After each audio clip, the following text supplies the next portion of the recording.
This is a team through grit and grind, through years of experience. You can't really deny the greatness. Good shot, gotta get X3D. He gets his third, he gets his fourth. Oh my God! Down, good shot, gotta get JC. Drill gets 1 and 2. Beautiful timing. Pero para sa Zefrax, uubusin na lang Sa lahat. isang bala lamang, matutupad ang lahat ng pangarap.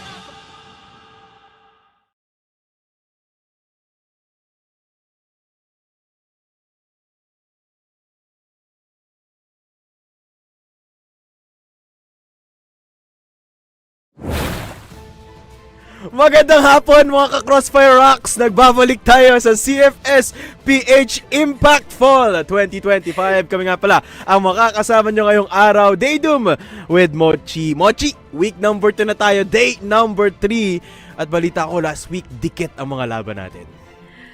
Dikit talaga, no? Parang lahat ng mga seryeng noon ang galing tayo kay Querdas, Team Micro, and as well as a Blue Vortex. And marami pa, no? Yung mga kalaban nila. But lahat sila nag-2-1 in terms of series. Lahat ng mga mapa na daanan. At nabigyan tayo ng magandang ideya kung paano nag-oopera itong mga teams na ito. Exactly, nakakatuwa yung mga laban last week, no? The teams from Impact showing that they can make an impact indeed dito sa ating serye.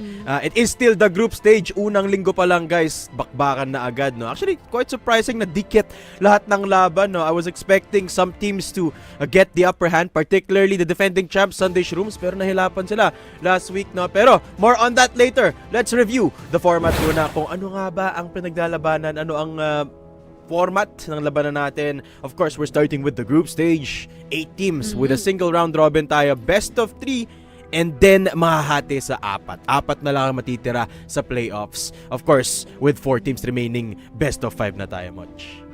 Diyan nagkakaroon ng laglagan, no? At magkakaroon ng statement kung sino talaga ang mas angat sa mga naiiwan ng mga teams dyan sa playoffs. At ito nga pala ang ating prize pool. Total of $2,500, no? At yan ay distributed depende sa kung ano ang kinalalagyan ng ating mga teams in this league. And of course, the champion taking the lump sum of $700 USD. Hindi biro ang labanan dito. Ang prize pool natin totaling a whopping 2,500 USD rin yan, no? Pag kinonvert nyo sa pesos yan, pwede nang pangsimula ng magandang pundasyon for a whole year of Crossfire. At ngayon, tingnan natin ang 8 teams na meron tayo for this year's Impact, for this fall's Impact rather. At yan na nga, nakita na natin sila from last week's performances, and a big surprise is Sunday Shrooms struggling so much in their matches last week.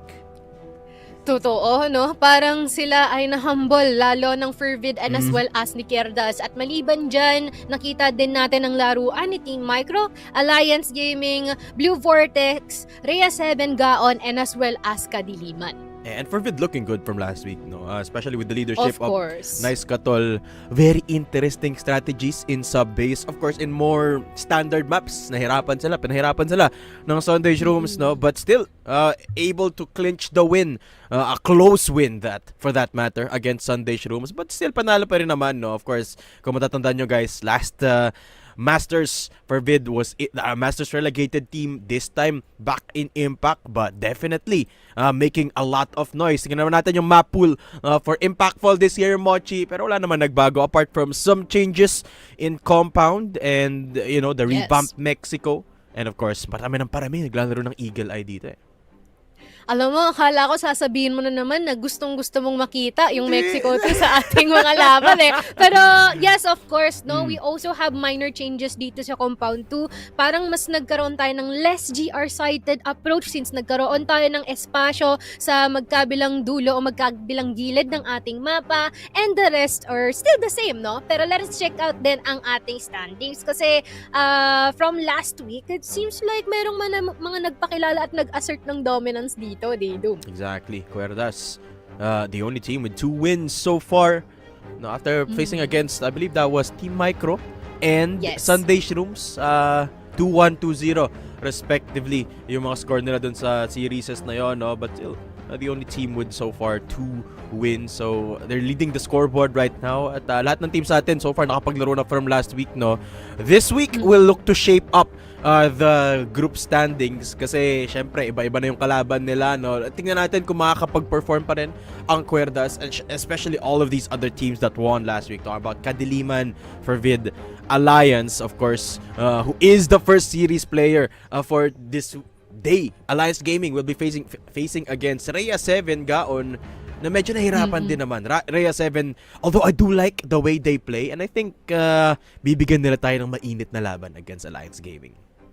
Yeah, most especially that there is this certain hybrid, no, in terms of playstyle of aggression ng GAON and yung calculative approach ng Rhea 7 na hopefully makita natin mamaya na mas more polished since nagkaroon naman na tayo ng additional time for them para makapag-improve at makapag-revise, no?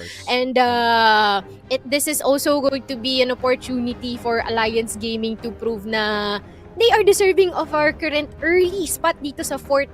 Pero ito ang ating schedule for today. 3 serye ang meron tayo ngayong araw na to. Of course, first series, Alliance Gaming versus Rhea 7 GAON. And second series, Fervid versus Blue Vortex. Dito natin malalaman kung pareho pa rin ba yung strats last week nilabas ni Nice Katol. The strats in sub-base was interesting to say the least dito. Yeah. The Nice Katol being the only player to play an SMG. Actually, throughout the entire tournament, kahit sa kabilang tournament na regionals, walang nag-SMG. So, now that a lot of the teams have seen what Fervid has shown up, tingnan natin kung may sasagot na ang Blue Vortex. And then, of course, for the last series, we have Kadiliman E-Sports versus Team Micro. No? Unfortunately, for Team Micro last week, hindi natin nakita yung full force nila kasi nagkaroon tayo ng mga problema, tech issues. Hopefully, this time around, they will be able to give it all against Kadiliman. Hopefully, no? Kasi sa totoo lang, medyo nabitin tayo kasi we already saw na parang malapit sila o kaya nilang talunan din si Querdas. Sadyang kinapos lang talaga with the tech, no? But hopefully, ngayon nga tulad ng sabi mo, maging maayos na siya ngayon. And then tomorrow, of course, we've got 3 series as well. Querdas Alliance, Rhea 7, Fervid, and Blue Vortex versus Kadiliman E-Sports. Pero yan, Mochi, this is our stage for today, and it is gonna be shaping up to be an exciting day of Impact dito, no? 3 series per day na tayo dito, guys, so more Crossfire for everyone, and I can't wait what Alliance Gaming have in store for us against Rhea 7 GAON. Alam mo, Mochi, one thing that stands out to me from our first week of matches, no, is the fact that we barely have any 2 set concluders. Puro 3 sets yung umabot dito, no? And do you think that means nagsi-step up yung performance dito, or is that a good indication for the players of Impact? Possible, no? Parang unti-unti we are discovering new talents and possibly yung mga returning ones as well, no? At the same time talagang nagsiscale na, which is drastically different from what we have before, no? Impact Summer, puro 2-0, and then right now, puro 2-1. So what if we continue that type of trend ngayong araw na ito, and as time goes by, that definitely means the current roster or teams na participating ngayon in the Impact Fall is truly something nga naman talaga. Exactly, especially with this season in particular. I think record high yung mga veterans na nandito sa Impact, no? Which goes to show you na kahit ganon yung tema, magkakadikit pa rin yung mga score, no? So it really is an implication of not just the whole scene leveling up, pati yung mga young guns natin, yung mga bagong salta, not just keeping up, but sometimes even surpassing the veterans, no? Which I love this look for CFS Impact, and I love this look as well because this is one of the teams where tumaas lalo yung competition because of Fervid entering the scene dito sa Impact. Yes. No? Yes, they were still able to win against the last summer's champs, that is Sunday Shrooms. Pero medyo nahirapan sila, even losing a set in Ankara, a map that Sunday Shrooms looked very, very good in. Pero may narinig akong balita dito, Sunday Shrooms medyo nakapag-practice na ata this week. Magpapakita kaya ng gilas ang Sunday Shrooms this week? Possible, no? Though, I believe hindi natin sila makikita ngayong araw. Tama ba, no? Wala We're gonna be checking So, ibig sabihin, more time for them to actually prepare. Sa totoo lang. Exactly. So, we'll have to wait and see kung anong preparasyon ang ginagawa dito ng defending champs. No, syempre, when you are the last series as champs, lahat nakatingin sa'yo. But let's take a look at the map dito. Ito na, Moch. Ready na tayo for our first series of the day between Alliance Gaming and Rhea 7 GAON. At yun na nga, for our best of 3 of today, Ankara will be picked up by R7G. Alliance Gaming, Eagle Eye. Ang ating pangatlong mapa is going to be that sub-base map. Although I excited to see dito yung sub-base ng Alliance. Now, what do they have cooked up for this rather Eagle Eye ng Alliance Gaming dito, no? Because Eagle Eye not a map where a lot of Impact teams actually show up with kasi madalas ban to no? It is a map that a lot of teams are starting to innovate in sa regionals, and Impact seeming to take a lot of inspiration from regionals. Exactly. I'm putting down my 2 cents here. I feel like in terms of the first 2 maps na meron tayo, mas merong kalamangan itong si Alliance Gaming kasi they pride upon their pick-off potential, most especially nanggagaling na kay Abdel, Froze, and as well as kay Nuken. Although, merong kakulangan in terms of structure, which is, I believe, is they work on na naman nila doon because they pretty much just focus on making that bare bone approach o yung mga textbook plays na maaari nating makuha at makita dito sa mga mapang ito. But on the other hand, for R7G, this is gonna be an interesting matchup kasi dito natin makikita din yung aggression na maaari nilang i-inflict dito on the counterpart. But at the same time, they should definitely know kung kailan sila maglalaro in passively or be more careful, if I may say. Yeah, and I think these 2 maps are perfect test of structure, no? Ankara and Eagle Eye, both very default heavy. Lalo na yung Ankara, no? Very start of the round setup yung dependency niya. Eagle Eye naman mga lineups, no? So these are 2 maps where matetest talaga kung gaano ka pulido ang cohesion at ang playstyle ng isang team. And I think it's the perfect battleground between these 2 teams, particularly for Rhea 7, no? A team that we love seeing become aggressive. And I think this is a perfect test for them against a team like Alliance that loves to play with a little bit more structure. So parang clash of styles siya dito in a map that is very standard and also very team-oriented. And dito din natin makikita siguro kung sinong mas magaling in terms of defaults or who would actually outsmart each other, especially na flank heavy din yung first 2 maps natin, which is definitely Ankara and as well as Eagle Eye. Yeah, and let's take a look at these 2 teams and based sa last week, Mochi, and last week's performances, nakita naman natin both teams nanalo sila last week. Actually, Rhea 7 medyo nahirapan sila against Kadiliman, but still a team with a lot of promise. Let's lay out some predictions for our audience dito, Mochi. Sige, unahan na kita. Just basing off of last week, Kadiliman, I feel like Kadiliman yung kalaban ng Rhea 7 plays very similarly to Alliance, no? And Kadiliman won against Rhea 7 last week. So, I'm gonna lay out a prediction that is similar to that. I'm gonna say 2-1 in favor of Alliance Gaming just because Ankara tayo magsisimula. I feel like in Ankara, Alliance have got it a little bit more figured out. Ikaw ba? Interesting.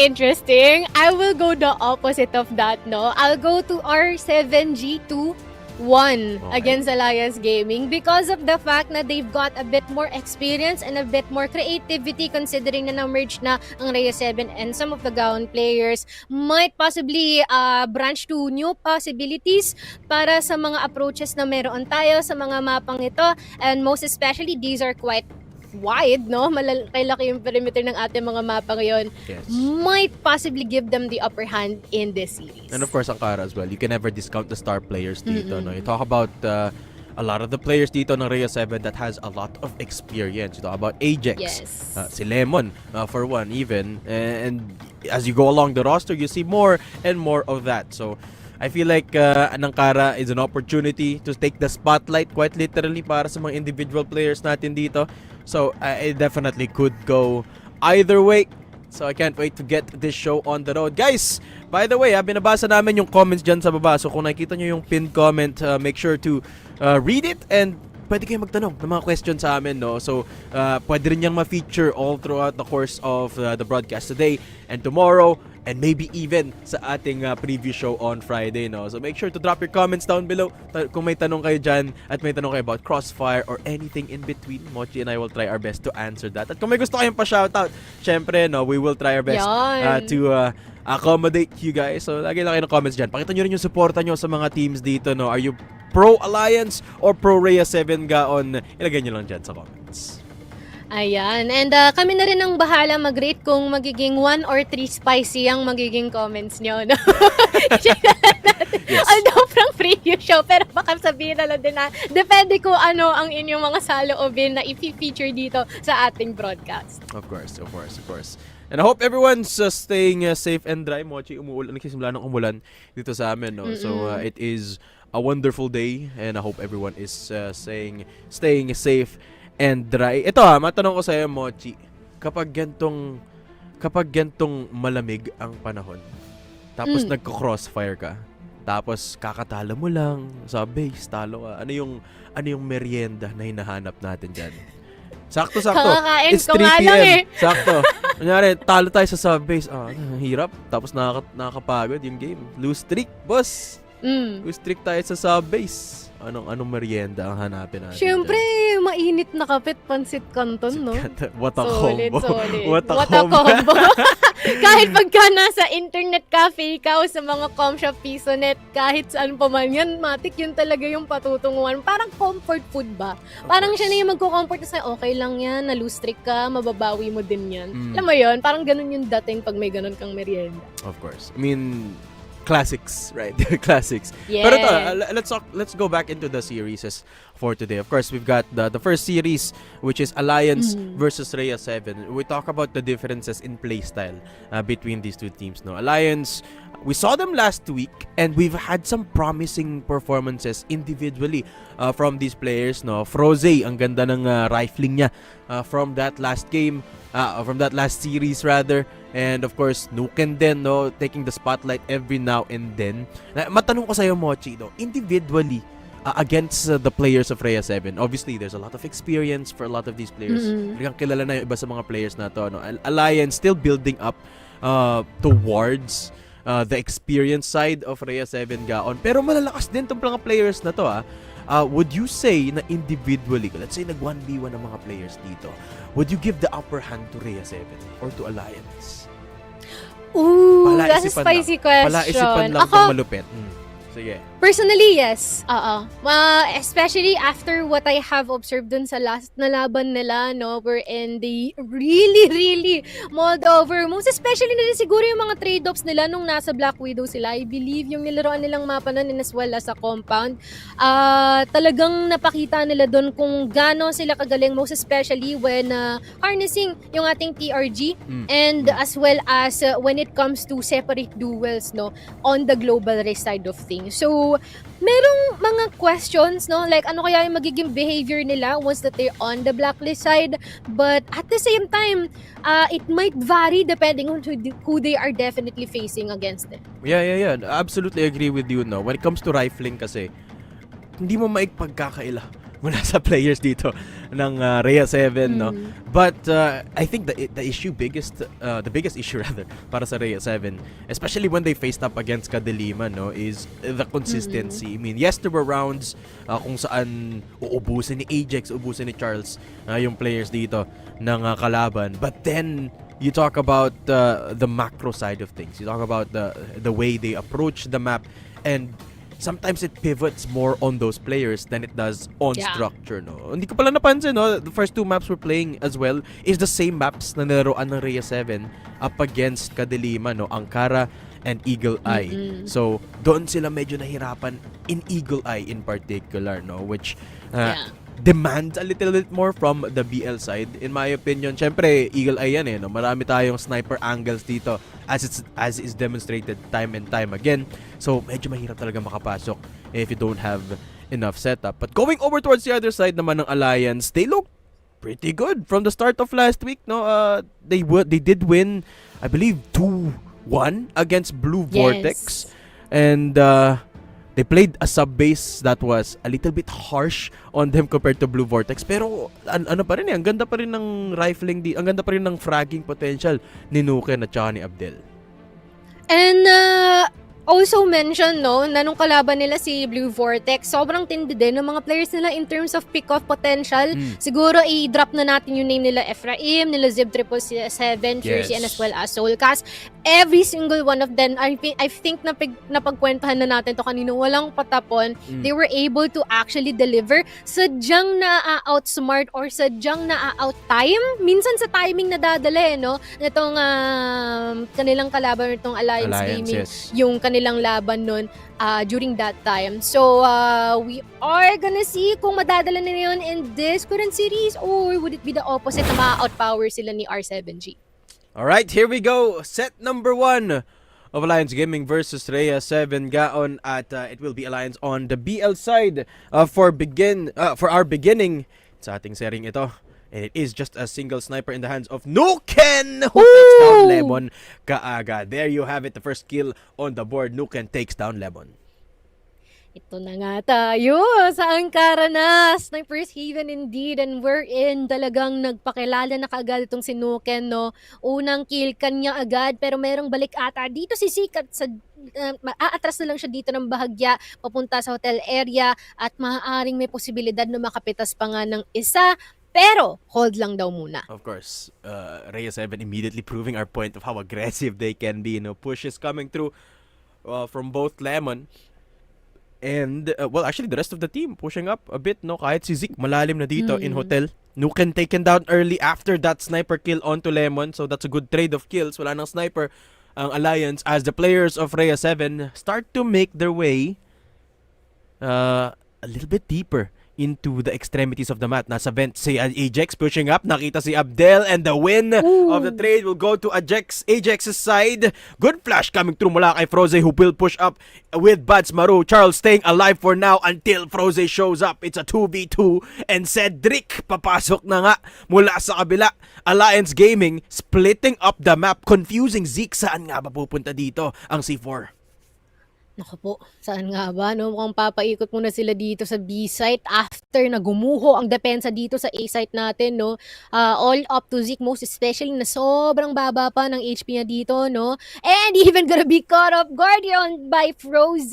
Quite unfortunate, hindi na nga raw kailangan i-plant yung C4 dito dahil sa isang pagkakamali and the lack of carefulness, Matic, masesecure sila dito ng dalawang member na iiwan sa AG. Pero unang round pa lang naman yan, baka may balik pa ang R7G dito. Yes, there you have it. First round on the board for Alliance Gaming. Rhea 7 unable to recover from that first couple of kills of Alliance. So they will try and become a little bit aggressive ulit dito with the hotel push mula kay Zeke. Lemon not finding anything yet with the TRG at si Nuken nakaabang again with the sniper. Is it the same? Actually, ibang angulo na pala ngayon. Tinitingnan Iba na. ni Nuken. No? Zeke pushes up. Hotel. Oh. Froze spotted and taken down early. Si Nuken nakaabang. Baka mag-push pa nga si Zeke doon. As actually, yung push dito ni Cedric hindi pa nakikita. But a good peek.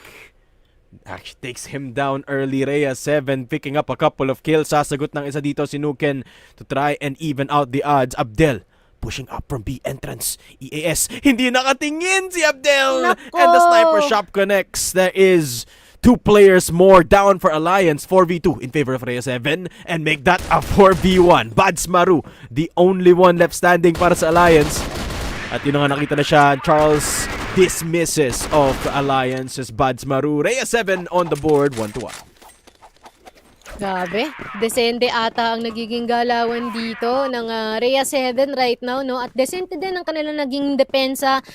Segregated ang kanilang mga duels doon, but at the same time, seems like on point naman ang kanilang mga nase-secure ng mga people here in casualty. Zika! Susubukan na makakuha ng pick-up, pero Froze ay makakasagot ka agad-agad. And just in case na merong umatake dito sa bandang hotel area natin, no? Preparado ang mga membro natin from the side of AG.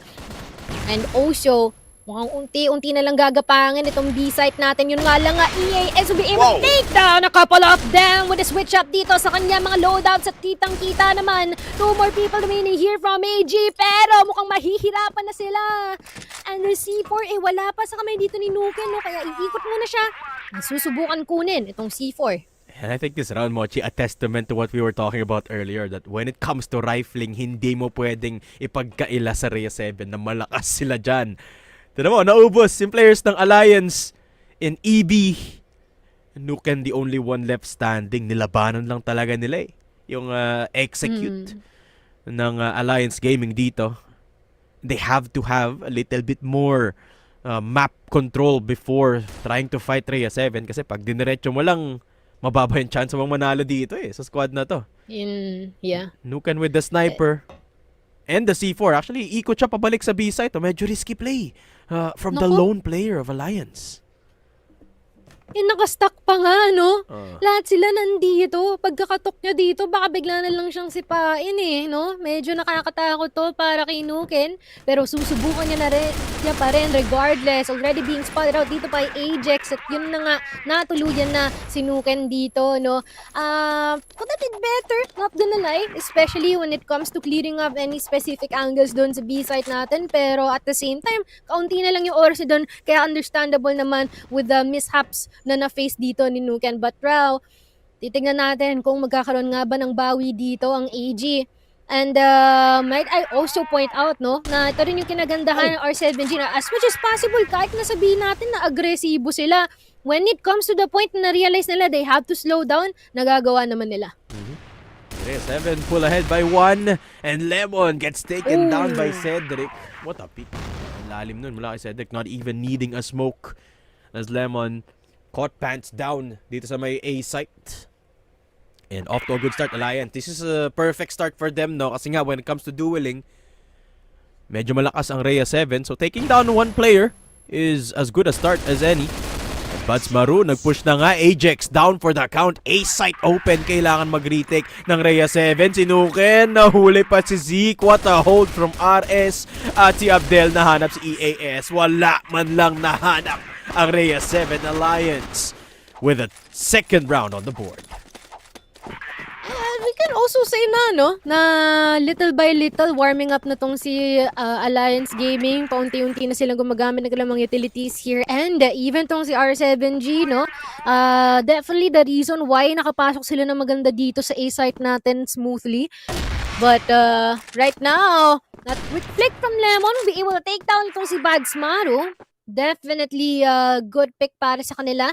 Pero Ajax, naku, nakita ata barrel nyo dito din sa bench natin, merong umaatake sa isa't isa. Couple of kills in favor of Alliance Gaming so far. Zeke, naku po, hindi rin may ispatan, hindi Janek dito ni Cedric, which is quite unfortunate para sa kanila, Equalize na ang ating mga numero dito.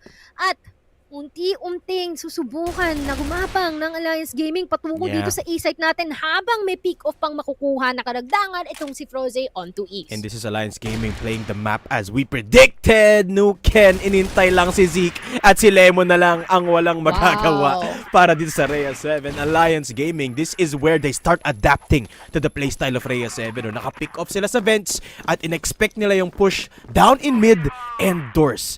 And this is Alliance just adapting to the aggressiveness of Rhea 7. And this is exactly what I'm talking about kanina. The map play of this team is impeccable.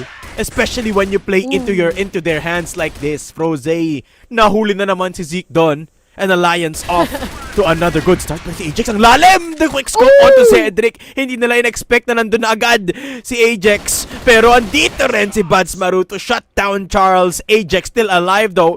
And Abdel looking for the kill. Ayun na nga, nahanap niya na agad. Alliance starting to walk away with the lead. With only EAS left standing. Buds Maru nahuli. But EAS spotted out means Alliance Gaming can just rotate to the other side of the map. 3v1 for Alliance. And I really like the approach despite the fact na outnumbered talaga itong si EAS. Talagang dinirespeto pa rin nila yung kanyang presensya dito and even gonna take some time in order to rotate dito sa B-site natin, And little by little, we're also seeing the discipline coming from Alliance Gaming and as well as kung gaano kaganda din yung read nila dito because R7G is being a bit too predictable for their own liking. But dahil pa man ding oras dito, we are anticipating a possible clutch feed dito kay EES. Yun na kung magagawa niya nga ba at masasegregate niya ang tatlong naiiwang member dito for AG. Pero mukhang hindi na sila maghiwa-hiwalay dito. C4 planted! Uy, what a shot from EAS to take down Froze. But it's a 1v2 only. Still, actually, madami pang utility dito. EAS, but a close corner. Did not expect Abdel in the left side. And Alliance walk away with 2 rounds ahead from Rhea 7. GAON. Pinapunish lang nila dito yung mga early picks ng Rhea 7. Si Zeke, yan na, nadala na. Hindi na siya nag-push down in mid, expecting Nuken to hold the angle, which is correct. Andun nga naman si Nuken, nakaintay. Present. Nakantabay lang siya anytime, pero possible. Karoon tayo ng contention dito sa bench area natin, no? Dalawa pa ata ang susubukan umakyat dito. Yun nga lang nga mag-audition! Si kay Cedric at si Badsmaru. Charles, very good for 2. Abdel, susubukan Rumes. Baka atakihin ito si Charles. At makukuha niya naman ngayon in attempted trade. Pero kulang pa. Kailangan pa nilang mag-address dito, no? Kung possible. Pero Ajax will be able to take down to si Abdel. Masusundan ni Froze yung attempt dito. Galing sa ating curve, no? But some shots will be let out here, not entirely enough in order to opt for an elimination. Pero EAS will take out si Froze. All up to Nuken. Out in the open kung C4 natin. Wala pa man ding humaharana sa kanya. Pero more than enough time for him to take that C4 and try to think what to do next. Yun nga lang! Nice shot from Lemon there. Nice shot. To deny Nuken of the 1v3 at yun ang Area 7, makakasugot ng isa dito. 4-3 our score. Of course, still in favor of Alliance Gaming. And unting adjustment lang from Area 7. No? Deny the early pick-off from Nuken. Prevent Zeke from getting too deep. At yun na nga, lalaban sila ng second mid this time around. Tatakbo muna pa pala yung EAS, pero si Zeke naman yung papasok in Hotel. Gets in, gets a kill, and gets out quite easily. Laglag na agad si Frozy, pero nakapasok na agad ng site dito. Si Cedric, what a shot from Lemon, but they have to look towards that B site kung saan nandun na. Si Cedric opening the site up, penetrating, and Ajax going down unexpectedly. 3v3, Alliance Gaming. Yung C4 wala dun. It's a distraction from Cedric. Lilipat sa second mid dito yung players ng Alliance. Pero buhay pa rin si Cedric! 3K done and dusted. Charles takes him down. But at this point, damage done. Rhea 7 down to just one person. The attention garnered here by Cedric has been crazy, you know? Talagang walang nagawa si R7G doon to try na sumangguni dito sa B-site natin. Pero instead, parang sila pa ata ang napasama. But Nuken Badsmaru heading their way dito sa A-site natin, bakanteng-bakante. It's all up to Charles. Mukhang wala na nga ata din siya magagamit ng mga utilities dito in order to try and separate itong dalawang to, no? Yung angulo. Pero Badsmaru may ispatan at eventually siya ay mapapatay. Another round here for AG. Yes. 2-round lead for Alliance Gaming. And Charles. Actually, what a rampage.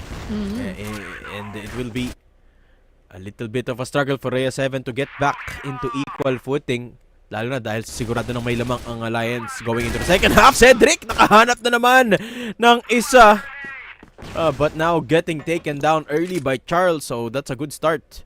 At least for Rhea 7 to trade it out. May control pa rin sila ng mid dito, denying that RS push from Alliance Gaming.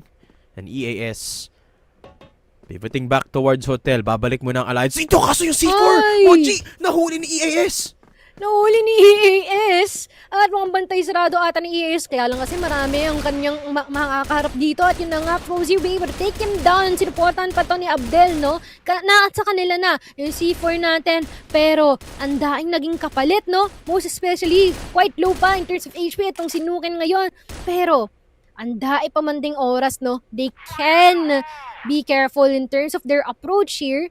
Yung granada natin hindi ko connecta galing kay Lemon and they might actually try and see, no, kung merong magiging tao dito sa mid at meron nga, no, can be able to take down ito si Ajax. -1 sa depensa ng R7G dito ngayon.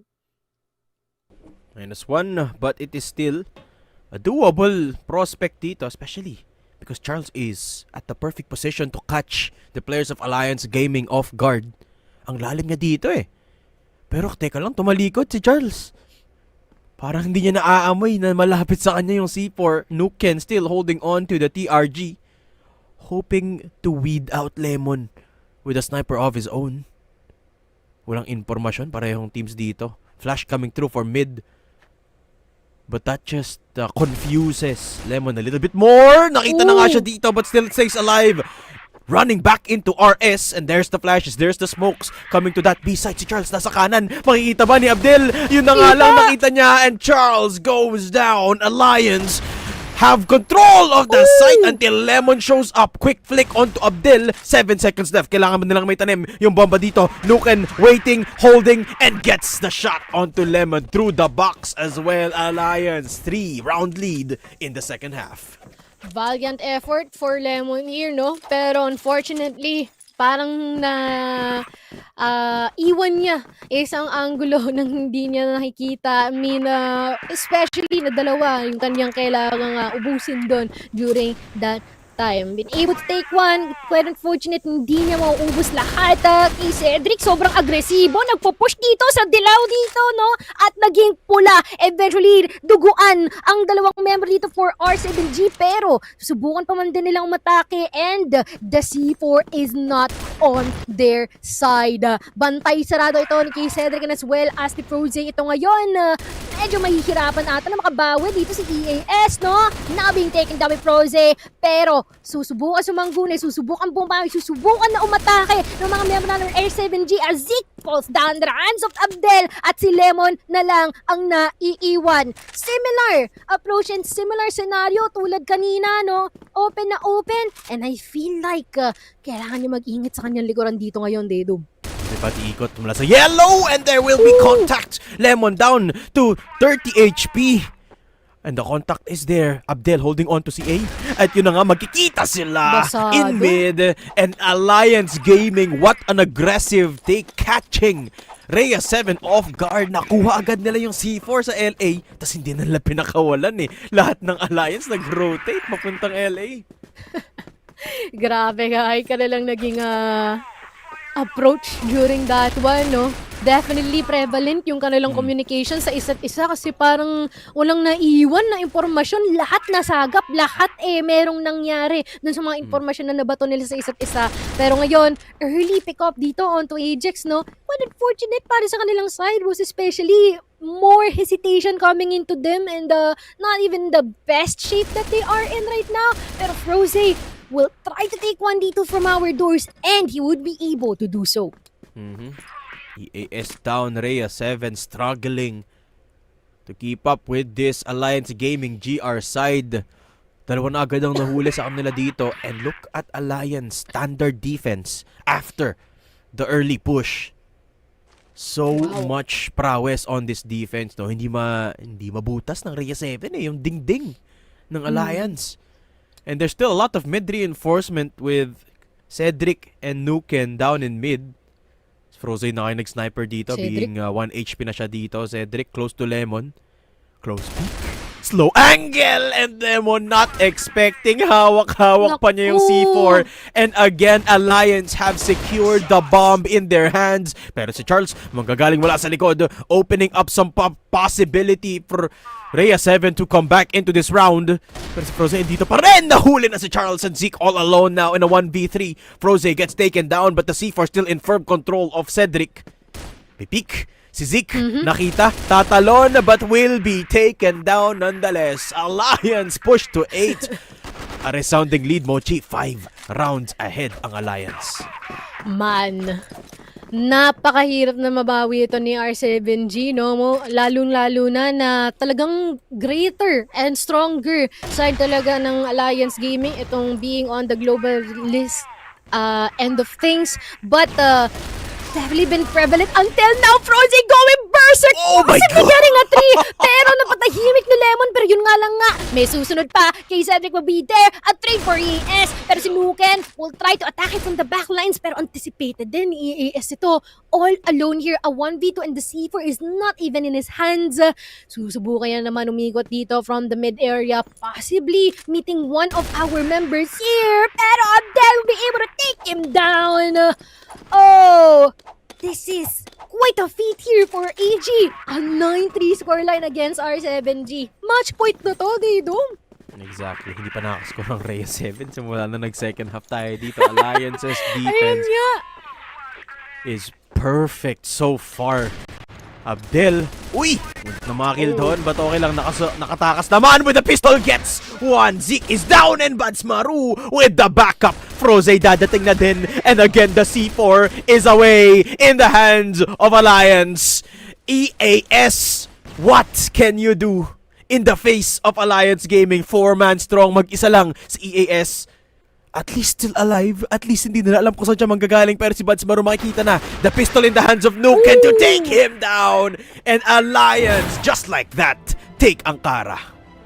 Ang bilis ng ating set 1 dito, sadyang pinangunahan at na-overpowered ng Alliance Gaming. Itong kanilang katapaten na definitely parang na-refresh sa utak ko kung ano nga ba ang kayang i-offer ni Alliance Gaming, especially on the defense. Saradong-sarado, no? Solidong-solido. All of our angles are being occupied. And once na nagkaroon ng -1 on their end, matik, merong papalit. Merong susubok na mag-off for a trade-off. And yon ang kinagandahan ng laruan dito ng Alliance Gaming. Quite unfortunate para sa Rhea 7 as well as GAON. But meron tayong ikalawang mapa na maaari nilang bawiin, which is, I believe, dapat or ideally or in theory, naging mas pulido na sa kanila since dito sila nakalaro last week.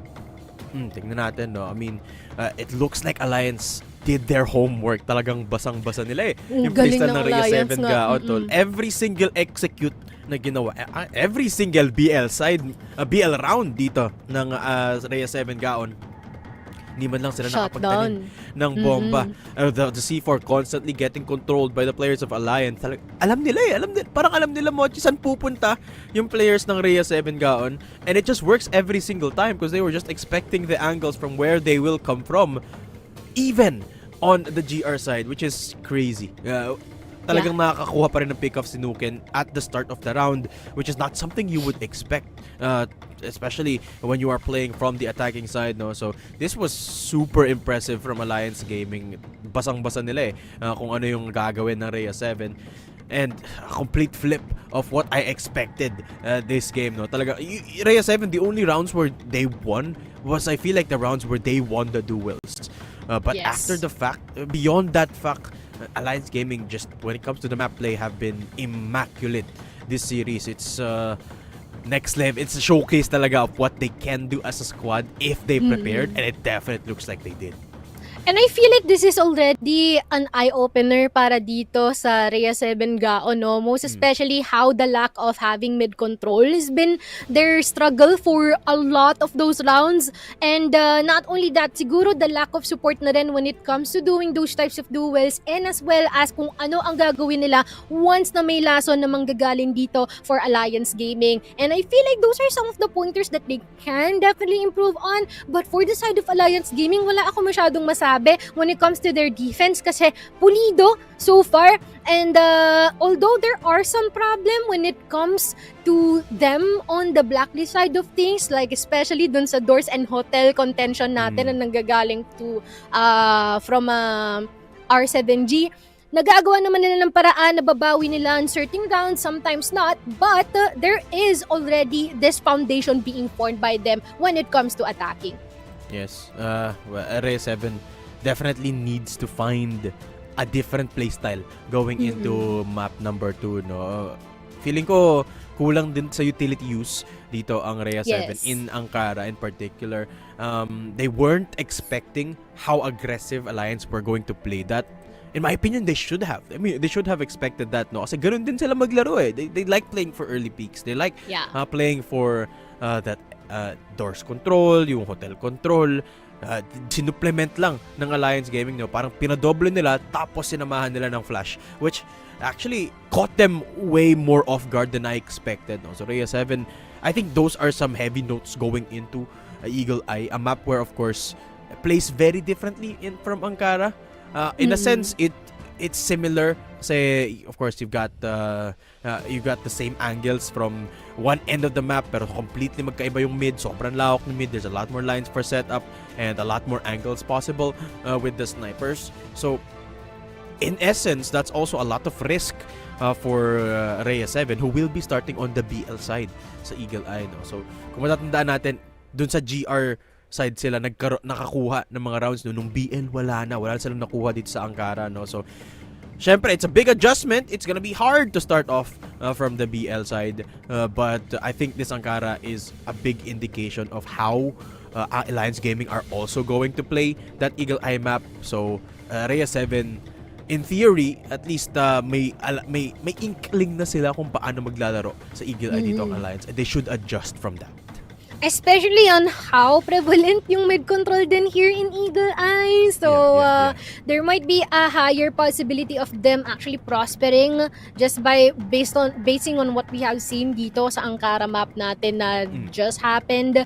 And with the couple of snipers, I believe meron ding nagsa-snipers na kanila nagdo-dual setup sila ng sniper din minsan. This might also be a problem na kailangan ding i-anticipate at magawan ng solusyon by Rhea 7 GAON, and hopefully no na magawan nila ng paraan nito.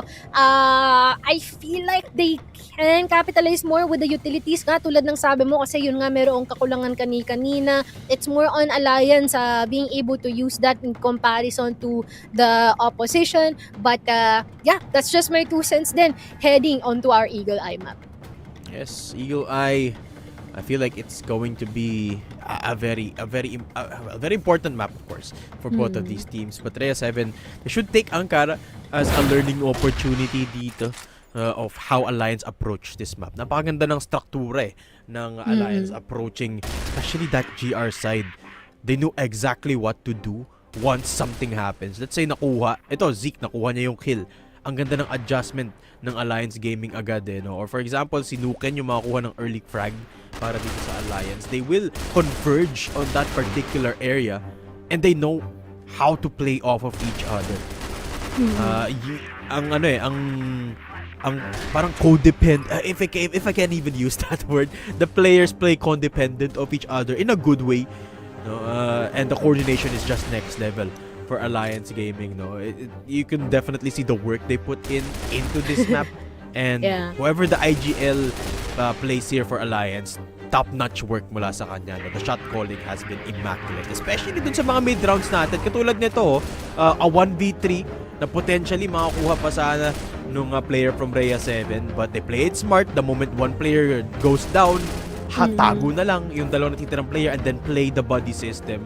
Yung mga simpleng bagay na gano'n, it sounds simple on paper, but it's really hard to execute. And Alliance Gaming, they seem to have perfected it. Yeah, so far. And kitang-kita din siguro rito yung suporta na naibibigay na sa isa't isa. Dahil natin pwedeng gamitin, they're codependent, they're mutualistic, they're collaborative in terms of their approaches. Wala alam. Pero in all honesty, no, in shorter terms and much more simpler terms, it's the fact na mabilis sila gumalaw when it comes to scenarios na alam nilang maiipit sila at kung mapupunta sila sa mga ganong mga senaryo natin, no. And if not, if they really want the early advantage, it's all up to the pickoffs and as well as yung mga sniper plays na maaaring mailatag dito nila Froze and as well as ni Nuken. Let's take a look at the numbers for deeper analysis of what actually happened. Tingnan mo naman ang KD dito of a certain person named Froze. 2.25 with a 1.38 kill per round. It is impressive yet again from Froze. Similar numbers to from last week, but much higher impact from Froze. And for the entire squad of Alliance Gaming dito, well, halos lahat sila lagpas 1 yung KD, no? I mean, Bads Maru almost at the 1.0 KD, pero binawi niya naman yon sa smokes per round at sa utility use, no? 0.8 din yung headshot per kill dito ni Bads Maru. I mean, konti yung kills niya, but it's super efficient and highly accurate. Kumbaga, when it comes to occupying the spaces, Bads Maru is your man here for Alliance Gaming. But on the counterpart here for Rhea 7 GAON, kind of unfortunate, pero kitang-kita naman kung sino ang umangat specifically tong si EAS, I feel like naramdaman na natin yun when nakikita natin na every maybe like 4 rounds dun sa second half natin, siya lagi yung naiiwan. I feel like that's also a testament wherein he is always the player that tries to move mountains here for the team, which is quite unfortunate kasi hindi na nakukuha or nagagawa yung kailangan nilang gawin. But still, a valiant effort here being supported by the rest of the squad. Most especially, nakita natin sa Ajax, Zeke, Charles, and Lemon being able to take down some crucial pick-offs. Sadyang may kakulangan nga. Pero ito nga, ang ating set MVP here, Froze man. We have already seen him last week, pero talaga na sayang mas lumala. And I've also noticed na si K. Cedric parang hindi siya nag-hit ng 1 na KD mark natin, but right now nag-spec up siya. And it seems like our players here dito for Alliance Gaming has definitely been improving so far. Pero let's check out nga muna ang highlights natin here for Froze. Yeah, Froze, a masterclass din with the EBR. No? Dami niyang rounds kung saan minaximize talaga yung wall banging dito. Drawing out duels in a way that denies Rhea 7 of the contact play. Mahilig mag-contact play dito yung Rhea 7. No? So, Froze, hilig niya mag-wall bang, especially in that LA position kung saan yung mga box. Ayan, itong mga box na to, puro wall bangable yan eh. And, you know, and it's just a lot of proficiency with the EBR that deals even more damage than the M4 through those boxes and through those walls. So, yes, maximizing the new weaponry, and Froze really, really good as well at capitalizing off of the aggressiveness of Rhea 7 GAON. You know, sakto rin yung Windows play niya doon outside of or inside of Hotel, and it's just beautifully played for the players of Alliance Gaming. Completely read the playstyle of Rhea 7 GAON and off to an amazing start dito sa ating best of 3 in our first series of the day. Pero hindi pa tapos dito ang laban ng Rhea 7 at Alliance. Magbabalik kami with map number 2 in Eagle Eye, Distill Datum and Mochi for Impact Fall. We'll be right back after this.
revenge story sa mga nagduda sa isang taong purong dismayado. This is a team through grit and grind and years of experience. You can't really deny the greatness. Good shot, gotta get X3D. He gets his third, he gets his fourth. Oh my God! Down, good shot, gotta get JC. Drill gets one and two. Beautiful timing. Pero para sa Zefrax, uubusin na lang Sa lahat. isang bala lamang, matutupad ang lahat ng pangarap.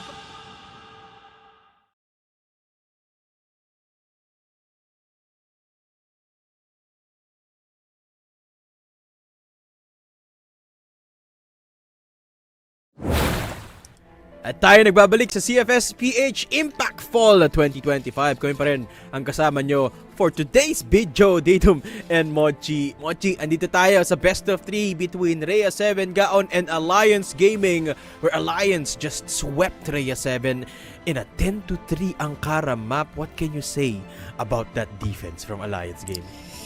Defense has been immaculate so far, no? If I were to describe it in just one word, yun lang talaga ang masasabi natin here.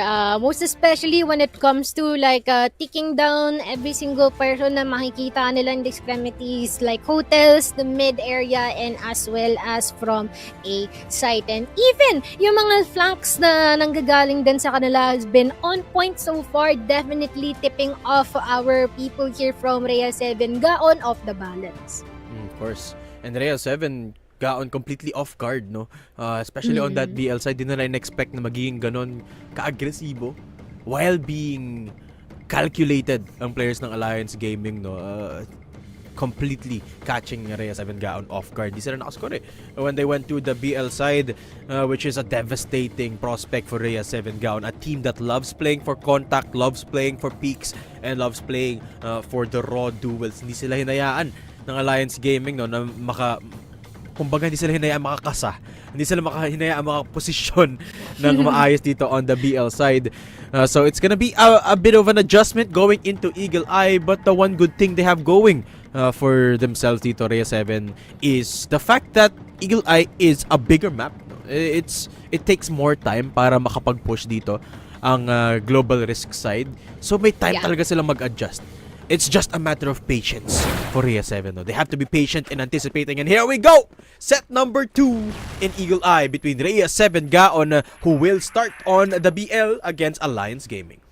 Nako, pero simula pa lang nakakakita na tayo ng Froze na sumusubukang umatake from hotel, pero mukhang pagkakamali ata yun as he is an Ajax to be able to take one for each. Madadagdagan pa dito from Lemon here all the way from LA. Mamatcha na patungo dito sa Tower A natin and hopefully, no, kakaroon additional casualties. Pero si Froze ang makakapitas dito kay Zika, trying to equalize the numbers here. Critically low in terms of HP na ang tatlong member here from R7G, and Nuken and Froze are yet to head themselves dito sa A-site natin. Yes. And Rhea 7 GAON, good anticipation from that push of Alliance Gaming. Good positioning as well from the snipers of Rhea 7 to catch Alliance Gaming mid-rotation. Pero speaking of rotation, manggagaling mula sa likod si Nuken at si Froze. Hindi sila kinig, but EAS peeking out, spots them both. Froze to take down EAS. Lemon next on the crosshairs of Froze. Pero si Charles yung malalaglag. Lemon down to 40 HP and will be fighting for his life, but the pistol from Froze gets the 3K and the round. Oh my goodness, what a retake. Sinolo ni Froze yung tatlo ng Rhea 7 GAON. Pero ang tindi na naging suporta din ni Nuken doon, no? Parang, uy, ako pansinin niya, wag yung isa. Ay, hindi na wala na nagawa doon yung mga nakatuon yung attention sa kanya. Froze talagang umatake na lang siya, press W kung pwede. At nagawa niya yun na maganda. But right now, it seems like meron pa rin aamba na mag-push dito, no? Possibly some members here from Alliance Gaming na nagawa naman nga nila yon, but with a loss, no? Nawala din sa kanila si Froze dito, but wait lang, ano nangyari doon? Couple of kills from the sniper and even being followed through here by Charles. A 1v2 currently right in front of our eyes, pero susubukan niya pa rin na lumaban, pumalag na ispatan ni Nuken dito. Gonna be pushing forward and taking that kill. Wow, indeed. Ang lupit naman ng Alliance Gaming dito. Kahit in-anticipate na ng Rhea 7 yung push nila, nakabawi pa rin. And Nuken Grabe. on the sniper with a nasty shot. Oh, this time siya yung mapiplikan ni Ajax. EAS good for 2. Abdel and Buds down early. At yung play dito ni EAS on the defense is just really good for round number 3. Giving a good start for Rhea 7. Si Froze papasok dito through the smoke, through the fire, gets a double kill. Teka lang, si Froze nagwawala na naman. Si Cedric papasok as Lemon takes down Froze, but it's a 1v2 and it's Cedric who can clutch it up. Lemon, buti na lang, connects the shot onto Cedric and with 1 HP keeps Rhea 7 alive. Ang score natin 1-2 in favor of Alliance. Min, nagkasayawan ng chacha doon sa e-site natin. Di mo na alam kung saan katitingin. But all that matters is that Lemon has been able to pull through during that chaos. At ngayon, just as we are noticing it, no, medyo tumahimik ang mundo. But Ajax will be able to take down si K. Cedric all the way from downtown with that shot. Definitely taking him off. Pero wala pa man ding trade dito ngayon ng R7G, no? Nakaantabay pa man din. And there might be a possible heavy mid-area contention kung sakali. Si Abdel, nakakaamoy. Lemon is up close. EAS anticipating the push. Uh-oh. This is not a good thing para sa Alliance Gaming. Pero nahuli pa rin nila yung kills. Buds Maru good for 1. Si Buds Maru buhay pa rin. As the contest still ongoing, Lemon is taken out. And it is Alliance Gaming pushing once more to give them control of the map. Rhea 7 down to just one man standing. Si Charles nag-iisang buhay.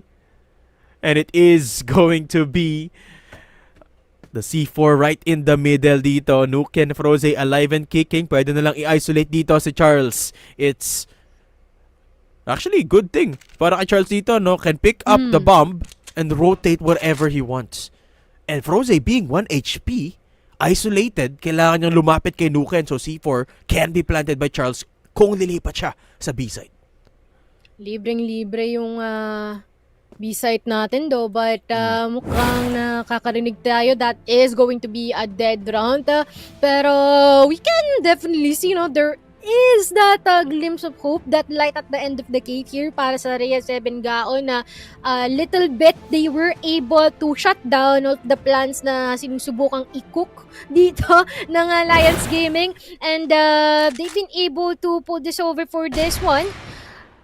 Nuken, Uy! Takes down Charles. What an angle from mid to take down Charles. Actually, nakuha pa ng isang kill doon si Charles, no? But Nuken should be able to get this bomb defuse. And that will be the round for Alliance Gaming. Eto na. I mean, I like that you pointed out Rhea 7 slowly catching up to the playstyle of Alliance, no? Kasi credit to Rhea 7, they are reading the playstyle of Alliance, no? They've been pushing non-stop dito sa may hotel. This time sa garahe sila nag-push, no? And you can see the Crossfire setup na meron doon sila Lemon. Unfortunately, they weren't able to shut it down completely.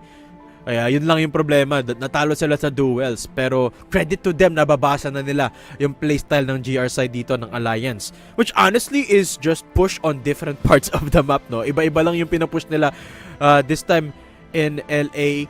So this will be the advantage towards Alliance Gaming. 3-1 ang score natin dito, guys, for Alliance. And as we set up the next round, it's another guessing game for Rhea 7 kung ano nga ba ang sunod na gagawin dito ng Alliance Gaming. Kasi, alam mo, Mochi, it's fairly simple, no? It's a matter of just punishing the aggression of Alliance Gaming, and Rhea 7, pag nakuha nila yung man advantage, no, they should have an easier time of getting the C4 planted.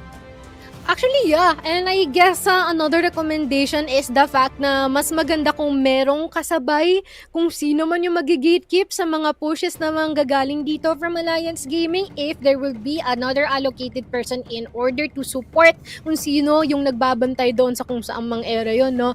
That would be much, much better because they would get a lot more fluidity or flexibility para makapagdepensa ng maganda and at the same time not risk any people being removed, and kung meron man, meron ka agad kapalit, kumbaga. Yeah, exactly. So, Rhea 7. And the one thing we know about this team too is they're already pretty good at dueling, no? Even in the last game, kung saan hirap sila, no? You could still see the numbers being put up by EAS, Ajax minsan nag-highlight play pa rin, no? So, you know that they can take the players of Alliance Gaming in a head-on battle.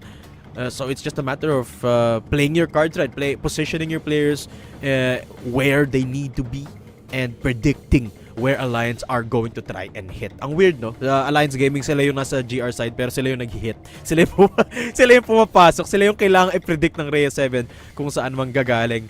Which is honestly not such a bad thing for Rhea 7. No? Interesting. They could just read and try and predict where Alliance Gaming are going to go and minimize losses from there on out. Guys, pasensya na, we're just having to set up the next couple of rounds. So, hinga muna kayo dyan.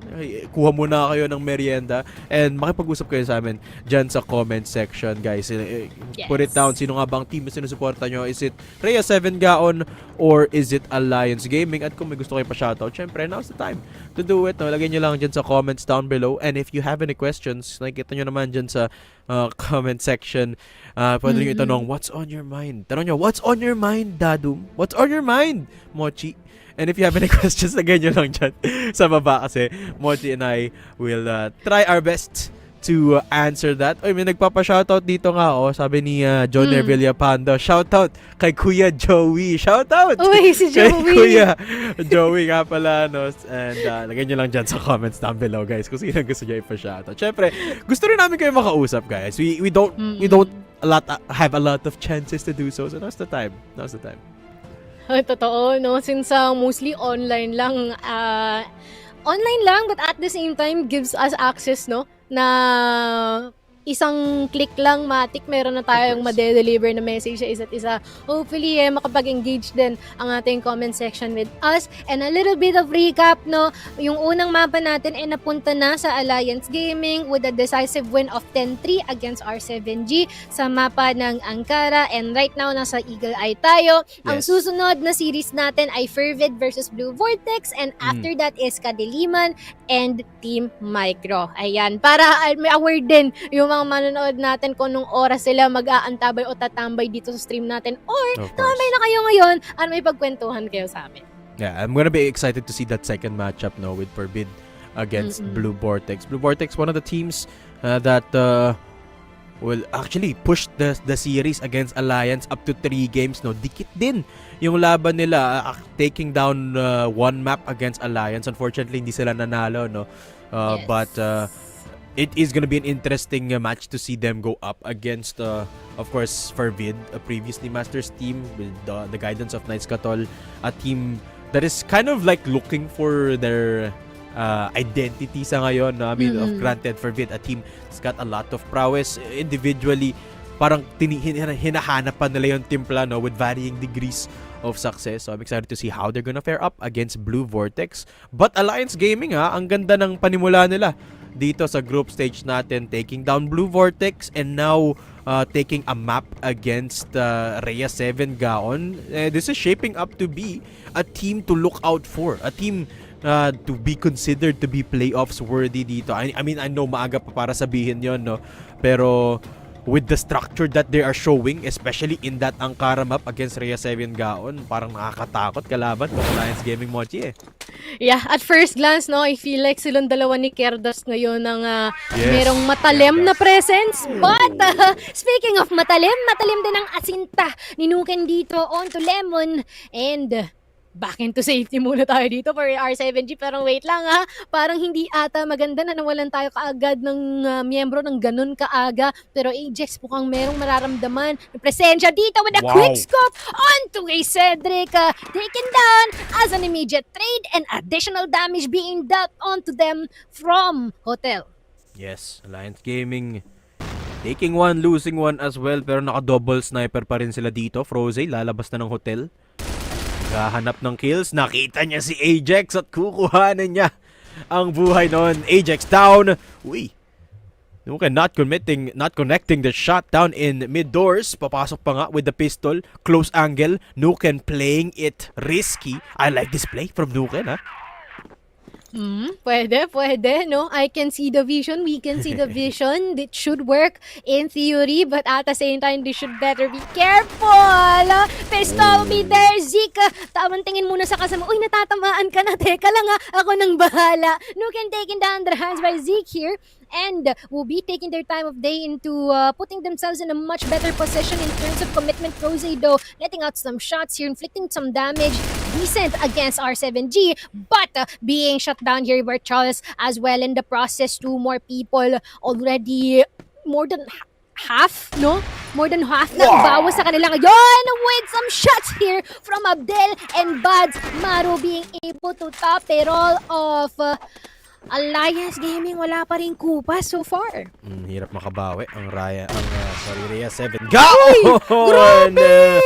And Nuken takes down Ajax just like that. Wala na agad sniper ang Rhea 7 GAON dito. Early contact from the snipers results in Nuken winning it out, pero lalapag din si Zeke ng kill na kanya. Froze pushing up, going into hotel, takes down Zeke, reinforces that defense, and again Alliance Gaming taking control of LB.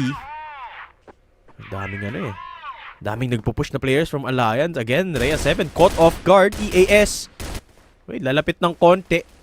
Pero siya yung madadaplisan ng mga bala dito ni Buds Maru. Down to 12 HP. Dito pa rin siya sa garahe. Crossfire setup with Lemon. Perfect timing. Catches Buds Maru off guard. At mukhang papasok na dito ang Rhea 7 GAON towards that A site. Abdel going down, and there's still a lot of players here from Rhea 7, not expecting Froze coming in from the same angle that they come from. That's Froze taking down one, taking down two. Lemon all alone, at si Froze na naman ang magiging solusyon ng Alliance Gaming. With the 3K, Rhea 7 topple down and Alliance push to 5. Grabe, no? When in doubt, tell Froze to press W and we already have the solution. Ayun na nga. Ang tindi na ginagawa ni Froze dito ngayon so far at nasusundan pa dahil dyan nagkakaroon na ng mga online dito sa kanilang side daw. Buds Maru Cedric one for each and a trade here attempted by Ajax, but still Ajax already being located here in the EA area and at the same time being taken down by the two prominent players here from AG, Nuken and Froze. Man, 6-1 ang ating scoreline ngayon. Hindi pa rin tumitigil yung mga member natin from Alliance Gaming. As much as possible, they're just gonna keep pushing forward kay Cedric. Possibly patingat itong si Ajax at makakakuha siya ng dalawa. Wala pa nagpapatahimik sa kanya sa kabilang banda. Trade-off being taken here. Capable itong AG ngayon as EAS is now left alone here. Taking down by Froze as well. Man, they are on a massacre kontra dito sa R7G. And Froze with another big round. Double kill para sa kanya doon. Alliance Gaming seems unstoppable. Inevitable. They're pushing again. Tinan mo ang lalim maganda mga players dito ng Alliance Gaming both in LA and Hotel, and the players of Rhea 7 GAON have no idea na ang lapit na ni Froze. Buds Maru takes down Lemon as well. Good flash to set it up from Abdel, pero sasagot si Zeke at si Charles at si Ajax. Si Cedric papasok din naman to find his own kills. 3v2 for Alliance as Cedric finds Ajax. Zeke's go down and it's Charles all alone to find nothing. Alliance 8-1. But what a dominating round that was.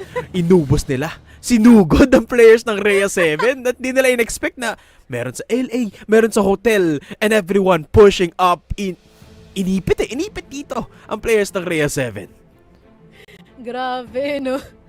I mean, to be honest, di ko masisisi si Rhea 7 GAON kung sila ay madidisorient with all of the forces na inilalapag dito sa kanila ng Alliance Gaming. And once again, paalala lang natin hindi sila blacklist, sila ang global risk.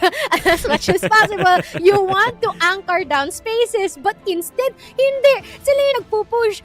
Actually, pagka nga nakakakuha sila ng mga pick-off dito, hinahayaan na nila na makapasok sa mga site ito mga member natin for R7G Sige, pumasok na kayo dyan kasi they are confident enough in being able to actually for a retake smoothly than ever, and even being spearheaded here by Froze or Nuken, with being supported by the rest of the squad like Abdel, which is one of lagi ko nakikita na nagiging bait, but in a good way, if I may say, no? Like, taking all of the attention here from the counterpart and at the same time being able to contribute, no, in the massacre that they are delivering here to our 7G, which is indeed the reason bakit sila nahihirapan din to push or try to secure yung objective nila to put the C4 down. And so far, parang hindi na natin sila nakikita na nakakapag-plant. Nahihirapan talaga sila.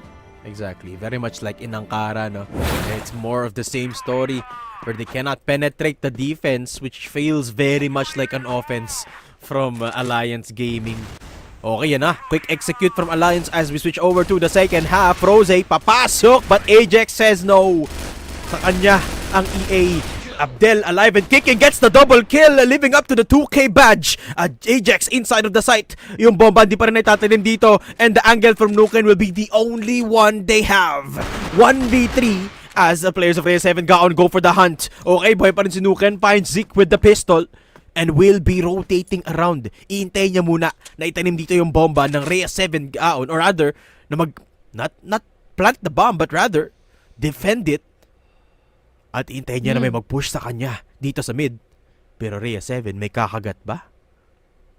Yeah, that is the question here, no? And we are yet to find out the answer, most especially na R7G can't afford to make any types of mistakes. Lalong-lalo na they are on a lose streak here. 7 rounds, no? Ang kailangan nilang habulin dito. Marami-rami ang kakainin nilang bigas. But also, 1 minute on the clock. Maaaring may maispatan na si Nuken dito, no? Taking the high ground as much as possible. But walang nagpapakita dito from R7G. They don't want to risk it. Exactly. And a good sign from Rhea 7 GAON, no? They're playing with a lot of discipline. Not giving any opportunity for an isolated duel para dito kay Nuken. So, if this continues on as is, it should be the round for Rhea 7 GAON. Pero uti-uti na lumalapit si Nuken. Uy, makita! Gets spotted out. The shot connects. And it's a 1v1. Suddenly, Lemon has to be careful. Maglalapag na nga dito ng flash. Si Nuken babalik, picks up the EBR, and it is doable suddenly. Mochi, Lemon, medyo malayo. It's a guessing game, but Nuken does not have any idea that Lemon will be coming from the side. And there you go, Rhea 7 GAON picks up the first round of this second half. Some breathing room for the players of R7G.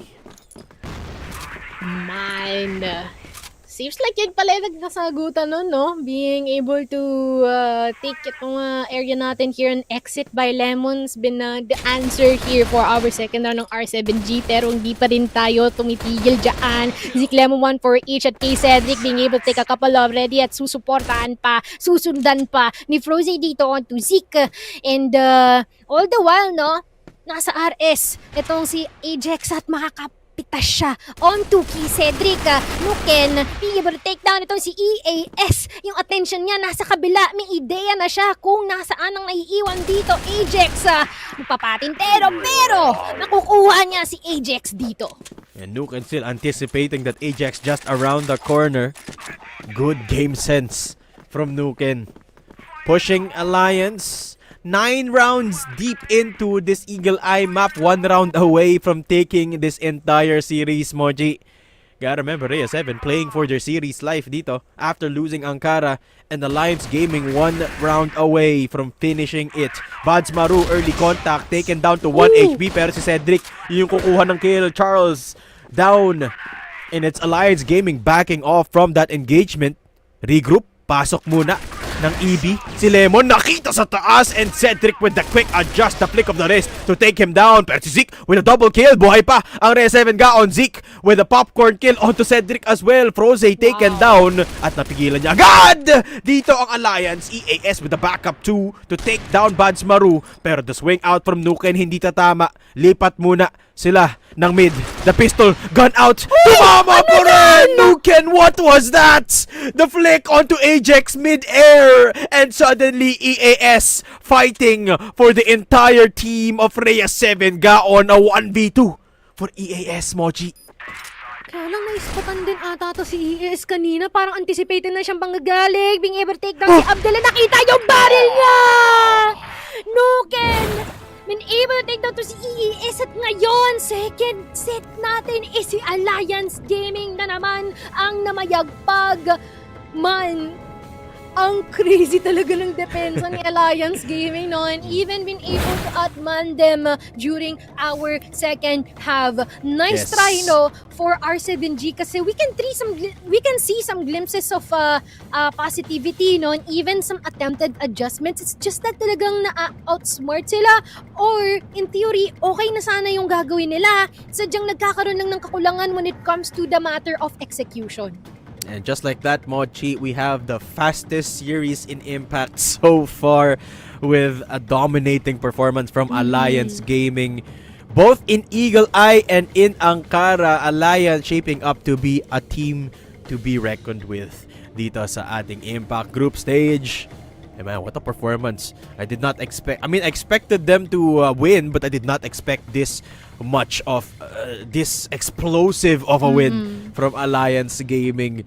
Talagang basang-basa nila ang playstyle dito ng Rhea 7 GAON. And not just that, the mid-round adjustment, no, the adjustment on the fly of Alliance Gaming, I think is what take the spotlight for this team. They are really good in both mid-rounding and reading the way their opponents play. Kahit ina-expect na ng Rhea 7 yung push dito ng Alliance Gaming, they push in a way that is never linear. It's never predictable from Alliance Gaming, and it's next level mula dito sa kanila, no? Of course, you have to give credit to Froze for creating a lot of the opportunities for Alliance Gaming.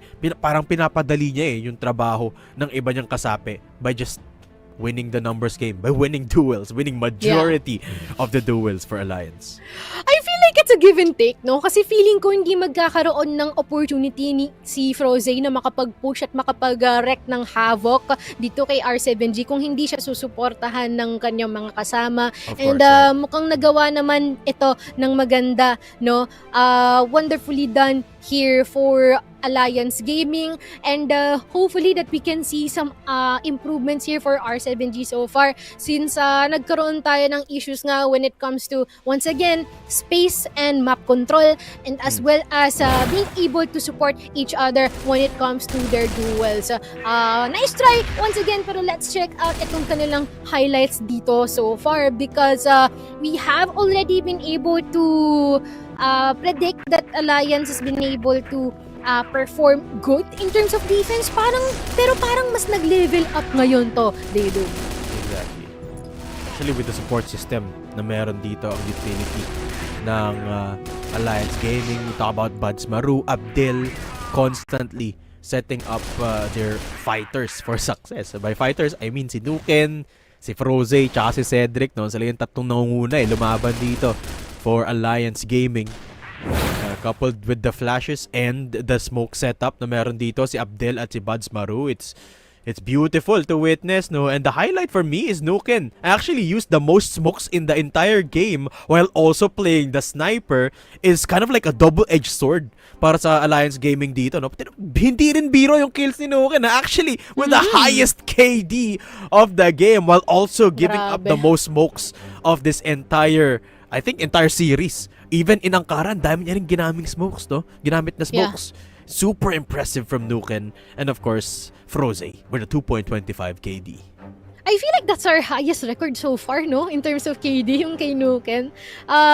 For R7G though, kitang-kita naman Ajax has been able to hold it out as much as possible, being followed by ES and Lemon. I really appreciate the fact that they were able to try and find any possible trade-offs para ma-equalize yung mga numero natin. It's just that, once again, being a team is being a team. And as much as possible that you guys were actually capable individually, kailangan talaga na meron tayong sprinkle of communication and as well as collaborative effort here in our matches. Nice try and congratulations for Alliance Gaming, and we are hoping that to see more of what both these teams may offer in the next few days kasi ang dami pang pwedeng mangyari dito sa ating liga, Daydo. Of course, Rhea 7 GAON definitely have some to work through. Pero let's take a look at the set MVP at yun na nga, si Nuken. With a 3.0 KD, man. What a performance. Wow. And a smoke per round of a .67. Sabi ko nga, siya yung pinakamaraming smoke sa buong game and sa buong set, no? Tablado sila sa smokes ni Abdel at saka ni Bads Maru nung sa Ankara. But this performance, this utility dump in Eagle Eye is what sets him apart while also playing the sniper of the team. Let's take a look at the highlights na meron siya dito. Ang ganda rin mga angle niya, no? And I saw a lot of that down in mid, taking direct inspiration from the teams of EWC. And nakita ko rin, nilalo rin ni KLP, yung angulo na yun sa taas sa tower, down from mid, which is a trend that is becoming more and more prominent dito sa Eagle Eye. And tira mo naman yung shot na yun from Nuken. Mid-air, quick scope, and that results in a very deadly combo of a sniper that also uses a ton of utility dito. And there's a match result, 10-3 in Ankara, 10-2 in Eagle Eye 2.0 for our set winner and series winner, Alliance Gaming. What a performance from this team. Very solid through and through, and you could definitely see na it's not just the it's not just the talent and the utility use of the players. They definitely studied the way Rhea 7 approach their maps, the way they make their tendencies. At kitang-kita sa mga numero kung ano talaga yung pinuntirya dito ng Alliance. Hindi nila hinayaan makaposisyon yung Rhea 7 GAON. A lot of the setups from Rhea 7 GAON, I think, draws from mid-control. At anong ginawa ng Alliance? Hindi nila They shut it down. ng control sa mid. They just pushed and pushed and pushed. And I feel like we can say na rin that there are quite a lot of repetitive approaches here for R7G, pero check out muna natin kung sino ang ating match MVP. Ever been so consistent ever since last week. Froze with a 1.44 KR and as well as 2.25 KD. Man, it's been 2 kills per round or possibly more here for Froze. And kitang-kita din naman kung ano ang may offer niya dito, no? Press W at ako nang bahala sa inyo. Yan siguro ang sinabi ni Froze sa mga kasama niya. I mean, of course, you can never count out the utility use, the backup na meron dito ang team niya. Tino mo, laging may assist si Abdel every time nag-entry si Froze, no? Dahil ang ganda nga naman ng support system nila dito with the flashes and with the, sabi mo nga, the bait and switch setup na meron silang dalawang to. Ang ganda ng body system nilang dalawa particularly with the smokes being set up by the rest of the squad, not just Abdel, Froze, Bads Maru and Nuken. It's just a well-oiled machine for Alliance Gaming dito. No? Sabi ko nga, a team to look out for and a potential playoffs contender dito. Syempre, with Froze at the tip of this beautifully laid out iceberg. That is Alliance Gaming. They will take the first series today and they will start off strong in the group stage already. Haven't dropped a single series, Alliance Gaming. This is looking to be one of the teams definitely to watch out for.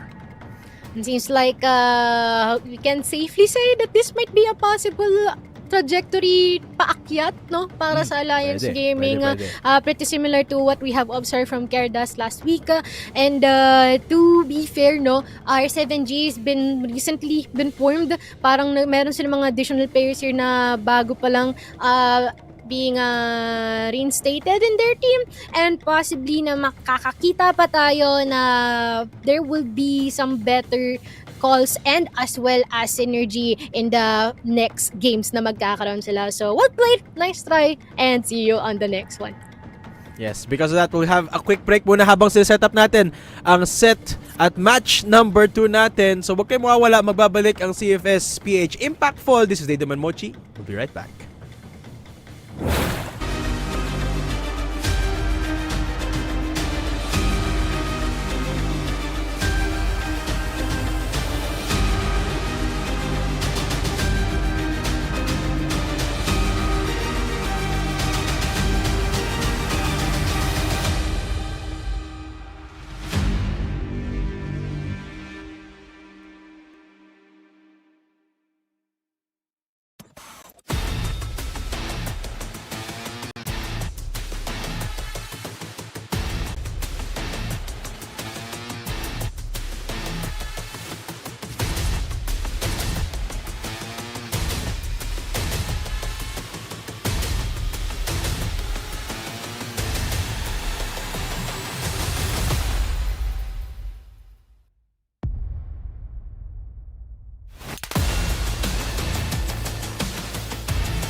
This is a team through grit and grind and years of experience. You can't really deny the greatness. Good shot galing kay X3T. He gets his third, he gets his fourth. Oh my God! Down good shot galing kay JC. Drill gets one and two. Beautiful timing. Pero para sa Zefrax, uubusin na lang Sa lahat. isang bala lamang, matutupad ang lahat ng pangarap.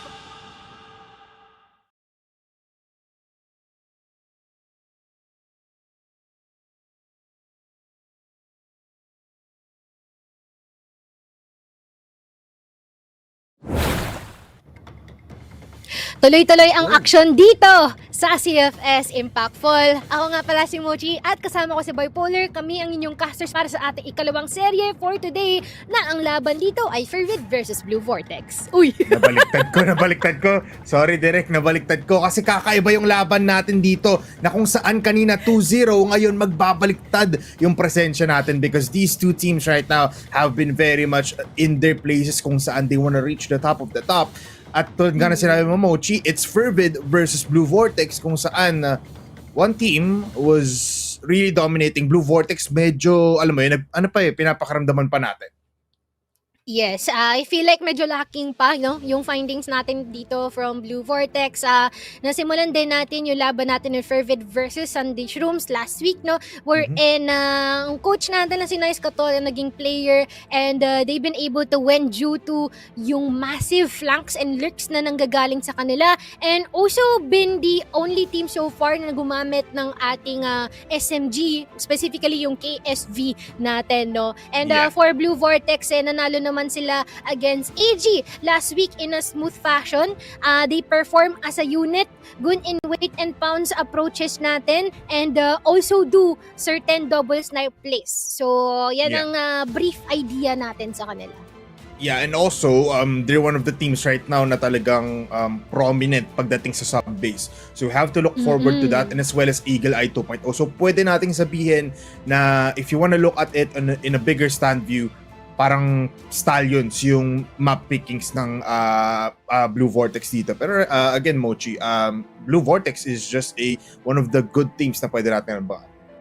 Exactly. And with that being said, total meron ka nang na-mention na mapa. Let us check out ang ating map dito for our second series para naman masukat natin ng mas specific, no, ang kakayahan ng ating mga players. We're in tayo ay mag-head to sub-base for our first map. Interesting. Also, port and compound as our decider. Nako, medyo bigatin to dahil puro on the blacklist ang simula dito ng Blue Vortex. Bipolar.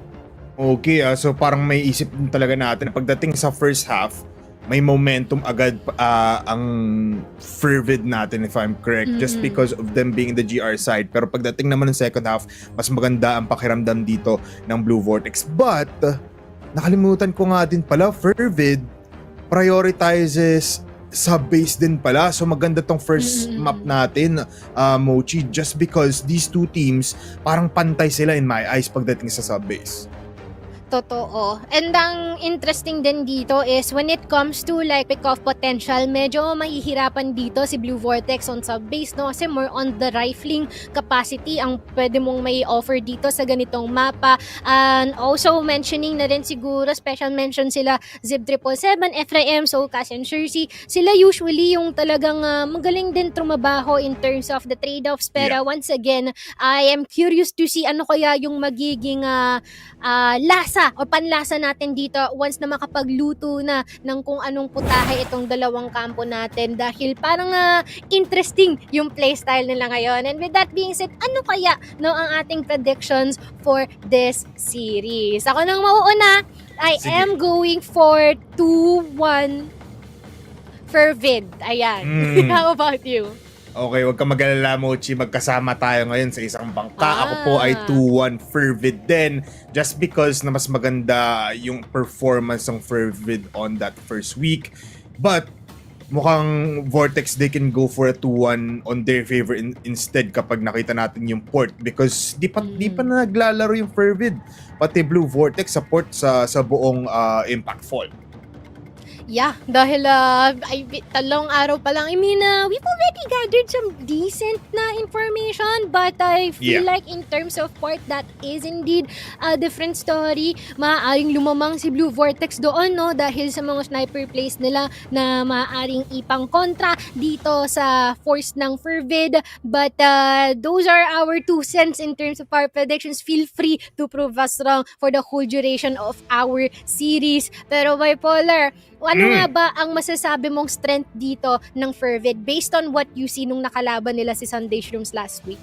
You know what? I feel like napansin ko talaga, they're a team that can close out the rounds when they need to. Kasi if I can remember quite clearly, palagi tayong umaabot ng tie game pagdating ng second half for Fervid and against Sunday Shrooms last time.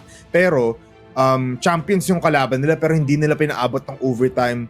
Hinayaan lang nilang palaging 7 or 6 yung scoreline ng Sunday Shrooms. This Fervid na talaga kumukuha ng last stretch of rounds. They can close it out confidently and alam nila kung paano yung playstyle nila. Pero for Blue Vortex, I just wanna add din, Blue Vortex is a squad that can go for the long way. So kung kalaban nila yung Fervid na can close it out quite clearly, baka dito sila mapalaban because Blue Vortex sanay sa comeback plays para umabot ng overtime, given that hindi sila nanalo last time in triple in 2 overtimes.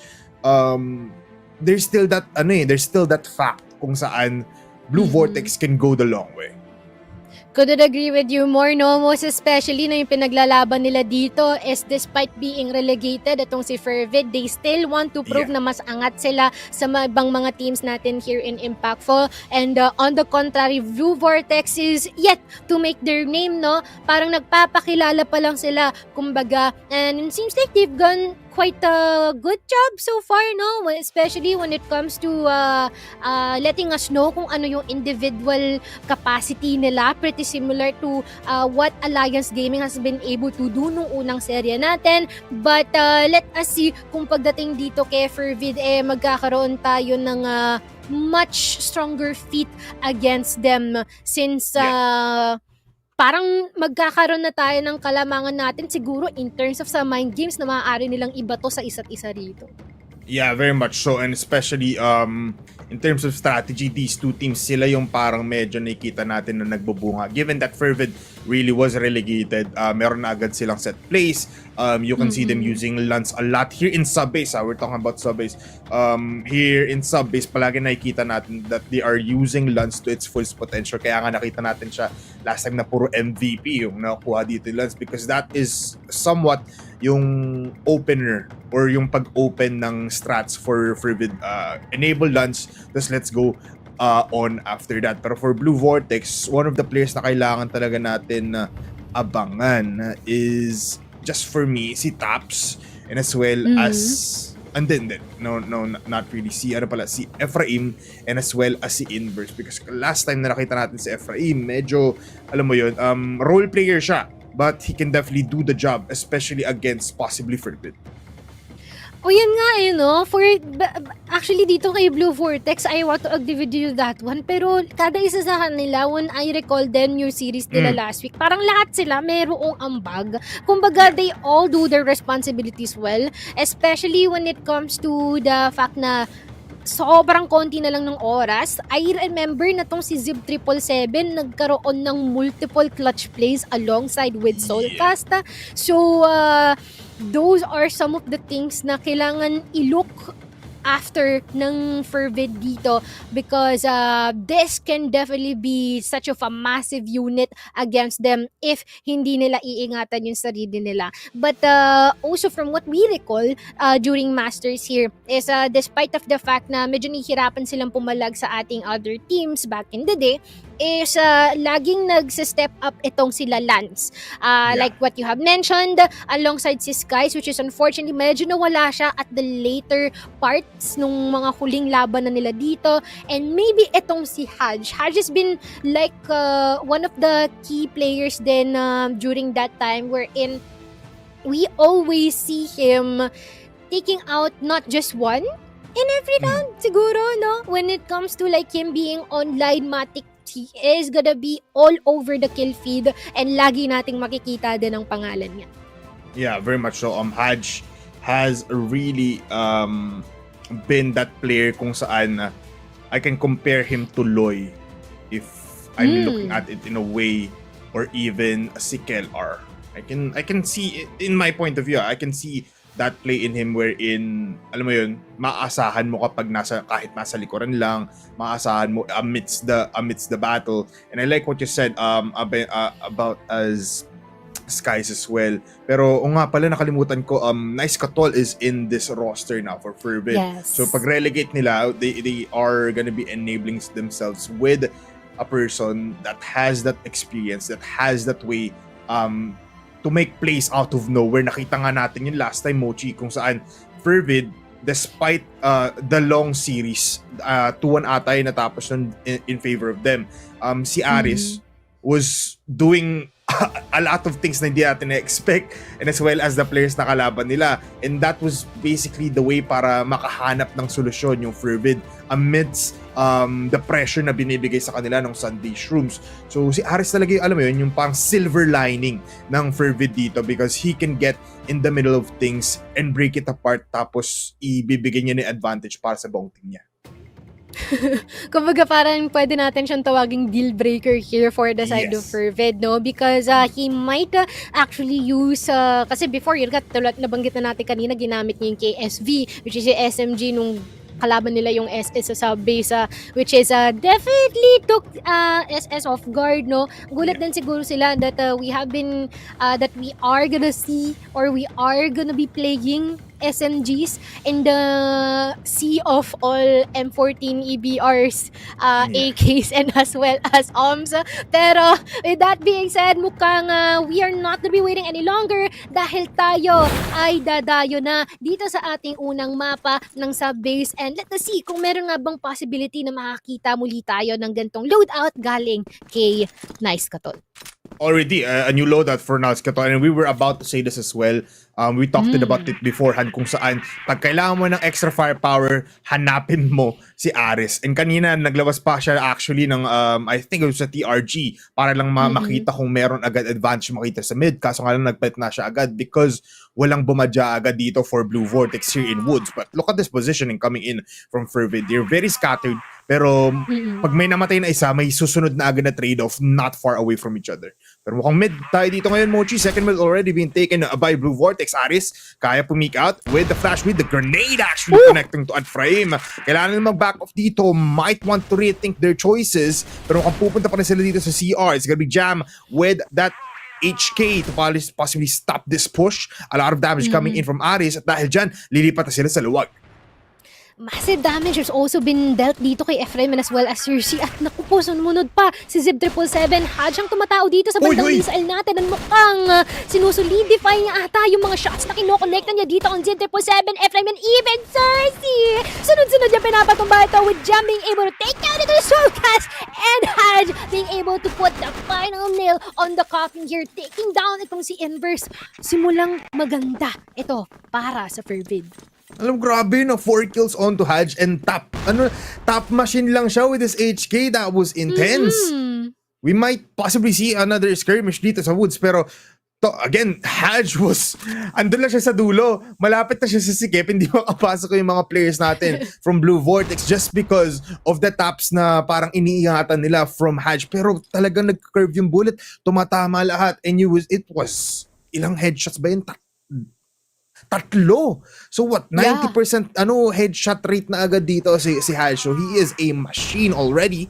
C4 in the hands of Soulcast right now out. Here's sa outer. A big aggressive push papunta sa Woods for the side of Fervid. Different taste naman ngayon, and this is what you need to expect from Fervid kapag ikaw ang Blue Vortex or any kind of team, na every round is different. Exactly. And medyo kinakabahan din ako dito. Bandang woods natin, may tumatao na si Jam ata. Yung possible na makikita nila dito with a quick trade off from Zip777. Oh, they are wrecking havoc dito, no? From our woods area as there will be a follow-up kill here na manggagaling kay Soulcast. Yung C4 natin ay wala sa kanilang mga kamay pero si Skies na lang ang naiiwan dito being able to take down and connect the shots here in Cersei dito sa bandang control room natin as he tries to find his way and hopefully inch further into equalizing yung manpower natin dito, still existing at buhay pa for Blue Vortex. Yeah, actually, this is still winnable for the side of Fervid, but for Blue Vortex right now, it's more capable of winning for them. Just because of a 2v1 situation, TRG in the hands of Inverse, kailangan niya lang tignan dito towards second mid. May kita ata nila Skies, some shots being taken out. Skies pupunta kayo sa dark room pero mamatay lang din siya. Soulcast now with 3 kills into his hands and a headshot para makuha ang first round for Blue Vortex. I feel like medyo nag-extend masyado dito second mid itong mga members natin from Fervid which definitely gave them that grave end of having Sky as the last person remaining sa kanila. And unfortunately, hindi nila na-clutch yun, no? Because they're working too close to each other. The last 2 people here from Blue Vortex. Pero woods area na naman ata ang sinusubukan na masipat ng Blue Vortex dito ngayon. Hopefully, eyeing for another pickoff. But seems like Fervid has been able to learn their lesson. Medyo passive ang kanilang lokasyon dito ngayon. Other than the fact that Aris is staying here at the passage area. Yeah, medyo only aggressive position mula kay Aris. Still haven't seen anyone here. Mukhang di rin magpapakita dito ang Blue Vortex on events. Pero never mind, Cersei right now infiltrating the backlines. With the TRG of all guns, kailangan niya ata mag-back off dito or might just wait for that prime opportunity kasi nice camera angle production team. Saktong-sakto. Parang si Ebat at si Adan. Parang good versus evil yung nakikita natin ngayon. Tingnan mo ang daming tao sa ilalim nila pero sila focus lang sa isa't isa. Wanting to play, magkakasabay pa nga. Ayun! Sa unang mamamatay si Cersei. Ephraim with the trade on kay Skies here in mid. Pero ngayon, Jam might be the possible stopping power dito para sa Fervid. Pero Zip777 will kill him off. Ephraim with a second kill, might go for a third. Inverse pala makakuha niyan and a Soulcast once again with the last kill. Cinema moment yun. Para akong nanood ng Marvin at Jolina sa Benz. Mochi? Gusto ko nakaantabay lang silang dalawa doon sa anggulong yun eh. Tapos even Prod took the opportunity na, uy, parang ang gandang thumbnail nito ha. Or something like that. Pwedeng cover photo. Pwede. Diyos ko po. Ay, nako. Pero, wait lang nagpupusya naman ata itong si Fervid dito. Couple of people at woods area, Aris and Jam. Ay, susuportahan sana ang isa't isa. Pero parang hindi ata nagawa ni Jam ang papel niya. Lance taking down ito ni Soulcast at immediate trade here. Pero still, babackout muna pansamantala. Dahil kailangan na mag-iinat. Nasa CR na ata ang isa. Galing dito, Cersei being taken out here by Jam as well. Malayo pa ibang mga miyembro natin dito from Blue Vortex as there might be a follow-up from Inverse. They better be careful. Yeah, they better be careful now just because Ephraim is already low. Another action here in events. It's Inverse and Jam possibly with the fight here. Kung nakita nyo kanina, medyo may skirmish tayo na may bumaba na kanina sa vents tapos nagkalagpasan yung players ng Fervid and Blue Vortex. Akala nila, uy, di pala kita kakampi. Tapos nagkaikutan sila ng players. Sky, nagkakita na nga dito here in towards Dark Room. Pero they will push out towards si Kep. Mamamatay agad doon si Jam. And look at Zip777. All the way into the heads of Haj in that A site. Skies ngayon mag-isa versus 1 now against Zip777. 2v1 situation kung saan nandito pa rin naman si Luz with TRG and he might have the good read here because may kita niya through the smoke yung rotation ni Zib towards B but nonetheless it's a round para sa Fervid. Malapit-lapit ang ating umpisa dito, no? Siguro kung meron tayong heat map dito ngayon, kitang-kita na sobrang nag-iinit yung mga players natin here at the woods and as well as yung second mid area natin. Even yung vents natin man, maraming tumatao, maraming nagpa-party, maraming tumatambay. Pero si Zip777, sabi niya, hindi na natin nahayaan na tumambay si Aris dito as he takes him down with a really decisive blow and na-popcorn niya pa nga si Skies dito. Yeah, grabe yun. Zip777 holding his own. Mag-isa lang siya doon basically doing the work for himself. And a good grenade to top it all off. Ang ganda ng H-ing, ganda ng frag.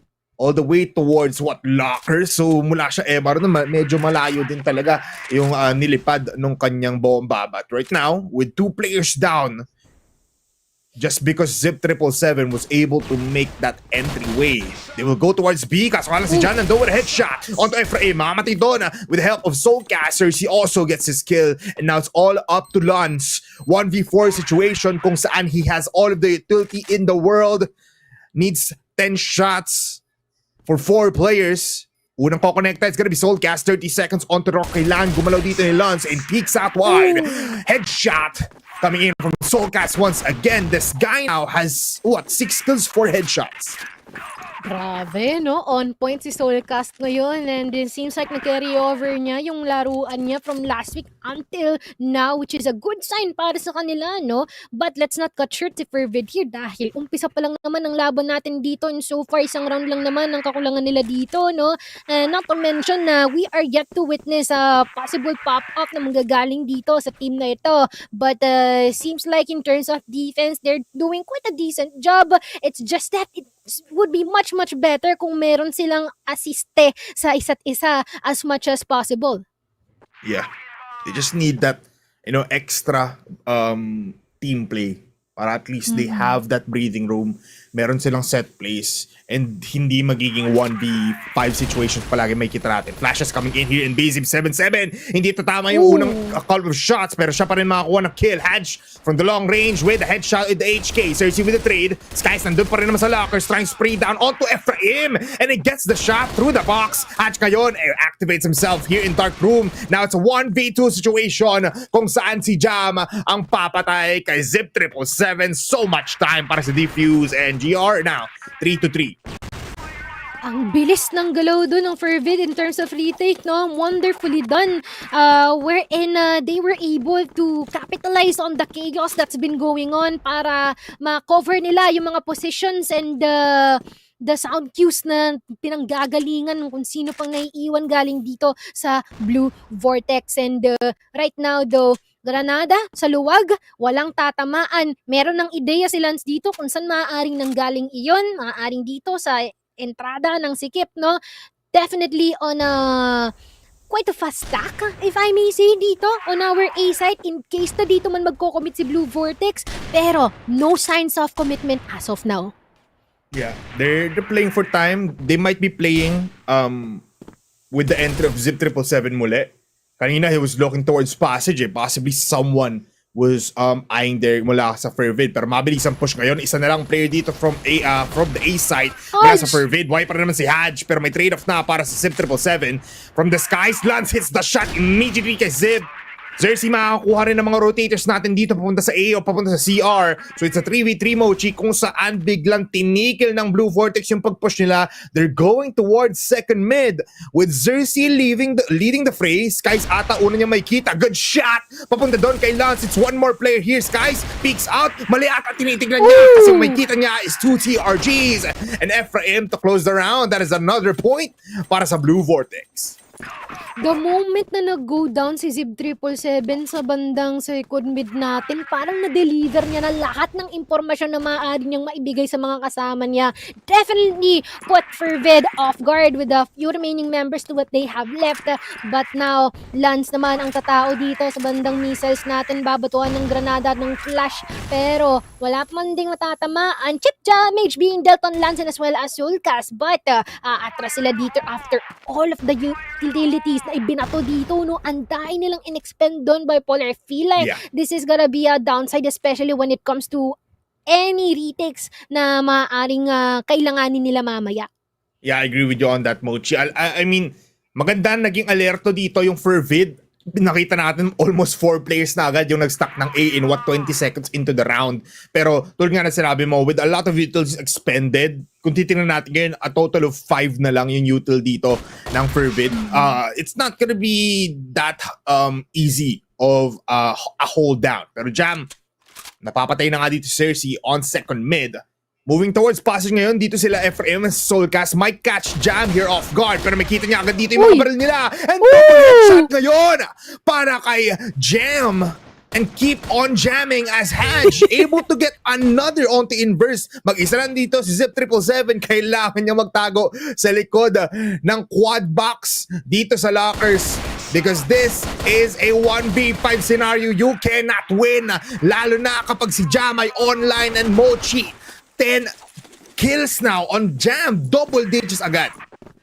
Palong-palo, naging zesty tuloy si Bipolar, no? Sa pagsabi ng Jam dahil sa sobrang tindi ng kanyang laruan during that round. And, I mean, we can say na sobrang calm aim din yung meron dito kay Jam, no? Walang nakakapansin nun. Parang ninawala-wala lang niya yung mga kills na nakukuha niya. But right now, Lance will be able to take down itong si Cersei. We are waiting and anticipating if there will be any trade-offs na manggagaling dito kay Blue Vortex, no? Because they're being overwhelmed by the shots na ibinabato ni Lance dito and all of the utilities na ibinabato din ng Fervid sa kanila. Definitely denying them entry onto A-side kahit na gusto man nilang gawin yun.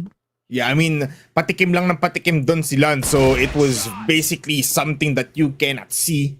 A sniper, a killer in the shadows, pero makakuha pa rin naman sila ng isang kill in this round. Pero look at Lance, pangatlong kill niya na yun sa second mid. And sinasabi ko sa inyo, patikim lang ng patikim yun. Tikim dito, tas alis, tas tikim ulit. And ganun ginagawa ni Lance ngayon. Ang kalaban niya, which is Blue Vortex. 3v2 scenario kung saan parehas ng mga players natin dito for Blue Vortex Iron Woods. Makamatay yung isa, so it's all up to Ephraim. 70 HP on this man versus 3 players. Jam is very much low, pero magpupush out with the C4. Ephraim on the right side will be picked out. Skies with the kill. Denied lang naman ang any clutch capability na maaaring may offer ni Ephraim dito by Skies.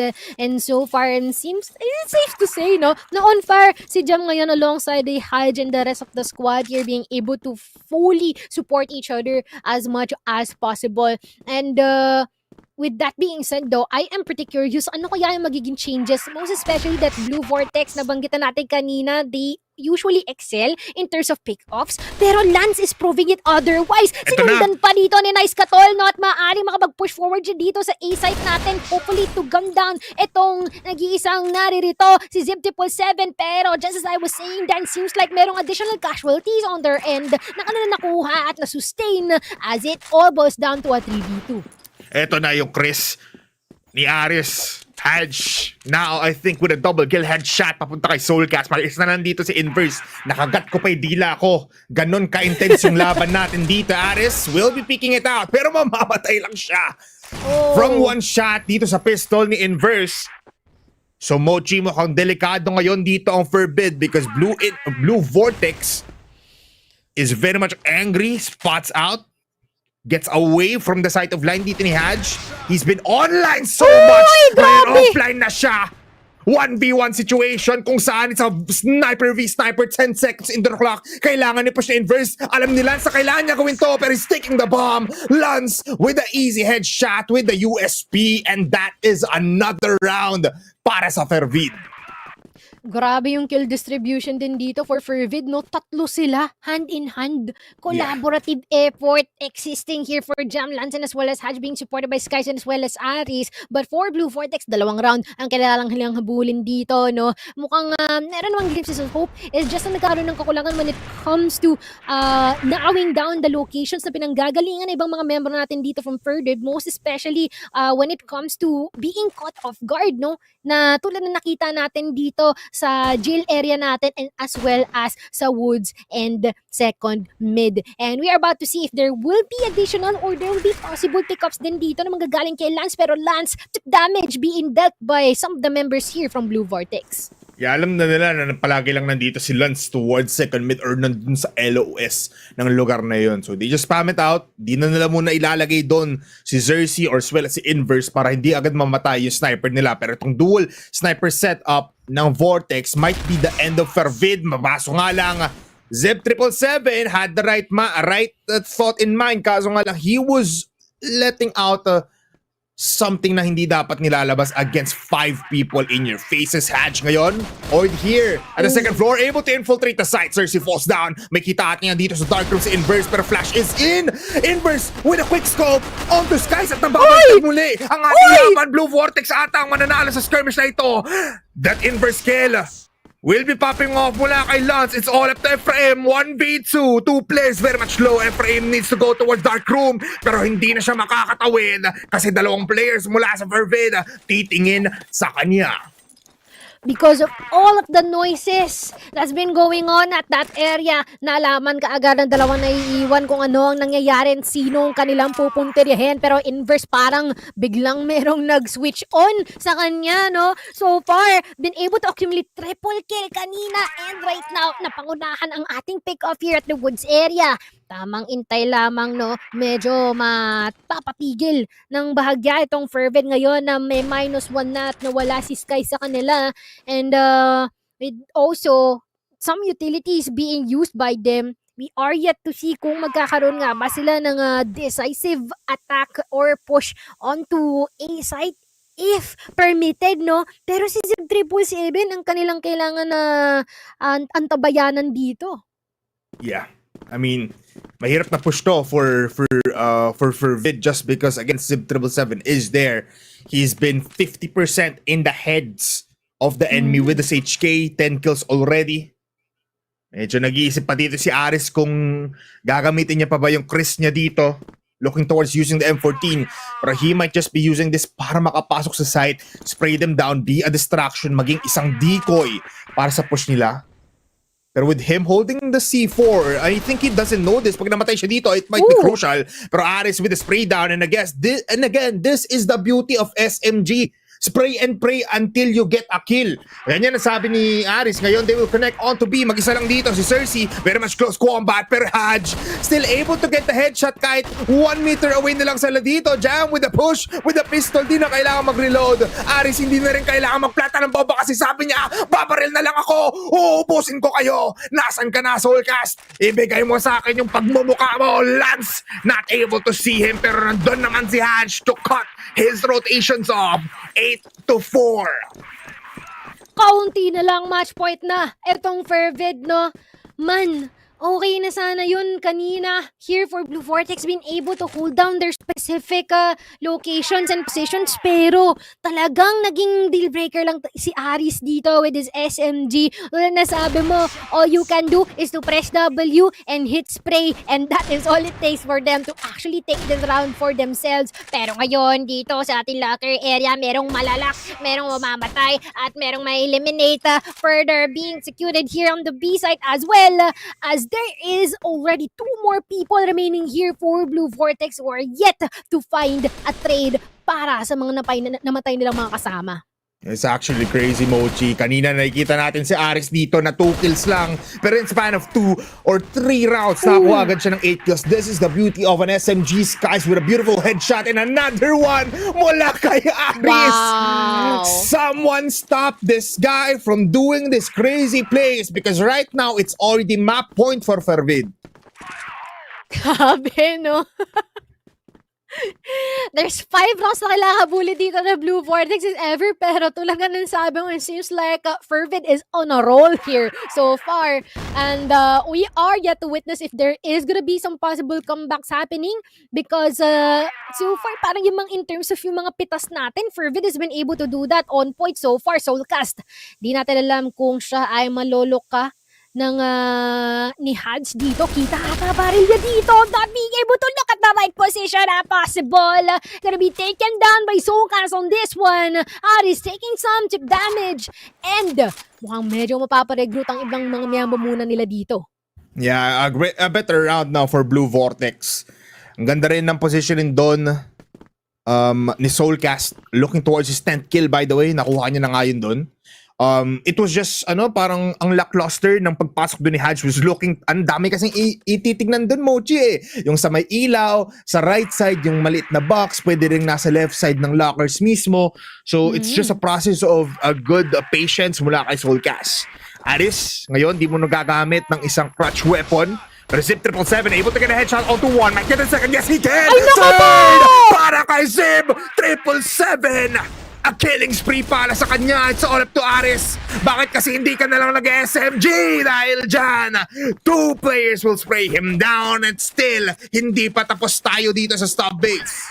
It's been quite of an unfortunate scenario para sa kanila, no? Medyo nagkaroon ng audition happening doon sa ating missile area wherein Zip 777 has been able to get that opportunity para paghiwa-hiwalayan yung kanya mga nakikita and in turn take that triple to himself. Woods area being occupied by Skies here in case na merong mga has na mag-push dito, pero just gonna be holding this down all the while the rest of the people here are putting themselves onto the MR area and possibly near the forklift if there will be any amount of contestment from Blue Vortex.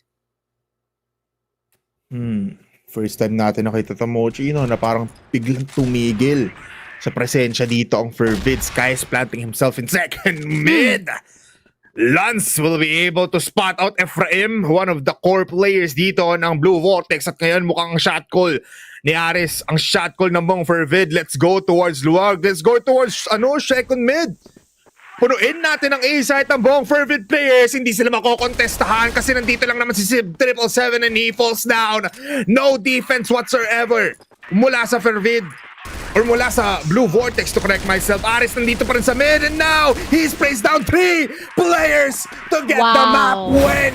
10-5, Mochi. What a set mula sa buong Fervid squad. What a set and what a power. Even yung mga multi-kills na nakukuha, nararak up ng ating mga players dito from Fervid has been super obvious for us to see and it's been a banger of a match here into the map of Subbase. Nice try for Team Vortex kasi nakikita na natin na, in terms of pick-ups ng first half natin, parang may possibility. We can see the vision, we can see good, what do you call this? You can see a good chance for them to actually take some specific rounds. Pero talagang na-outman and even nagugulat sila sa kung ano yung binibigay ng Fervid sa kanila. Even with the pickups na binibigay dito ni Lance, ni Skies, and most importantly, Nice Katol being able to go online and pop up in the last few rounds na meron tayo dito sa mapa ng Subbase.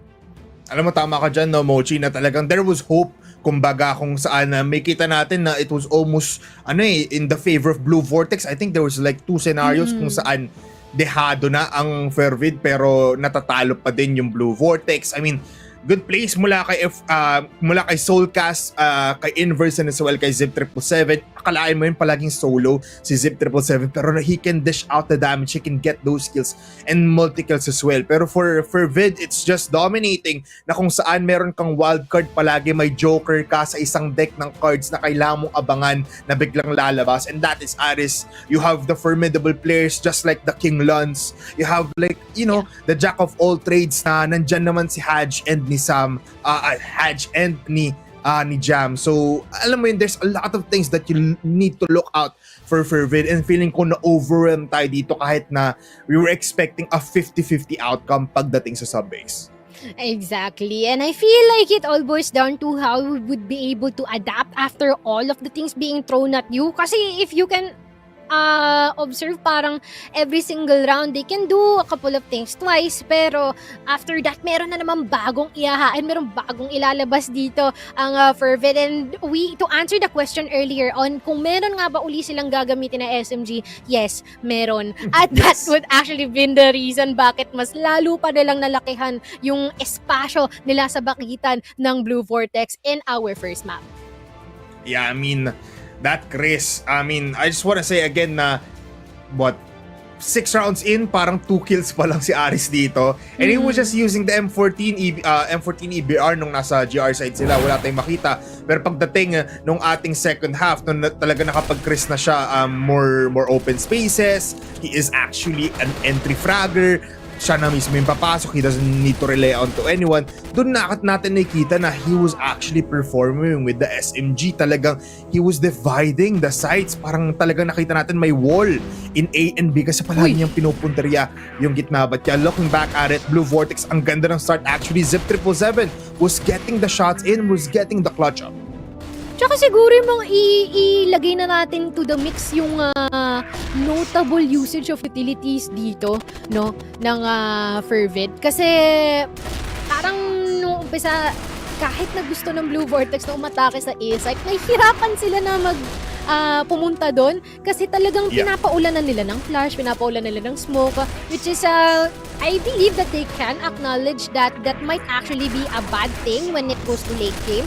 Ang sagot lang pala doon ay hindi na nila hayaan na humuntog doon. Yun lang yung kailangan nila gawin.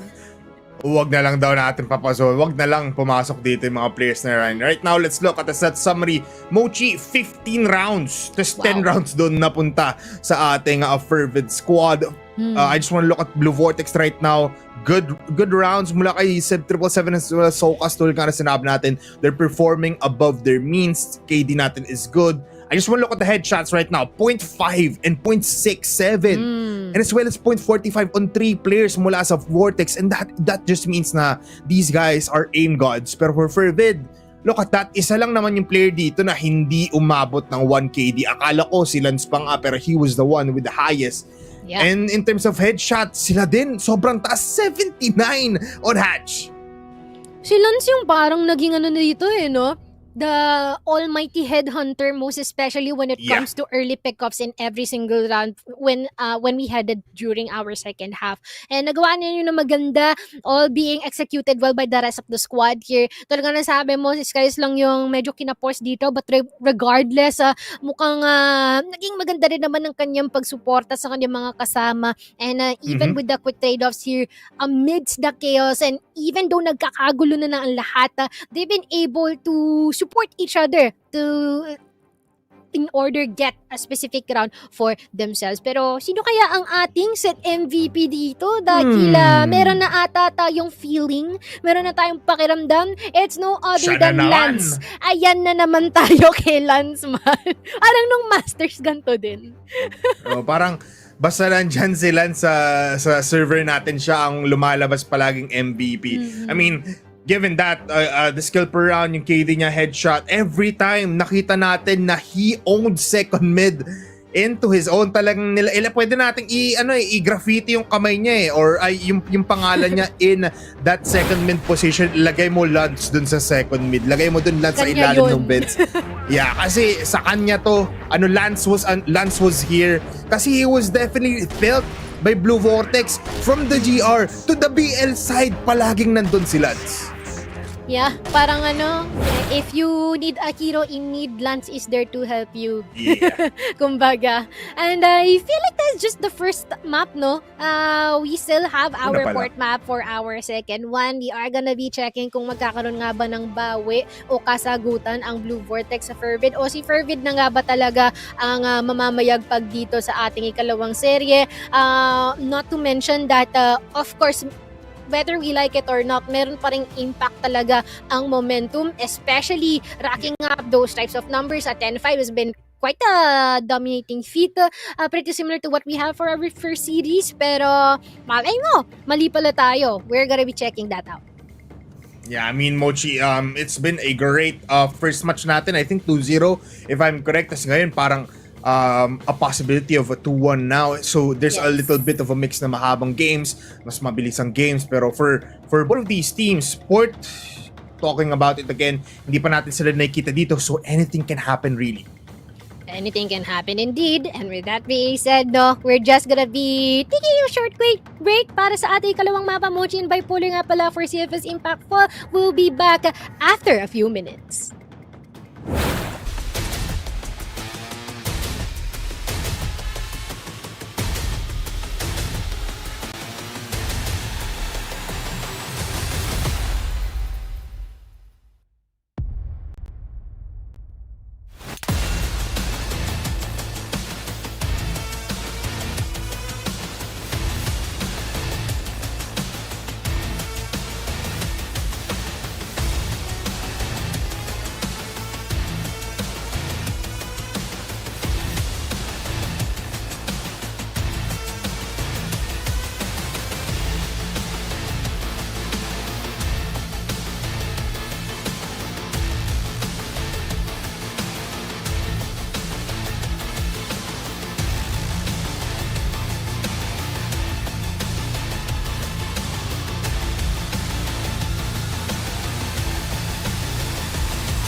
this is a team through grit and grind, through years of experience. You can't really deny the greatness.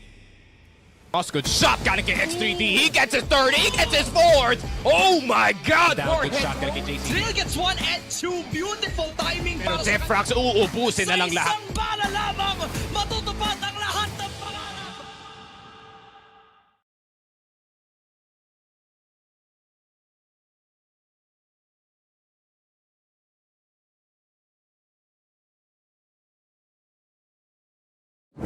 Oh, na. Ito na nga tayo dito sa CFS Impact Fall. Nagsisigaw pa si Perpoler kanina pero ganun lang kami ka Gina G dito sa ating ikalawang serye. Let's go nga. Ika nga ni Direk dito para sa ating second day or rather third day ng CFS Impact Fall. Men, kanina nakita natin ang 10-5 na pabor dito for Fervid against Blue Vortex doon sa mapa ng subbase. Ano naman kaya ang kakalabasan dito sa port? You know what? Dito talagang we don't know. I mean, we know some things about these players. Port is actually a good and open map for our snipers on the both side, lalo na for Blue Vortex kung saan they are more comfortable with the double sniper setup. So baka makita natin dito mas formidable ang defense ng Blue Vortex pagdating ng GR side. Kapag dumating naman tayo on the BL side for Blue Vortex, baka A and B side take, sabay nilang kukunin yon para at least they have choices. Pero for Fervid, nakita rin naman natin dito that some of the players have experience in it as well.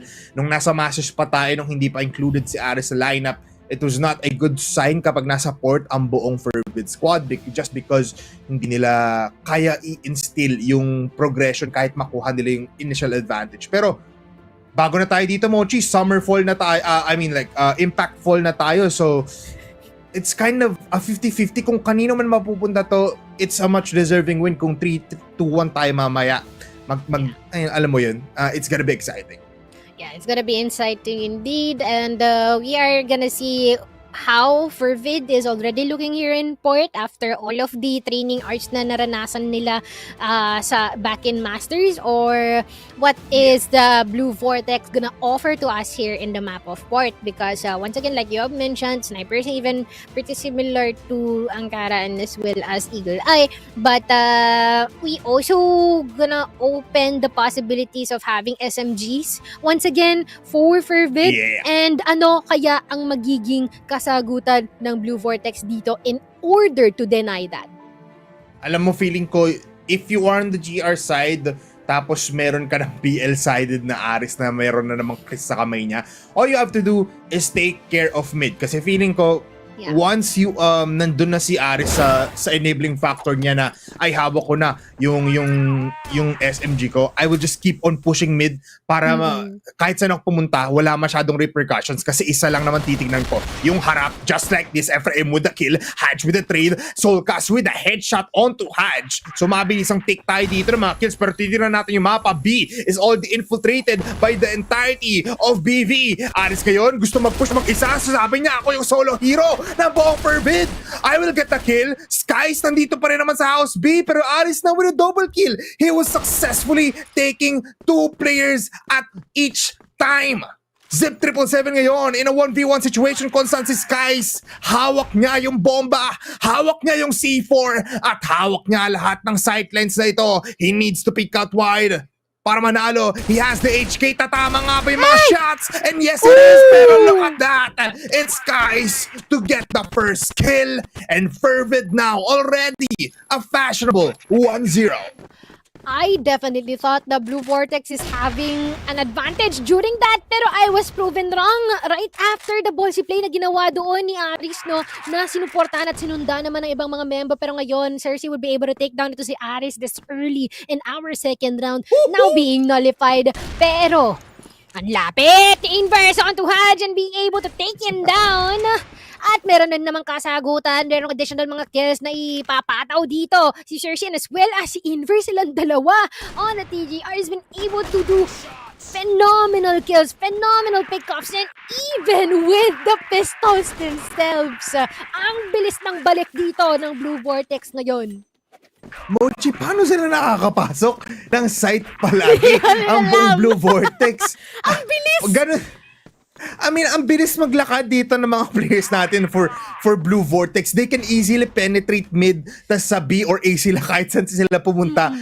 Nalilikuran agad yung buong Fervid natin. It looks like parang yung depensa dito, yung buong pader na ginagawa ng Fervid has a lot of holes na kailangan nilang i-patch up going into the next rounds. Pero BV now, nakikita rin natin kanina, Mochi, yung intense pressure na binibigay ng double sniper setup kung saan kahit ka tumingin, merong dalawang sniper na katutok sa'yo, pero saan siyang matututok sa mga ulo ng kalaban. Cannot help of jam kasi mamamatay na siya doon sa house B. Pero now, he is out for blood. Double kill para kay Hatch. Successful ang kanyang misyon sa pagkuha ng dalawang tumatao roon, pero Sept 777 gusto atang sumagot alongside being itong si Inverse, no? Kahit na wala ang C4 sa kanilang mga kabay, subukan ata nila na ma-equalize ang ating mga numero dito. Marami-rami ang tumatao sa B-site natin and as well as dito sa bandang bridge.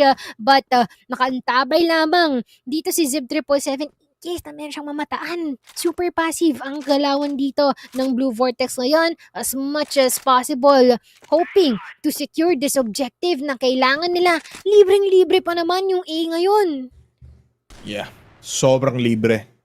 Alam mo, feeling ko, Mochi, just a quick thought, feeling ko mananalo dito sa clutch up ang Blue Vortex just because Inverse is still alive. 2 kills onto this man already into 2 rounds. Pero ang gandang positioning to coming in from Lanza, kapag may na-cross dito and they are not careful, they might just get picked off. Sept 777 needs to run towards site and go towards exit para mas clear yung labanan nila. Pero sabi niya, Inverse, ikaw muna mauna. Ikaw ang tumingin dito sa may bridge kasi alam ko may demonyo dyan at pangalan niya ay Lance. The shot's gonna be in. They will infiltrate A side quite clearly. There's a headshot coming in from Hadj. Will get that kill on the Sept 777. The bomb being planted so much time still. Pero with Inverse, with one grenade into his hand, can he go for the clutch? Triple man here coming in from this area. Saktong-sakto yung mga grenades dito kay Inverse. They know he's below that ladder. An easy shot para kay Lance. Anong easy clutch kahit dalawa sila? We are here. Hindi mamamatay ang last 3 remaining players ng Fervid.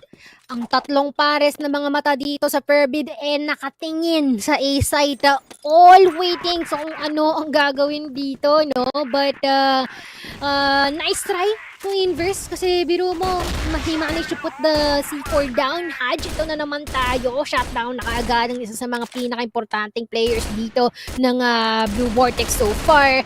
At mukhang may magpupush pa dito sa badang door natin at mapapatahimik si Sept 777. Oh no, this is not good news for Blue Vortex at all. Magpo-force these guys dito from the doors of the steel door. And also gonna be welcomed by Ephraim here as well in attempt to salvage the situation. Pero Cersei na lang ang naiiwan ngayon, naiiwang buhay. Gano'ng kalakas ang agimat mo? Ang sagot mukhang kayang pumalag, kayang lumaban. Dalawa ang kailangan niyang patayin dito, Aris. Nakaantabay, nakatingin sa kung saan manggagaling si Cersei. Nasa kanila yung C4 ngayon dito. Medyo delikado si Cersei. So hard of a fight. Yung C4 nasa taas. Aris is just waiting for his push. Cersei spray down. Aware kung nasan nga ba ang isang player ng buong Blue Vortex. Pero iikot siya dito ngayon, Mochi. Iikot. Dahil pang oras, pwede niya pang paglaruan to, no? Isip siya ng paraan kung paano niya mapaghihiwalay. Kaya lang nakaantabay na si Lance! The gatekeeper himself being able to take the remaining person down. I swear, every single angle na inaantabayan ni Lance dito, no? Parang sobrang delikado para sa mga kalaban kasi oras na dumaan sila dun. Hahanapin mo muna kung nasan si Lance eh. Before you can even do so, tanggal na yung ulo mo. Yeah, that's true. I mean, a good shot coming in from the last player of Blue Vortex. Actually, parang na-wallbang pa nga dun si Lance, almost falling off. Isang wallbang headshot nga lang yung nangyari. So, sobrang lapit.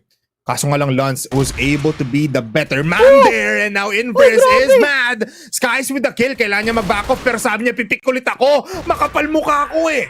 Pero Ephraim, mas makapal yung mga balang tatama sa kanya. So, it's 2-for-1 exchange kung saan Long A is free for the taking dito para sa Fervid. Hadj might be the determining factor kung mapupush nga ba nila yung area na ito. Xerxes is just Under? below the bridge. Going in through the doors, able to spot him out! Pero mamamatay pa din ang buong Blue Vortex. Mag-isa na lang si Inverse, hindi tumatama yung shots. It's a 1v3, no more utility. He is being utilized right now. Ngayon, pinupush na siya ni Jam at siya ay mamamatay. What a headshot from this man. And good try mula kay Xerxes doon sa mid natin under the bridge. Kaso nga lang, how did Haj kill him off?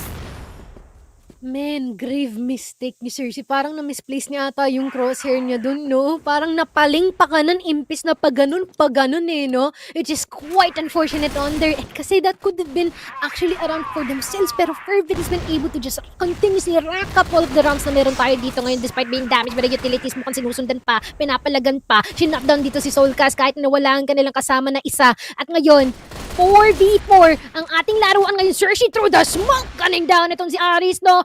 At trade-offs will just continue. The kills will just continue. At si Skies na lang ang magpapatuloy din nito. Despite the fact of 1v3, Zip 777 falling down in his hands. Mukhang pumapalag at lumalaban pa habang may lupa pa tumatakbo. Ang isa being able to take this site for themselves, all up to Skies. Would you have the capacity to clutch this up, Skies? Kaya mo nga ba? 1v2 Skies being picked out at mamamatay lang din siya. Cersei was able to shoot him through the smoke and all towards the GR spawn. What a good round para sa BV natin doon. They were able to get some kills. Ang ganda ng execute natin. Going into B, it was a 2v1 and they just still had more utility compared to what Fervid had. So yung smoke then was also a winning moment para sa BV. Pero ngayon, Mochi, ang ganda ng ginagawa ulit dito. Sky's not backing off from a CA position para matalo niya yung mga players dito. Pero held back muna ang BV. Held back indeed. Pero medyo malapit-lapit sa mga entrada, mga posisyon dito ng Fervid, no? Might be a W or an L depending sa kung meron bang aagapay once that kills already transpired. Pero flashes will be connecting here onto Haj, but will be able to take down si Cersei in the process. No trades as of the current time from the counterpart. Wala pang -1, kumpletong-kumpleto pa, still Look at Jam. alive and kicking here. Jam, what a really interesting location here, being able to take down Soulcast and immediate trade from Ephraim. Ganda ng spot doon ni Jam. We rarely see that, by the way. So good shot coming in from him, able to take down one. So player advantage muli dito ang Fervid.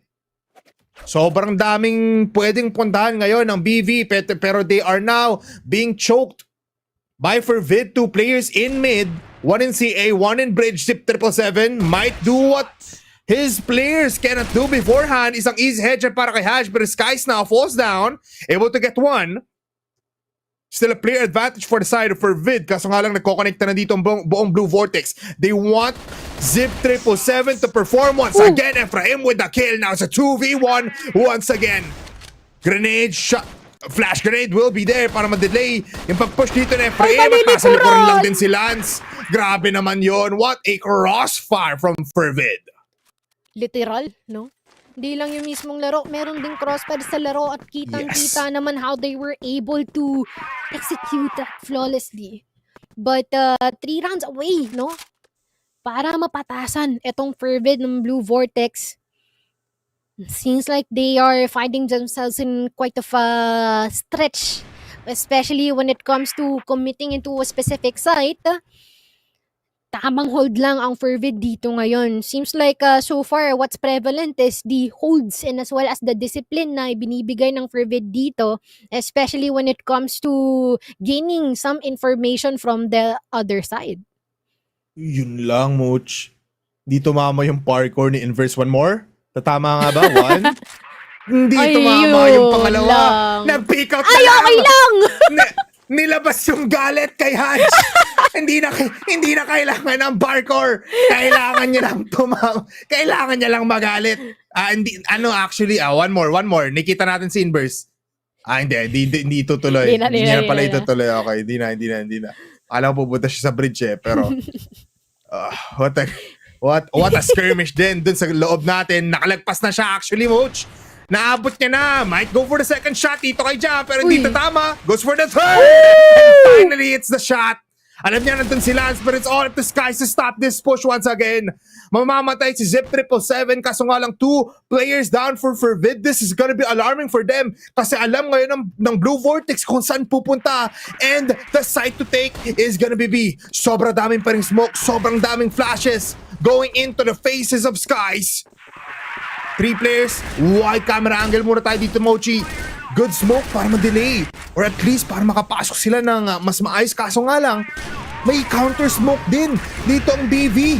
They're going towards the lower part of B right now. And this smoke right now mula kay Lance, sobrang ganda nito. We were able to see them win with the same kind of smoke. Lance, nililikuran ng mga players looking at the bottom side of your screen. Sky, sasabay na rin sa push. Lance with a kill. And now it's a 3v2. 1v2 pero mamamatay pa din ang buong Fervid. Mas maganda ang tutok ni Ephraim.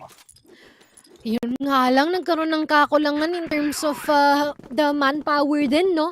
For their side, and it's been pretty much a very good push and commitment na nanggaling dito kay Blue Vortex. They've been able to free the site for their own. Ephraim with a wall bang here onto Jam. Saktong-sakto, pulidong-pulidong kanyang pagkuha dito. Aris!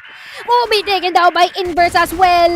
At andito na naman sila sa B-side. Pasok na pasok ang ating mga suke at mga buhay nila. Ang presyo dito ngayon for Fervid. 2 more people remaining. Sulkas gunning them down. Lance trying to salvage this situation. 2 being racked up by this guy. Zip 777 at nila Cersei naiiwan pa dito sa B-side natin ngayon. Nakantabay lang na maigi. Lance being able to segregate them even.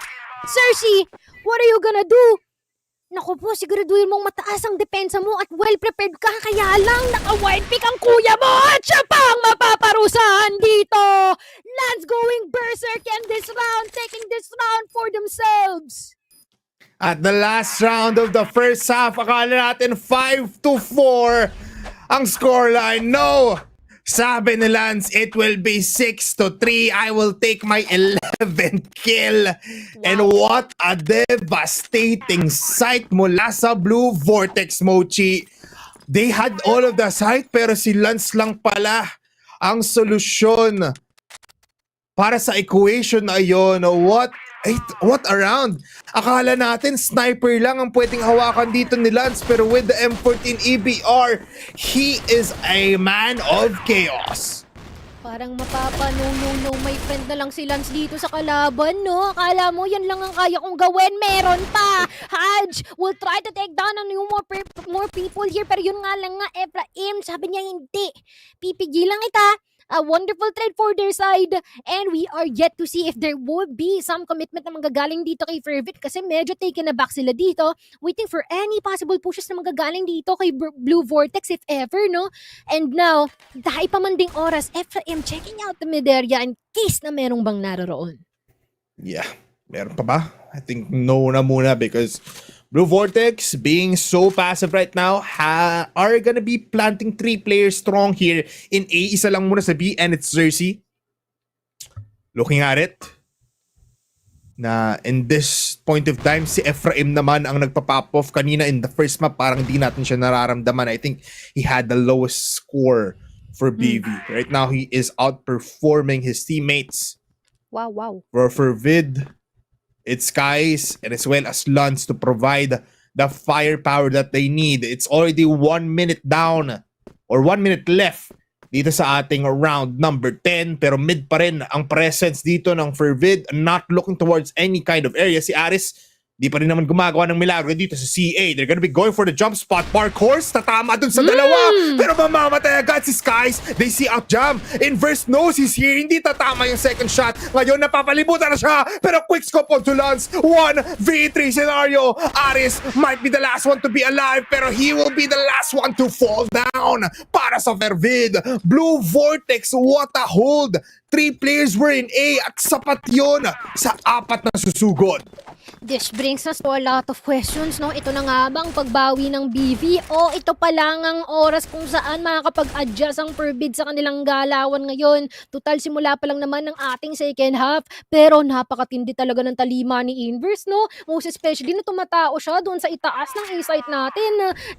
Might have been able to miss a couple of shots, pero meron siyang sinama sa hukay regardless of all the pressure na kinakaharap niya doon. But currently, nakaantabay tayo dito, no? Marami-rami ang mga tao sa ating House B. Soulcast nasa itaas rin, no? Kung hindi siya i-check dito, this might be a bad news for him. Pero si Inverse papangunahan nila. Sabi niya, kumukulit ka na. Soulcast will try to offer a really egotistical peak here and he will be able to get a couple from that. Wonderfully done with the shutdown from Jam and Lanza as well. Nadagdagan pa si Cersei. Napunta rin sa hukay dito. Pero Zip 777 trying to counter this person. But Skies will be able to shut them down. Ngayon si Jam na lang ang naiiwan. Jam or Ephraim, pick your poison. Pick your manok. Ephraim going on top, but the shot will connect from him onto Jam. Wow. What a skirmish doon sa atin, Mochi. Ang ganda actually nung bait and pick scenario doon ng ating Blue Vortex side. Pick out with the TRG, hayaan lang mamatay yung player na yun. Pero dito tama, what a crouch! Mula kay Haj! Muntikan pa siya mabuhay! Oh, grabe yung ultra instinct! Grabe yung spider senses ni Haj doon! Sakto-sakto! Uno na sana yung tatama! Biglang nag-crouch! Out of nowhere si Haj! Oh, what was that? Diyos ko po, yung puso ko, hindi kaya ng ganitong mga senaryo. Oh, ibang horror show. Pero looking at this, Sept 777 already here in mid. Tatlong may kita niya once again. Can he go out for the kills? Nandun naman si Skies, pero siya ang makakuha ng double kill. Fervid pushes, but didn't know na si Sept 777 nasa likuran na agad nila. So right now, we might go for a tie game. 2 players left for Fervid. The C4 not in their hands. Si Jam wary. Low in HP. Sabi niya, Aris, wait lang, brother.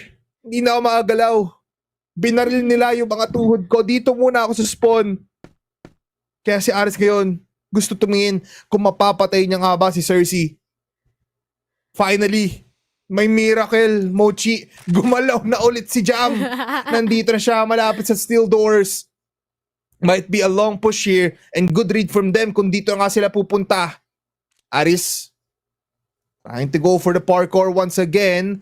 Jam not hitting it right off the bat though. 1, 2, an easy shot mula kay Inverse. Headshot agad yung tatama doon and clean sweep up mula sa Blue Vortex. Wow. Everybody, we have a game in Porta. It's already 6-6. Grabe, no? Kung kanina it's a 10-5 right now. Pantay na pantay ang ating laban ngayon dito sa dalawang teams natin.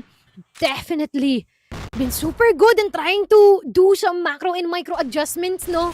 According to whoever's gonna be able to take the first few kills here, no? Depende kung sino naka-first blood, doon talaga, yun talaga yung nagdidiktat ng takbo natin dito. Would it be fast-paced? Would there be some immediate trades here? Talagang aagrohin ba nila?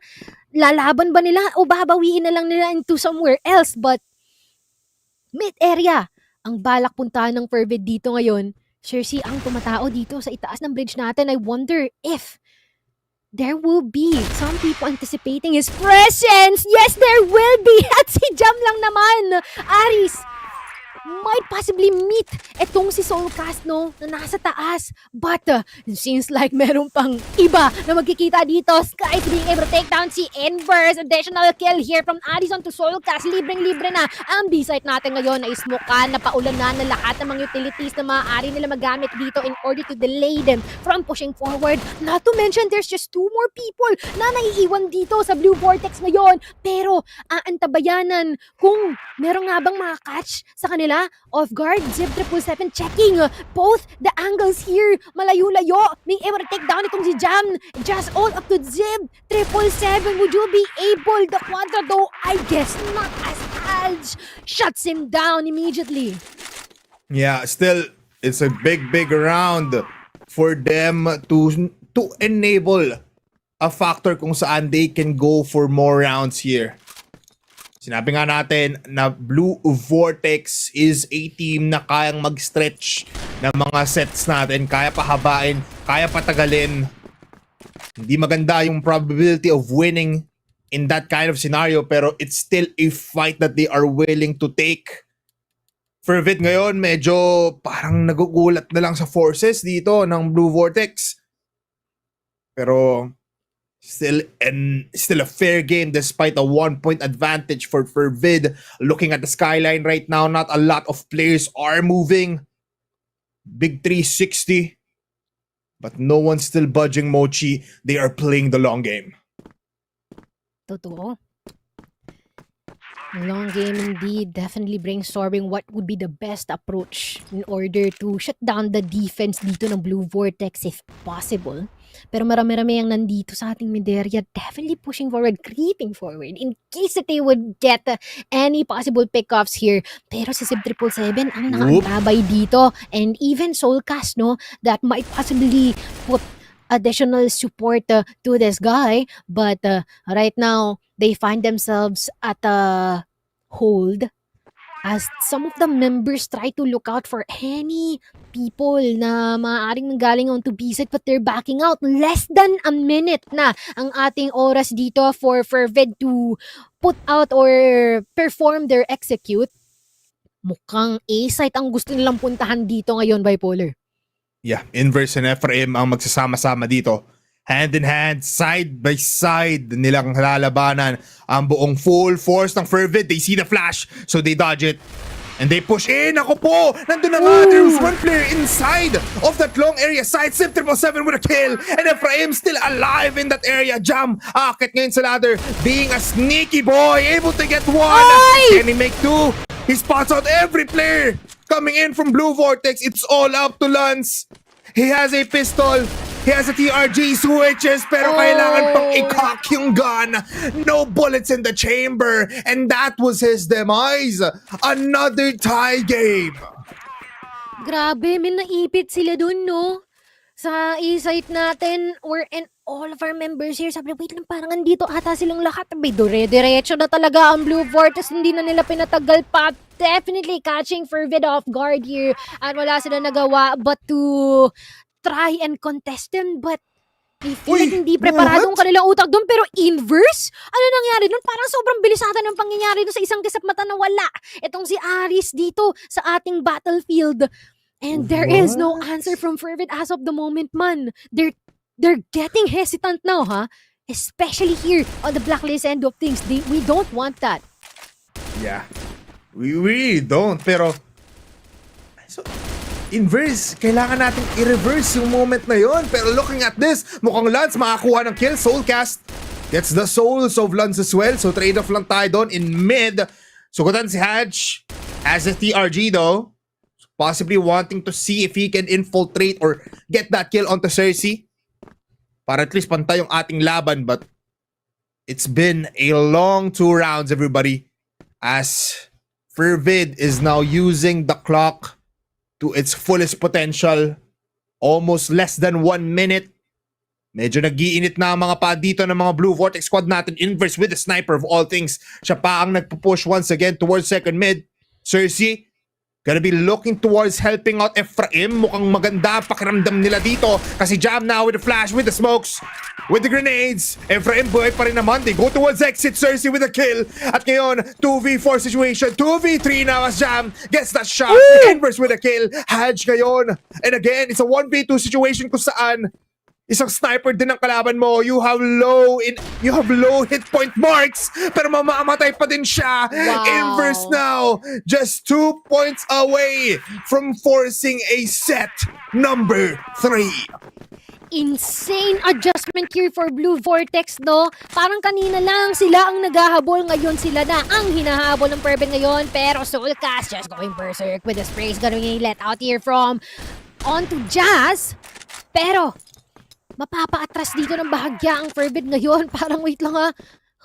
can we press the brake for a second here? Kasi parang hindi ata natin gusto yung nangyayari ngayon. May nabawas na sa atin agad-agad. Efraim. Even Scars being caught off guard here by Efraim from above, raining havoc here for the members na nagpo-push forward onto A-side. Aris at Lance na lang ang naiiwan na 2v3 might possibly be doable. At yun ay kung mababasa nila kung saan manggagaling ang tatlong naiiwang membro here from Blue Vortex. They are yet to secure this objective here. They might be looking out for any additional pickups na maaari nilang makuha in order to lessen the headache mamaya kung subukan nila mag-opt for a retake. Pero tignan mo yung play dito. Zeb 777 manggagaling sa LA.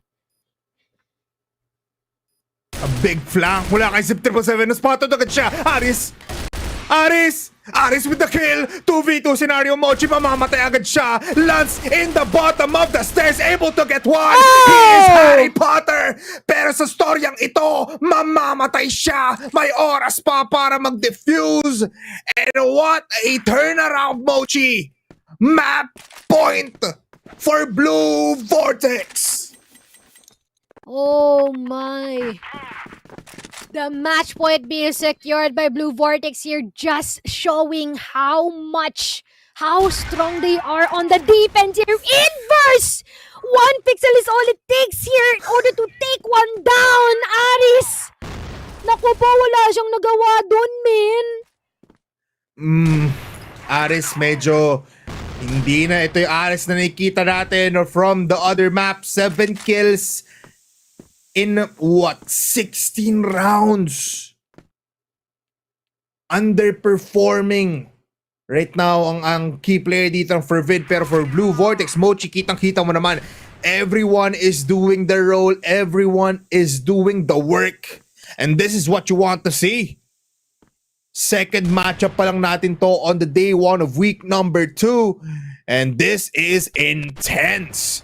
Looking at it, Sept 777 gusto nang tapusin agad yung mapang to. Gusto na mag-map 3. Gusto na mag-break time. Pinatay niya na si Lance. Hanch malapit. Flash will be there. Ma-flash yung mga plays dito ng Fervid. Pero low na ata si Sept 777 and he falls down. 3v3 now. As Cersei falls down. Wait lang. Saglit. Baby don't cry kapag namatay dito ang mga players dito ng Fervid. Pero Blue Vortex stabilize. Mukhang titingin pa sana doon si Inverse sa gitna pero umalis na siya. Mabilis ang steps. Actually, hindi pa siya nakita ni Jam. So this is gonna be a bad take for Fervid. So many kills, so many things to look at. And with less than 1 minute into the clock, they go towards B. They rush in. Pero nakita agad ng Blue Vortex na, uy, bakit walang tao doon? Bakit hindi mo dinedefend yun Inverse? They're looking towards mid right now. But Soulcast has 13 kills, wanting 16 now. Sa baba ng B siya nakapwesto, a good flash. At pupunta siya doon sa ninja corner natin. He's just even spraying them down. And now they go in. Soulcast falls down. 2 players make it one last. Skies with the double kill. And we are still alive. The lifeline is still alive here for Fervid. Man, this match is crazy, not gonna lie. Parang kanina lang nagkakandagarapalan at patindihan na dito sa mid-area natin. Biglang tumahimik and now, the lifeline has been extended here for Fervid. 8-9, no? A little bit more before we might possibly head into overtime. But, ang tanong ay hayaan ba ng Blue Vortex na mangyari yun? Kasi parang medyo nag-iinit ang kanilang presensya dito sa bandang bridge natin, no? Cersei nakaantabay lamang dyan in case na merong magpipik at mangangahas, even possible creep-ups from Efraim.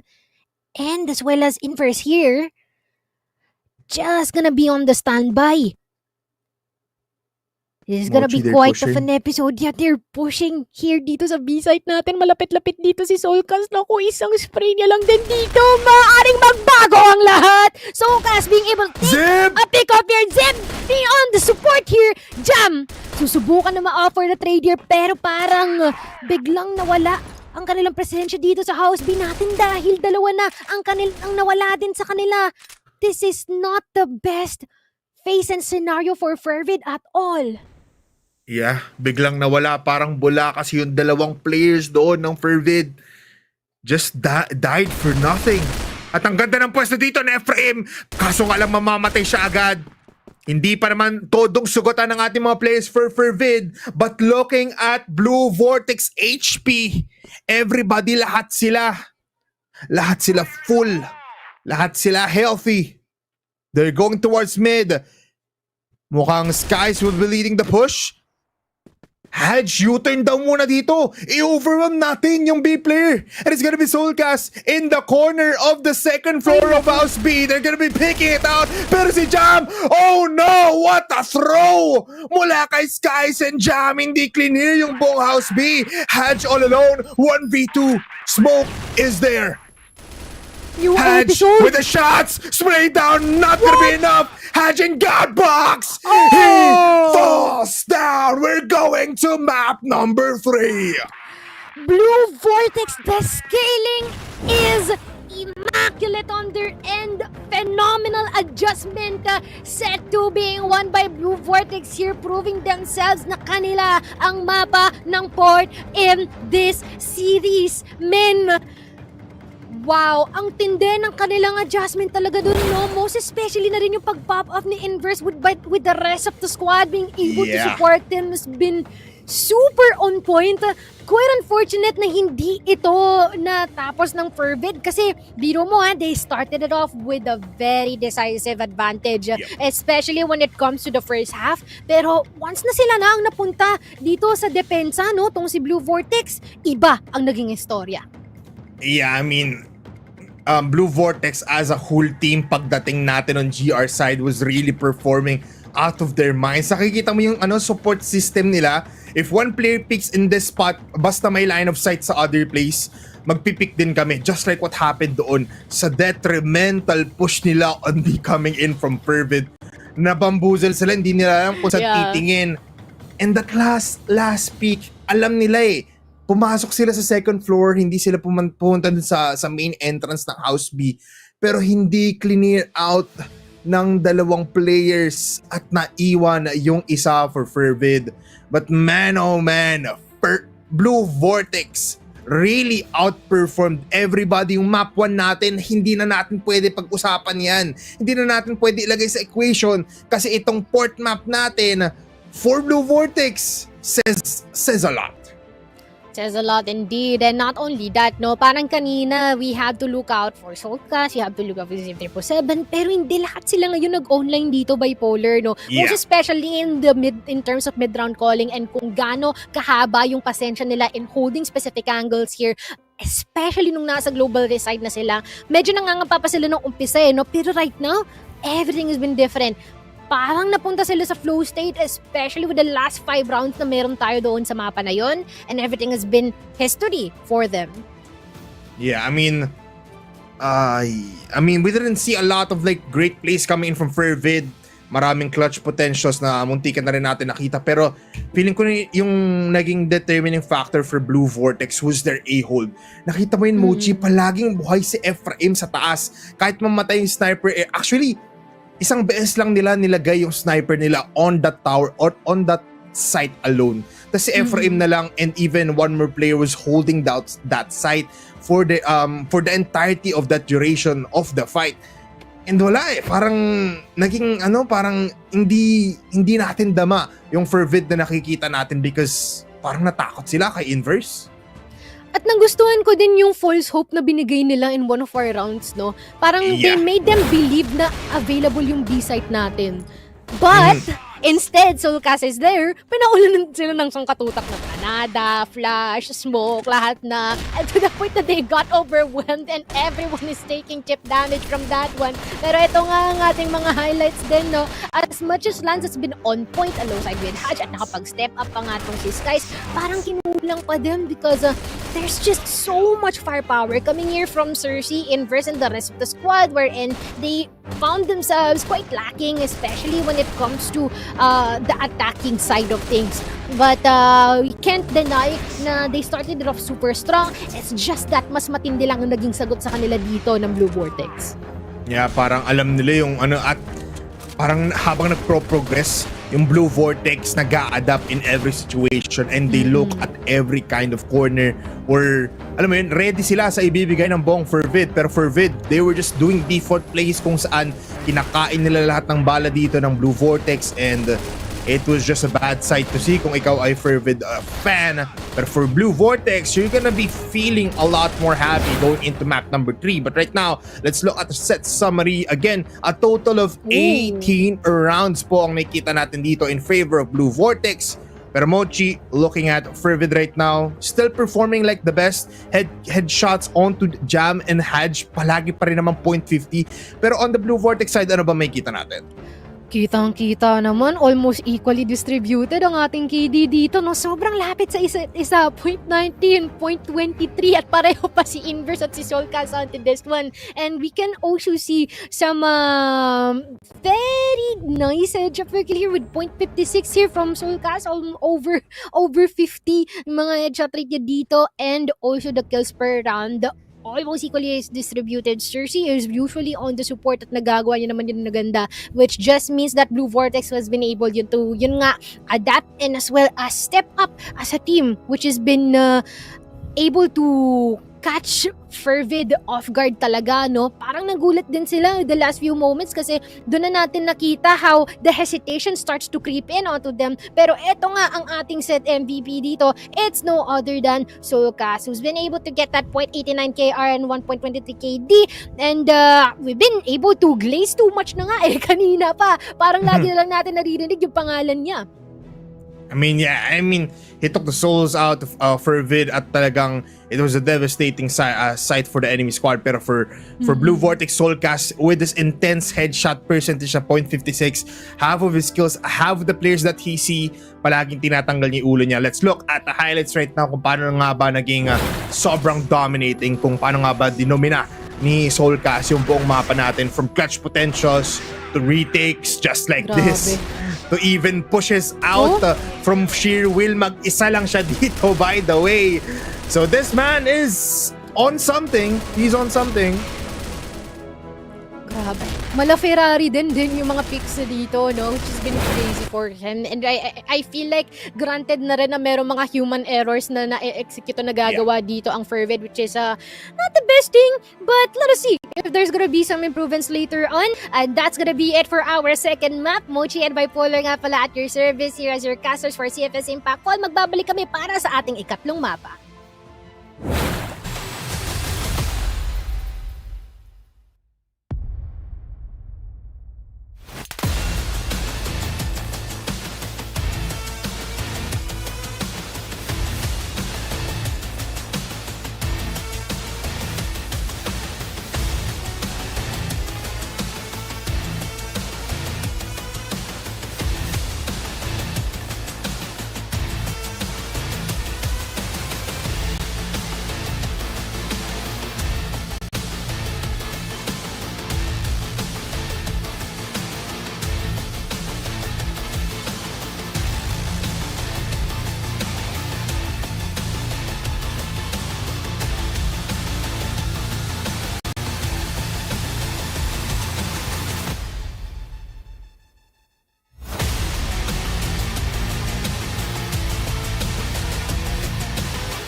A-team through grit and grind through years of experience. You can't really deny the greatness. Good shot, gotta get X3T. He gets his third, he gets his fourth. Oh my God! Down, good shot, gotta get JC. Drill gets 1 and 2. Beautiful timing Pero para sa Zefrax, uubusin na lang lahat. isang bala lamang, matutupad ang lahat ng pangarap.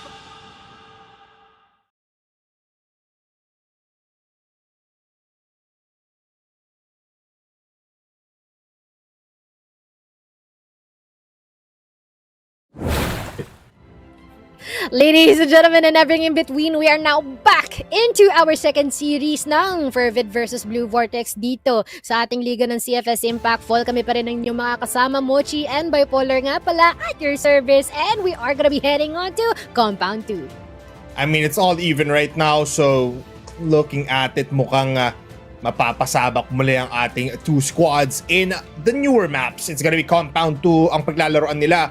Bigger sidelines, bigger potential of coming coming out of a plan kung saan kahit madehado kayo, you still have that backup plan. Kasi syempre, in these bigger kind of maps, Mochi, kahit mamatay yung players nyo, kahit above ng isang player ang kalaban, there's still a possibility of clutching and turning things around. Pero let's see, ito nga sinasabi natin kanina, di ba parang may advantage dito ang Fervid coming into this matchup.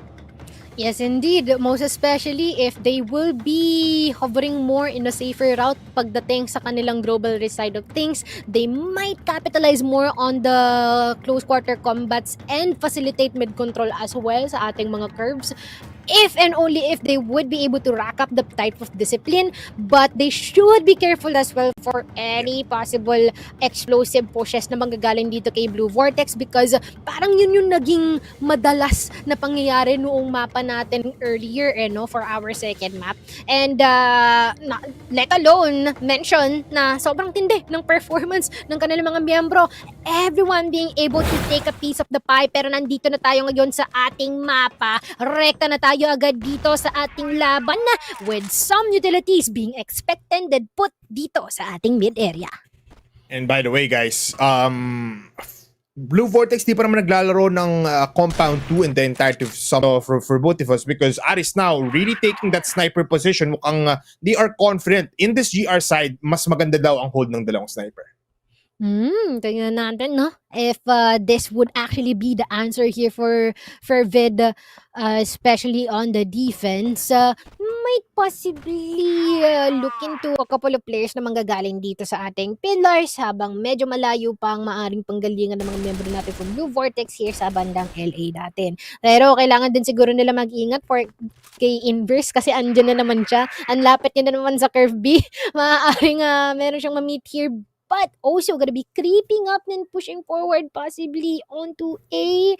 We are yet to discover kung ano nga bang kanila magiging plano dito, pero naka-huddle up na sila dito, naka-regroup na sila, and it's just about time for them to push forward. Hash being able to take down si Z7 with an immediate trade dito galing kay Inverse on Lance, pero mukhang magkakaroon pa naman karagdagang pinapaulan na ng mga bala dito as A site would actually be gonna be for their turn here. Fervid locking down the defense here. Inverse may iwan ng bahagyat ang C4 natin, nasa A site pa. Inverse na lang ang natitira with a 2-0, pero ang katanungan, makukuha niya ba to ng para sa kanya o hindi? 2v1 situation, C4 in C1. So parang mahirap na ito for Inverse. He does have a util, pero 25 HP onto this man. Isang shot na lang siya dito ni Hatch. May kita dito yung kanyang barrel, and a headshot will kill him off. Fervid now able to start off this GR side as a point advantage pagdating sa kanila. Di pa rin naman we actually saw skirmish din dun kay Aris with that one kill with the TRG. So parang gumagana ata yung hold down or yung strategy dito ng Fervid. We actually thought then nga that this is gonna be a really good take for Blue Vortex, especially na marami-rami silang nandito sa EA natin. Kaya lang parang hindi naglast, hindi nagtagal yung domination yun, yung push na yon, as maraming nakabantay, maraming nag-expect for their presence and for their footsteps to be heard dito sa ating A site. But right now, mukhang pillars ata ang punteriya ng ilang mga member dito from Blue Vortex. Yeah, they're looking towards the position kasi kung saan Kailangan natin pupunta sa isa para makuha ng isang advantage. Jam though, very much close in store B. Kasama niya rin naman si Aris. Aris actually not using the TRG kanina right now. Switches to M14 EBR. C4 nandun pa rin naman sa ating connecting side in mid. And just default play tayo ngayon dito. They're just gonna be using the timer, trying to poke out the enemies. Titignan natin kung saan nga sila makakuha ng information. Pero hindi pa rin naman nagpapakita talaga si Jam. Here in B, Hatch also has been putting himself in the Z position. Actually, hindi tayo masyado nakikita ng players na holding down A in Z as a way of to stop the push. Actually, it's good kasi if you're on the BL side, dalawa yung titignan mong areas palagi pag papasok ko dyan. So that's a good adjustment mula sa Fervid. Pero mukhang mid-take muli ata dito ang gago nila. Mochi 40 seconds onto the clock. Zib 777 with the C4. Hadj, malapit na rin dito mag-asim at mamamatay siya doon. Kasi headshot ngayon kay Zib. We're able to take him away inverse in the smoke. Waiting for the right opportunity. Jam is also just waiting for that push in. Di pa naman nagro-rotate ang ating mga players coming in from Fervid. Pero look at BV, pumapasok na sila sa EB. Jam with the kill. Xerxes with the trade. At ngayon, nagtatarantambong Fervid pero nakatalikod dito si Ephraim. Soulcast to get no kills. Never mind, he got one. So 1v1 situation tayo where in BV, Xerxes is low in HP. Lance has grenade. Tatama nga ba? No, it will not. No, it will not. Lance, in the new revamped B site, saan niya nga ba makikita dito? Ang mga trades and what a flick! Just a sound cue and a shot to the right side of Lance. What a crazy play! Crazy flick man. Parang yun na yung mga tipo ng mga oras na kakalimutan mo na lahat ng mga nangyari during that round and you'll just dwell upon and put your focus on the last two members ng magkabilang team, no? 1v1, it's just that talagang nalamangan ni Lance yun. But right now, Zip 777, naku, di tatama ang bala ni Aris doon.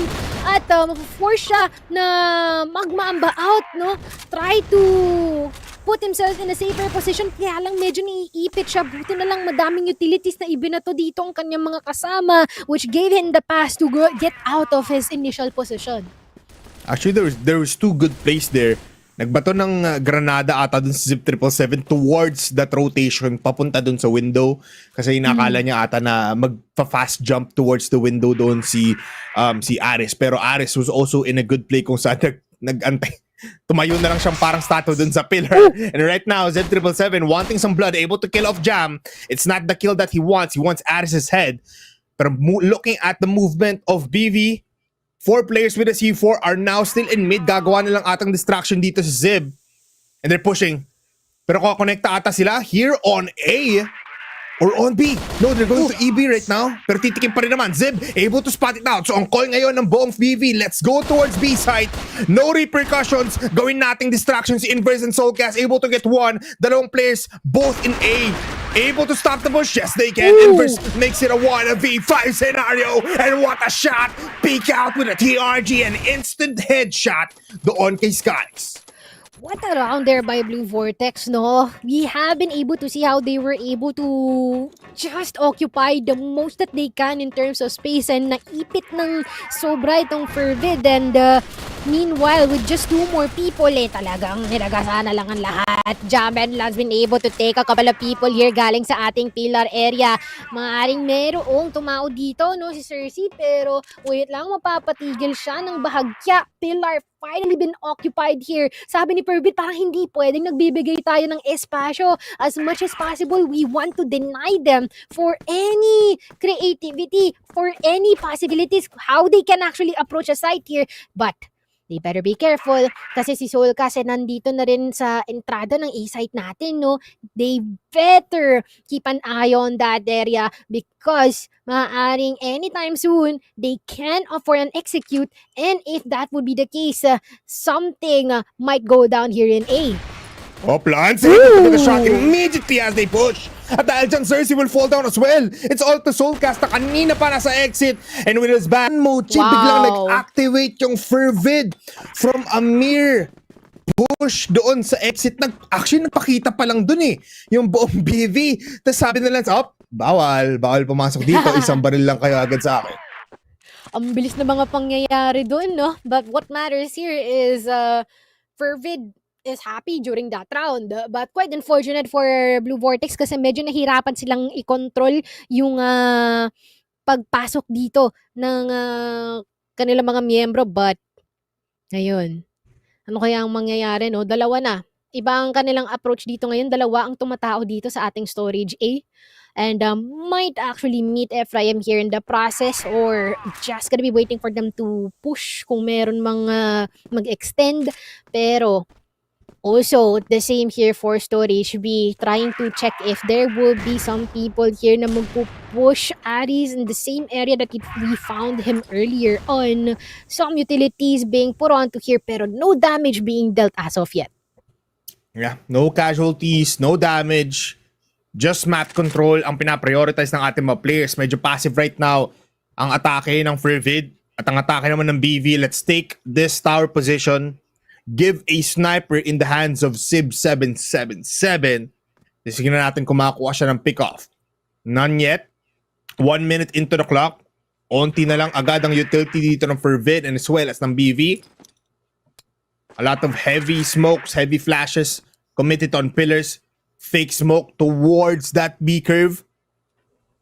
Taking time bomb ngayon ang ating timer. 45 seconds.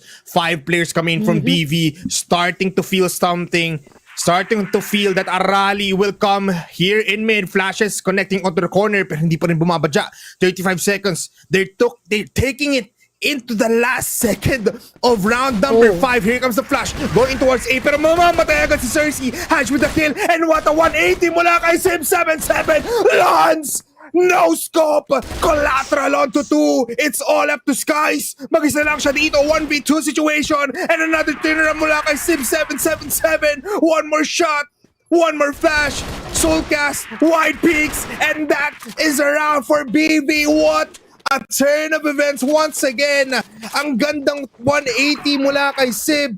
A collateral mula kay Lance para matigil yung push. Kaso nga lang, mas angat ang players doon ng BV. How come that Blue Vortex actually thrives on pressure during that round, no? Regardless of the fact there is less than 30 seconds left on the clock here, they were able to put that objective down on a site and man it up. Wonderfully done para sa kanila, no? Pero no kaya ang magiging pagbabago dito ng Fervid? Kasi once again, they can't be this passive. I mean, nabanggit na natin kanina na merong certain advantage na maaari nila makuha in doing these passive plays. Pero kasi, at this point, parang hinahayaan lang nila si Blue Vortex na gawin kahit anong gusto nila. Just like that one, no? Especially with the quick pick-ups na ginawa dito ni Zib777 onto that area here dito sa Storage B. Nako, this is gonna be a struggle for Fervid to try and counter. But dahil pang oras na meron dito ngayon, aantabayanan at mag-iintayan na naman tayo muli dito kung saan ang punteriya ng Blue Vortex dito. They might actually offer the same execute dito sa A-site natin kung sakali. Yeah. Ay, Mochi. These players really want this win and that is what we want to see. A fight, not a free win. Hedge now with a headshot onto Inverse here towards pillars. So pantay na agad ang ating player count. 4 versus 4. 2 players to defend A site. Titikim na agad ata si Sib 777. Flashes coming in. Lance dodging everything. Pero ito naman yung shot towards Zib. Ephraim also on the top, so the computers will fall down. And what a cleanup mula sa Fervid. Lance able to get out with 2 kills kahit na ang dami ng grenade sa mukha niya. Totoo. Hindi ko lang kung paano siya nakakita doon. But what matters is that they've been able to provide support onto each other, no? Despite the fact na dire-diretso at na-secure na ng Blue Vortex temporarily yung kanilang objective, hindi nagtagal. Lance going online once again with a wonderful kill here onto Zib777. We are yet to see an answer from Blue Vortex. Maaaring si Inverse ang magpasimuno nun kung sakali na merong mag-pick dito, no? Pero ang tanong, alam niya ba na nandito si Ari sa kanyang tabi? Shots not connecting onto each other at super low na itong dalawa ngayon. Pero back out muna pansamantala. Soulcast naman ang papalit sa kanyang position kanina. Now, Even some utilities being thrown here dito sa bandang EA natin. Just gonna be waiting for the best time to strike. Mukhang ang best time to strike muli ay is for BV to Uy! go for these shots right here. Pero Skies was able to take one here in mid. Si Inverse na wala na. So that's a crucial player para sa BV in their execution. Soulcast trying to make ways dito sa ating store B. Jumping jam ang may kita niya. He saw the foot, I think. So immediate flash mula kay Jam para matigil yung push niya. Xerxes taking it by the storm dito sa mid, and Hatch able to pick him off at a 5v2 scenario kung saan Fervid naman ngayon ang lamang. Ephraim titikim pero Lance is gonna be there. Switches positions, calls down Skies. Big flash para matigil dito pero habulin ata siya dito ni Skies with this pop flash, by the way. They cannot see him anymore as he is already here in long A. Two players squatted, splatted dito sa mid. Both Ephraim and Soulcast kailangan mag-push. Forced to peek out, one kill. Pero he falls down nonetheless. Has to get the last, and Fervid ngayon in a comfortable 5 rounds. Na-sandwich ang mga naiiwang membro ng Blue Vortex noon. Pero alam mo kung anong maganda? Ang ganda ng body system collaborative approach ng Fervid during that round, wherein talaga nahihirapan to si Blue Vortex to actually secure the spaces that they could ever want, especially here on the blacklist side. But the question is, how long would Fervid gonna be able to find this type of approach and be this consistent, especially here on the GR? Because if they can do that for a couple more rounds before this half ends, that would have been a massive advantage on their side. Yeah. A big advantage, really. Really was something that they could have used pagdating sa round na ito. Pero right now, balik ata tayo, Mochi, sa slow-paced game. I mean, you gotta give it to Fervid right now. Despite being on the BL side in a GR-sided map, parang they're happy with this 5 rounds right now. Kahit 2 rounds na lang left in the first half, angat pa rin kayo pagdating sa last half of this map. Skies planting himself near EA, Hadge as well. Inverse titikim pa rin naman dito sa tower. And without smokes, I think magpipick out dito si Cersei very much clearly. Hindi niya nakikita dito yung mga players, pero flick up towards Hadge's position will kill him off. Harris, kailangan tumakbo, pero kailangan niya din bumarela na pang pipiliin mo. Aris with the kill. Soulcast is still there, very much low, pero si Jam naman ang kukuha dito ng mga bala, kukuha ng mga bagay na kailangan niya makuha, at mamamatay bigla mga players ng BV. It's a 2v2 scenario kung saan yung C4 nasa kamay ng Fervid. Soulcast fighting for his life, able to get one before he falls down. And now it's Lance against Zib 777, the man with 11 kills versus the man with 6 kills. Sino nga ba ang makakadagdag pa ng isa? They're going towards A. Sabi ni Zib 777, dito magpaplanta. Tama nga ba ang read dito ni Lance? He knows nasa A. Alam din naman ni Zip 777 na pag nag-peek out siya dito sa EA, matatalo siya. Big smoke for Lance to get into the side. Unscathed might go towards Z. At oo, dun siya pupunta. Pupunta siya dun sa 2F pero nag-backpedal. Nag-moonwalk pabaling sa EA. 19 seconds, pistol in hand. May kita niya doon si Zip 777 sa C3. Peeking out, jumping, and he will get the kill. Wow. What a round for Fervid. And this defuse is gonna hurt. It is indeed gonna hurt, man. After all of the catastrophe na nangyari dito for both sides, still si Lance ang namayagpag during that situation. And I can't lie, ang lakas na sana ng game sense ni Zib 777, no? Like, alam niya na kung saan maaaring manggaling dito si Lance. It's just that mas nautakan siya. And Lance has been able to close up the distance to make it much more advantageous for him. Lalong-lalo na nakaskirt dito into the corner itong si Zib 777. Wonderfully done here on his end. Pero hindi pa tapos ang lahat, no? 6-2 scoreline natin ngayon. Sky's taking cheap amount of damage from some gunshots and as well as some utility usage. But Ephraim and as well as Soulcast might Aris? actually meet Aris onto this one at siya ang mapapatumba. Grabe yun. Alam ni Aris actually, nakita niya si Solcas eh. Pero di niya napaspatan si Ephraim dun sa push na yun. Lance with the kill there, quick scope onto inverse, pushing out, coming in from Jam. Napakaangas mo naman, sir. Tatalon pa ata siya sa window. Oh, never mind. He's gonna be going for the disciplined play. Angat ng isang player dito on Fervid. Another tower mid take mula sa BV.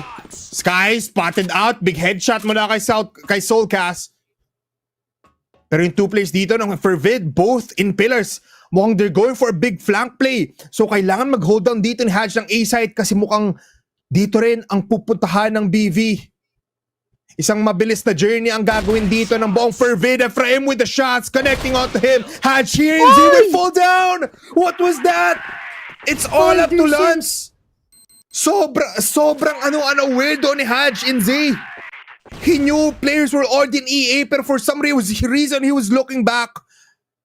And now Lance, kailangan niyang ulitin yung ginawa niya kanina pero ngayon tatlo ang nasa harap niya. 28 seconds, Lance already in Z. Spotted out and your first half concludes 3-6 in favor of Fervid. Wow! Can we just acknowledge din yung last couple of round changes and adjustments dito ni Blue Vortex? Well, that has been pretty good. Not gonna lie. But tatlo pa ang round na kailangan nilang abulin dito, no? For Fervid at naku po, anday pang na-damage dito for Fervid. A couple of members pretty low in terms of HP. Si Jam at si Lance pa ngayon. Pero si Inverse sa atake, magpo-push. Si Jam sasagupain. Itong si Inverse at mukhang madadagdagan pa. Cersei trying to run for his life here. Backing out to Storage B and eventually B site. Pero marami mga tao dito onto here. And now, tahimik muli ang lahat after all of the damage being dealt from both sides. Yeah, they go default play now. Kasi 1-for-1 trade, low nga si Jam pero they have to play their numbers here. C4 now being taken by Jam. Mukhang it might really still be a B push. No. Pupunta sila sa mid ngayon. They wanna go and connect towards Skies.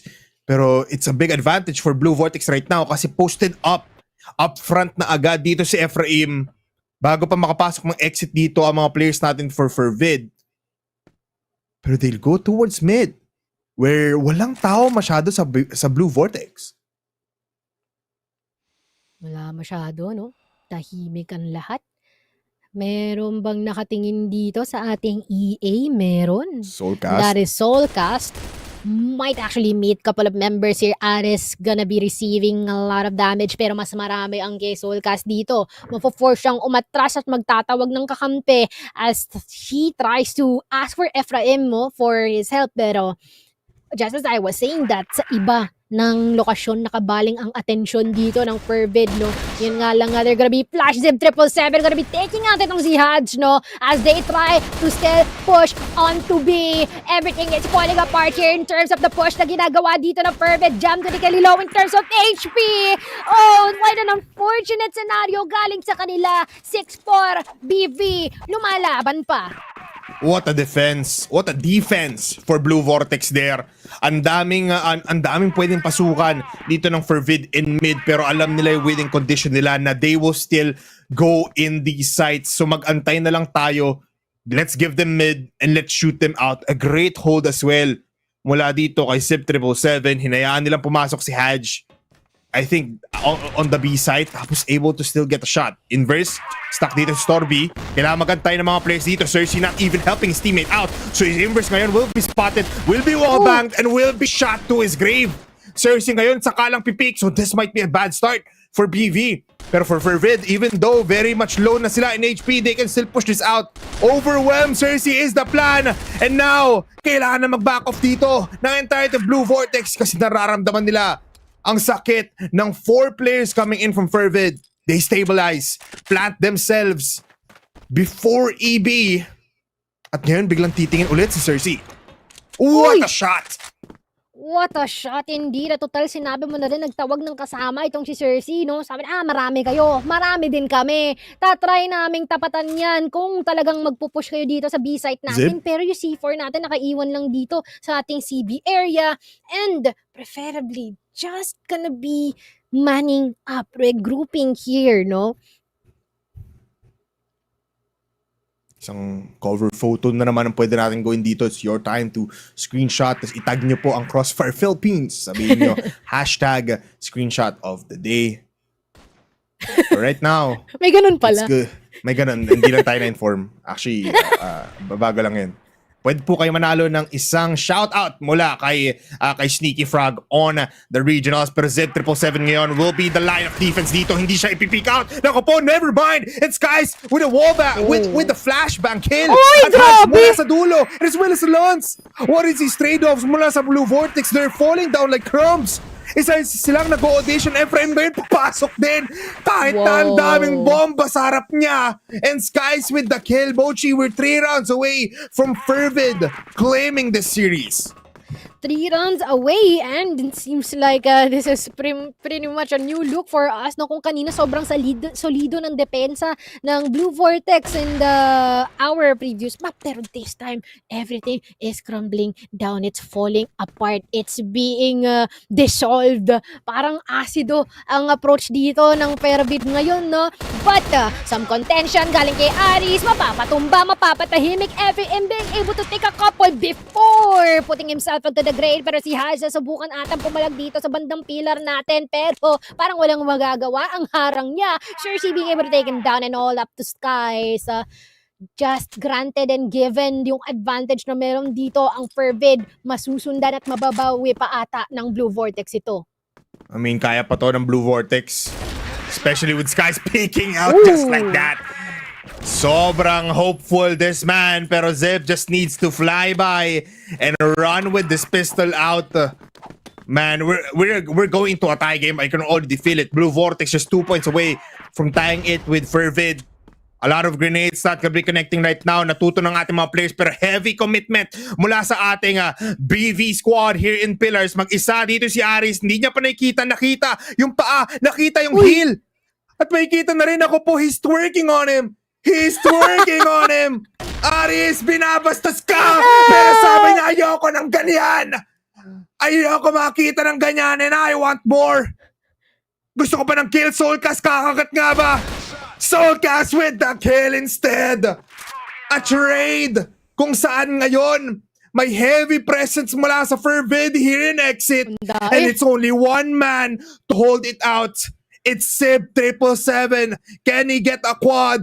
Can he get a dominating kill here? Flash is connecting. Now they go in. Zeb nagpakita agad. Umangat doon sa table. And they have all of this site for themselves. Here comes the smokes. Here comes the flashes. It's a 3v4 scenario kung saan si Inverse gusto pumita sa tower. Pero mag-aantay lang dito si Lance here in Exit. Looking towards to stop the heaven or the window push here in second floor. Jam as well waiting and Lutz hits the shot. And now they kill. And now they massacre everyone from Baby. And this is 8 points already for Fervid. No ID, no entry nung sumusubok na makapag-retake itong Blue Vortex, and as much as possible, they've been able to gun every single person down. But this is the fast execute here in the mid area. They're trying to push in, trying to deny any additional space dito galing sa counterpart. Pero ngayon mukhang nalalagas na mga member natin dito from the side of Fervid. Not looking good for themselves. Pero si Hatch na lang ang naiiwan ngayon. Ephraim, would you be able to take this guy down? Naku po, meron atang posibilidad na masandwich dito si Haj. Not looking good on his own. And now the contention is gonna be present. The shots will not connect, and Ephraim will be able to take him apart. Another round here galing sa Blue Vortex. Sobrang intense ng ating laban ngayon. Mochi, grabe. Alam mo, simula nung port, ang daming mga plays na parang magugulat ka na lang kung ano nga po mangyari. Pero now, big presence in mid, a 5-man grenade here for the side of Blue Vortex kaso walang kokonekta doon.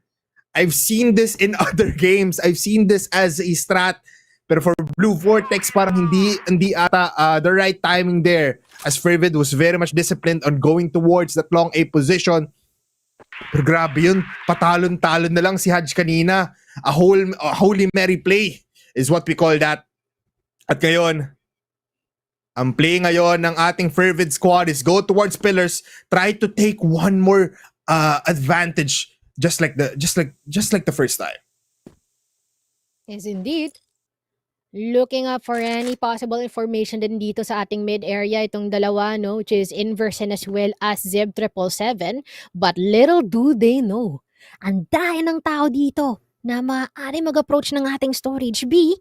They better be careful, they better be prepared. Lots of shots gonna be taken down here dito. Si Lance, mawawala lang naman from Fervid. All the more reason for Fervid to push forward and hopefully try and avenge yung kanilang nawalang comrade. But the question is, how would they be able to do that? Most especially, they're being delayed here by the smokes na inilapag dito ng Blue Vortex. 54 seconds in the clock here. Mukhang they will divert themselves into another location. Might possibly offer another location attack here on A.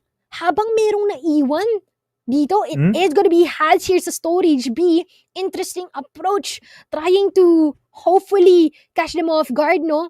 Hopefully meron silang mapitas dito. Pero ang tanong yung mangyayari nga ba yun? Let's see. Biglang nag-push. Biglang magpupush si Sept 777 for the shot of the century. A 1-for-1, pero look at this. Tatlo agad ang mamamatay. Mabubura for Fervid. It's all up to Jam. 18 seconds has the C4. Spots that will be hitting. And the shots will connect from Ephraim. Whoa. A headshot onto Jam. And Mochi, just like in Port, bumabawi ang Blue Vortex despite the multiple round advantage ng Fervid. Heavy Arsenal takes or heavy commitment of the grenades dito sa gitna, pero no one is gonna die. No one's gonna die. Pero malaking bagay din yung mga chip damage na nadideal nila dito sa isa't isa, no? And they better be careful about that one, most especially pagka nagkaroon na ng ipitan dito depending on how they were able to carry over yung objective nila dito to put the C4 down. Yan lang kasi ngayon, medyo nagkakaroon tayo ng kaipitan here onto Fervid. This looks a bit similar from what we have seen or what just transpired in our previous map. Pero, how would they be able to break through from this one? Feeling ko, if you're Fervid right now, this is gonna be a big distraction play. So yung C4, di pa naman kinukuha dito. Skies, nakakaramdam ng presensya. Ephraim, also able to spot them out. So ngayon, kailangan na mag-push out dito ng Fervid. Kaso nga lang yung C4 once again, hindi nila kinuha. So nawala agad yung opportunity para magulat yung players coming in from B. And now, I think Mochi, alam ng Blue Vortex na lahat ng mga players dito are either on mid or on B pillars. Kasi yung pag-push out ni Ephraim, hindi man lang siya napigilan. Walang trade na nanggaling sa Fervid. Oh, yun nga lang nga din eh. Hindi na nga na-trade at nadagdagan pa ang kill dito ng Blue Vortex, man. At we are gonna be waiting for them to finally do their thing and hopefully push forward. Pero paano nga ba nila magagawa ito ngayon na may kakulangan na in terms of the numbers? Jam being able to take down ito si Zeb 777. Ephraim, ang tanong, would they be able to narrow down the numbers further? Lance and Jam, buhay pa, still alive and kicking, trying to salvage what's left here. Pero si Inverse lang pala talaga ang kasagutan dito. Ang bilis ng pagpalit ng kanyang anggulo din doon at saktong-sakto pa sa mga ulo. This is why we call BV a squad that can be an overtime king. Kaya nilang i-take out yung advantage nyo when the time is crucial. When all the pressure has been made, Blue Vortex finds peace. Blue Vortex finds ways to win. At ngayon, a tie game and a shot mula kay Xerxes all the way from Stormy to towards Pillars. What was that? Gaano kalayo yun? World record breaking mula kay Xerxes. Diyos ko po, Mochi, parang mula sa King's Landing umabot doon sa north kung nasan si Jon Snow. Parang ganun yung yung scenario. My God, flashbacks are coming in.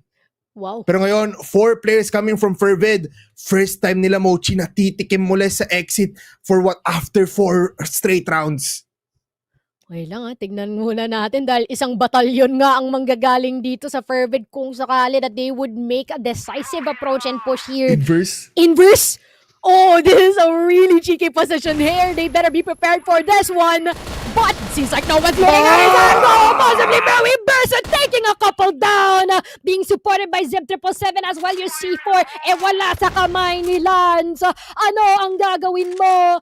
Nakaantabay pa si Soulcast dito in case na ma-meet dito si Lance do, pero 53 seconds in the clock here. C4 not in his hands. At mukhang nakaantabay pa si Cersei just in case he picks in here. And he's gonna be able to take this kill down. Match point secured here for Blue Vortex. Ang tindi ng pag-scale dito ng Blue Vortex. Bipolar. The adjustment is surreal. Yeah, actually, hindi ko in-expect din na si Cersei, si Inverse, just holding out that position, sobrang nasty, sobrang gnarly, sobrang disgusting ng ginawa niya doon.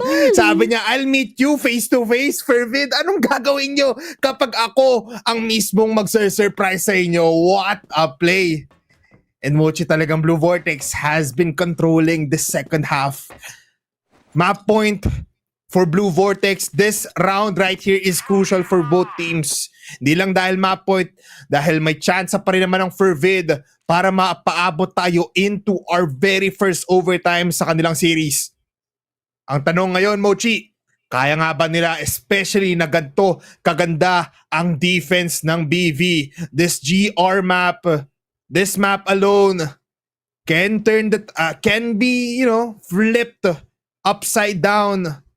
At mukhang alam ngayon ng BV kung nasa ng mga players ng Fervid, because that little bit of skirm sa exit ko nakita nyo yung flashes nila doon. They were looking to find if there were people there. And now with their reposition, Fervid din nakaramdam na sobrang tagal ata bago sila mag-commit. Parang di natin makita kung nasa yung mga players. If 777 pass out one, he needs to get away from curve. Pero dito pa rin siya, holding his down, holding his own, yung grenades sa tama sa kanya. What a two beautiful Kobe's mula sa BV, mula sa Fervid. And now that's one player down. Open na open ngayon ng Mochi. Open na open. Isa lang yun nandun, no? Si Inverse ang nakatambay at sumusubok na maggwardya dito sa A-site Flash. natin. Kaya lang ma-overwhelm ata siya dito ng sandamukan ng mga tao manggagaling sa kabila. Oh, the 3 dogs are coming in here and the kills being eliminated and taken by Fervid themselves. Ephraim and Cersei na lang ang naiiwan. How would they actually navigate through this one, no? A contention and this Lance taking down ito si Ephraim and as well as Jam. Ang linis ng pag-take dito ng Fervid for this 18th round. Overtime currently right in front of us here. Ganto lamang katindi ang laban ng Blue Vortex and as well as ng Fervid. Both of them are in their element. Yeah, I mean, these two teams, iba maglaro kapag sobrang dami ng pressure, kapag it all lies up in one round. Fervid out of nowhere nakahanap ng shot or kills doon sa mid, able to take the right decision and go towards A kung saan mag-isa lang naman si Inverse. Good flashes, good smokes, and good way to close the things out. Pero aabot tayo dito ng overtime, Mochi. Feeling ko may possibility pa ng golden round kasi hindi tayo nakakita ng any kind of weakness from both squads. Hindi malabo yung sinasabi mo kasi sobrang tindi. Pagka merong inilatag na baraha tong Fervid, merong mas matindi ang ating Blue Vortex and vice versa, no? Nasasapawan nila ang isa't isa, and it's been quite of a really interesting sight for us to see kasi parang ganina lang na gets natin kung bakit mas naging panalo itong si Fervid sa ating unang mapa. Gets din natin kung paano nanalo si Blue Vortex, pero right now we are quite clueless kung sino or who would be able to take this compound map because of how powerful both of these teams and were able to answer back to each other.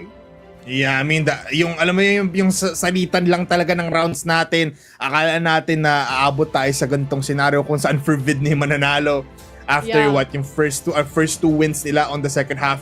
Tapos bigla talagang sumagot yung buong BV natin, wherein sila naman ang nakakuha ng first map point. Tapos ngayon kinuha sa kanila all the way from Fervid, putting it up into overtime. Tapos ang daming plays kung saan, alam mo yun, magugulat ka na lang, yung mapapaipit ka lahat ng muscle mo, mapapaliit yung katawan mo kasi Kasi yung kay Hadj pa lang nung nasa long A tayo, akala ko that might have been the clutch of the century. Kaso nga lang, ang daming layers in this map alone, and pinapakita talaga ng BV and as well as ng FB kung paano laruin and what are the ways to do to get the round wins. Pero everybody, we're back into the game. This is our first overtime. BV now start on the attacking. Fervid muna ang titikim dito sa GR. And look at this, Mochi. Heavy aggression, heavy commitment mula sa pillars going towards mid. And the shot coming in from Cersei out of nowhere connects. Jam with the trade. Zip titikim din, pero discipline play muli dito. Ang ating BV, ayaw nila magbigay ulit ng advantage for Fervid. 4 for 4 scenario. With the C4 here in long A, they might execute on to exit. Nakapwesto na agad. Doon si Soulcast and as well si Ephraim. Isa pa lang nakatingin and it's Skies. It's a formidable defense for Fervid despite only one man here in A. Malapit naman si Hadj. Pero he wants to stop the push here in mid. Here comes the flashes. Here comes the execution. Instilling them inside. 1-for-1 trade. What? Sim nasa loob. Able to kill off Skies and Hadj. Lance Inzi will not fall down. He will get the kill. Isang crab walk in. 2v2 scenario, Mochi. Flashes are still there. Papasok na si Jam. Aantayin niya si Lance. Shot will connect onto Ephraim. It's all up to Inverse. And the Inverse falls down. First round in overtime for Fervid. Retake successful here for Fervid. Actually, ang ganda na rin ang ginawa nila doon, no? They tried to take pillars and denied them the option of heading into the B site. And mukhang naging preparado naman ng bang mga tao dito na tumatao sa A-War, and they were able to catch up the last couple of members remaining here from Blue Vortex and finally deny the C4 plant. Pero ngayon, ano kaya ang mangyayari as Zip 777 takes down itong si Lancer at Pillars area? Might possibly have additional contestment here. Aris and as well as si Jamla naman na tumatao dito. Pinapaulan na nga ng mga utilities na meron. Cersei and Soulcast, 1 for each. And until si Jam na lang ang naiwan, what is there left to do? You might possibly be sandwiched here, no? Ang daing nakaantabay dito sa kabilang kampo, and that might actually be bad news for him. How would you be able to survive against the 4 remaining alive and kicking members here, being able to secure itong si Inverse? Pero would you be able to secure 3 more? Kaya niya ata to. Pero with 24 HP, kailangan niyang iwasan lahat ng mga bala dito. Bomb is there. And Cersei also delivers the shot. Double digits for these two teams. 10-10. And this is what you want sa ating second week ng ating impactful all-out gunfire. Pakitaan ko sino mas magaling. At feeling ko, Mochi, other teams, pagdating ng OT, wala ng strategy. Wala nang any kind of game plan. Pero for BV and FV, parang meron pa rin ibubugay. Tulad nito, Sky's first time titikim, gets 1, might get 2. No, he doesn't. Pero the damage has been done. Lance Kayon needs to back off a little bit. Kasi naka-TRG lang siya. Malapit naman dito si Hadj. Here in Z. Grenades being committed. Pero hindi na ata sila titikim on exit. Medyo mahirap ng labanan. They know na maraming tao dito on A, so nagpo-push up din si Jam on the other side of the map. And they control, they stabilize once again. Mapapaisip na naman ang BV kung saan pwede pumunta. Ganda nga rin yung allocation ng mga tao dito for Fervid, no? 1 per each site, but there is gonna be some adjustment na manggagaling dito kay Aris, no? A site ang kanyang pupuntahan dito. This is gonna be a reason for Zip 777 to rack up as much and as many information na maaari niyang makuha dito sa kabila. Pero ayan na nga, unti-unti na silang gumagapang patungo dito sa B-site natin, at isa lang ang tumatao dito, si Jam lang with a possible assist galing dito kay Lance. There's 1 minute remaining here, and little by little, they're clearing every single nook and cranny na nandito sa ating B-site, nakaantabay na sa ating entrada at na-clear na din ng kabila. Alam na nila kung nasaan naglalagay ang mga miyembro natin dito from Fervid.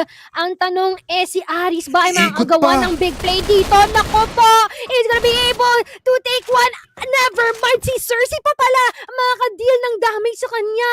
Not entirely the best thing to do here and the best case scenario for them to have. Pero Haj here is just gonna be putting himself in a better position here dito sa A as he tries to offer the trade. Sugutan na dito ang mga players natin incoming from BB. Jam! Oh, Jam! With a triple to close 11 rounds! Kita yung gulat natin. Pan!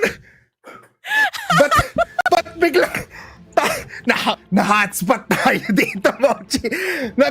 Akala may oras pa eh. What? May oras pa. Just Jam! Grabe si Jam doon, man. my Tatlong kills God. sunod-sunod. Tigwa one tap lang. Oh. 3 bullets is Diyos all it ko. takes to get 3 consecutive numbers here galing sa kabila. At with that being, sumakabilang buhay din yung tatlo. Ang lala nun, man. Grabe, ha? Mochi, akala talaga natin kasi may magro-rotate na sa mid eh, di ba? Iikot na sana, may ipit na naman sila. Tapos matagalang push, wala.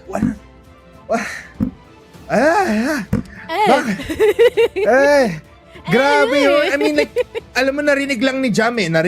Feeling ko he was just waiting for that 1 kill para at least pantay yung trade. Tapos hayaan niya na lang yung player. Si Lance na makakuha ng at least with the sniper kill. Pero hindi man lang nakaabot sa LOS, sa line of sight ni Lance yung mga players kasi inubos ni Jam with 1 spray down. Hindi man lang nag-reset ng aim. Sabi niya, diretso kong tatrack tong tatlong players na to. Lahat to, I'm eating them for my dinner. Sabi niya mamaya. And Grabe. oh, wow, I never expected that from Jam, Mochi. I never would have expected that. Alam mo, actually, there is this sheer possibility na mag-pop off siya, pero I didn't expect it to be that crazy. Pero andito na ulit tayo, no? Sabi sa atin, oh, wait lang hindi pa tapos yung laban, nag-pop off si Jam, pero may kasunod pa yan. Back in the ball game tayo dito with an 11-10 scoreline update na pabor para sa Fervid at balik sila dito ngayon sa blacklist. Ang tanong, magiging mabilis kaya ang kanilang pag-take dito sa A-site natin or would it be another slow pace early round calling here for them? Titignan natin, Mochi, naka-line up na yung mga flashes dito. Coming in from Lance.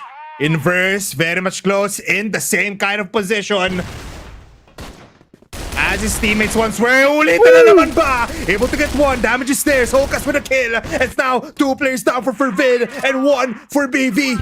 Papasok dito ng dire-diretso ang BV. They still have the flashes. They still have the grenades. Sasama-sama ang mga kamay dito natin. Let's look at EA.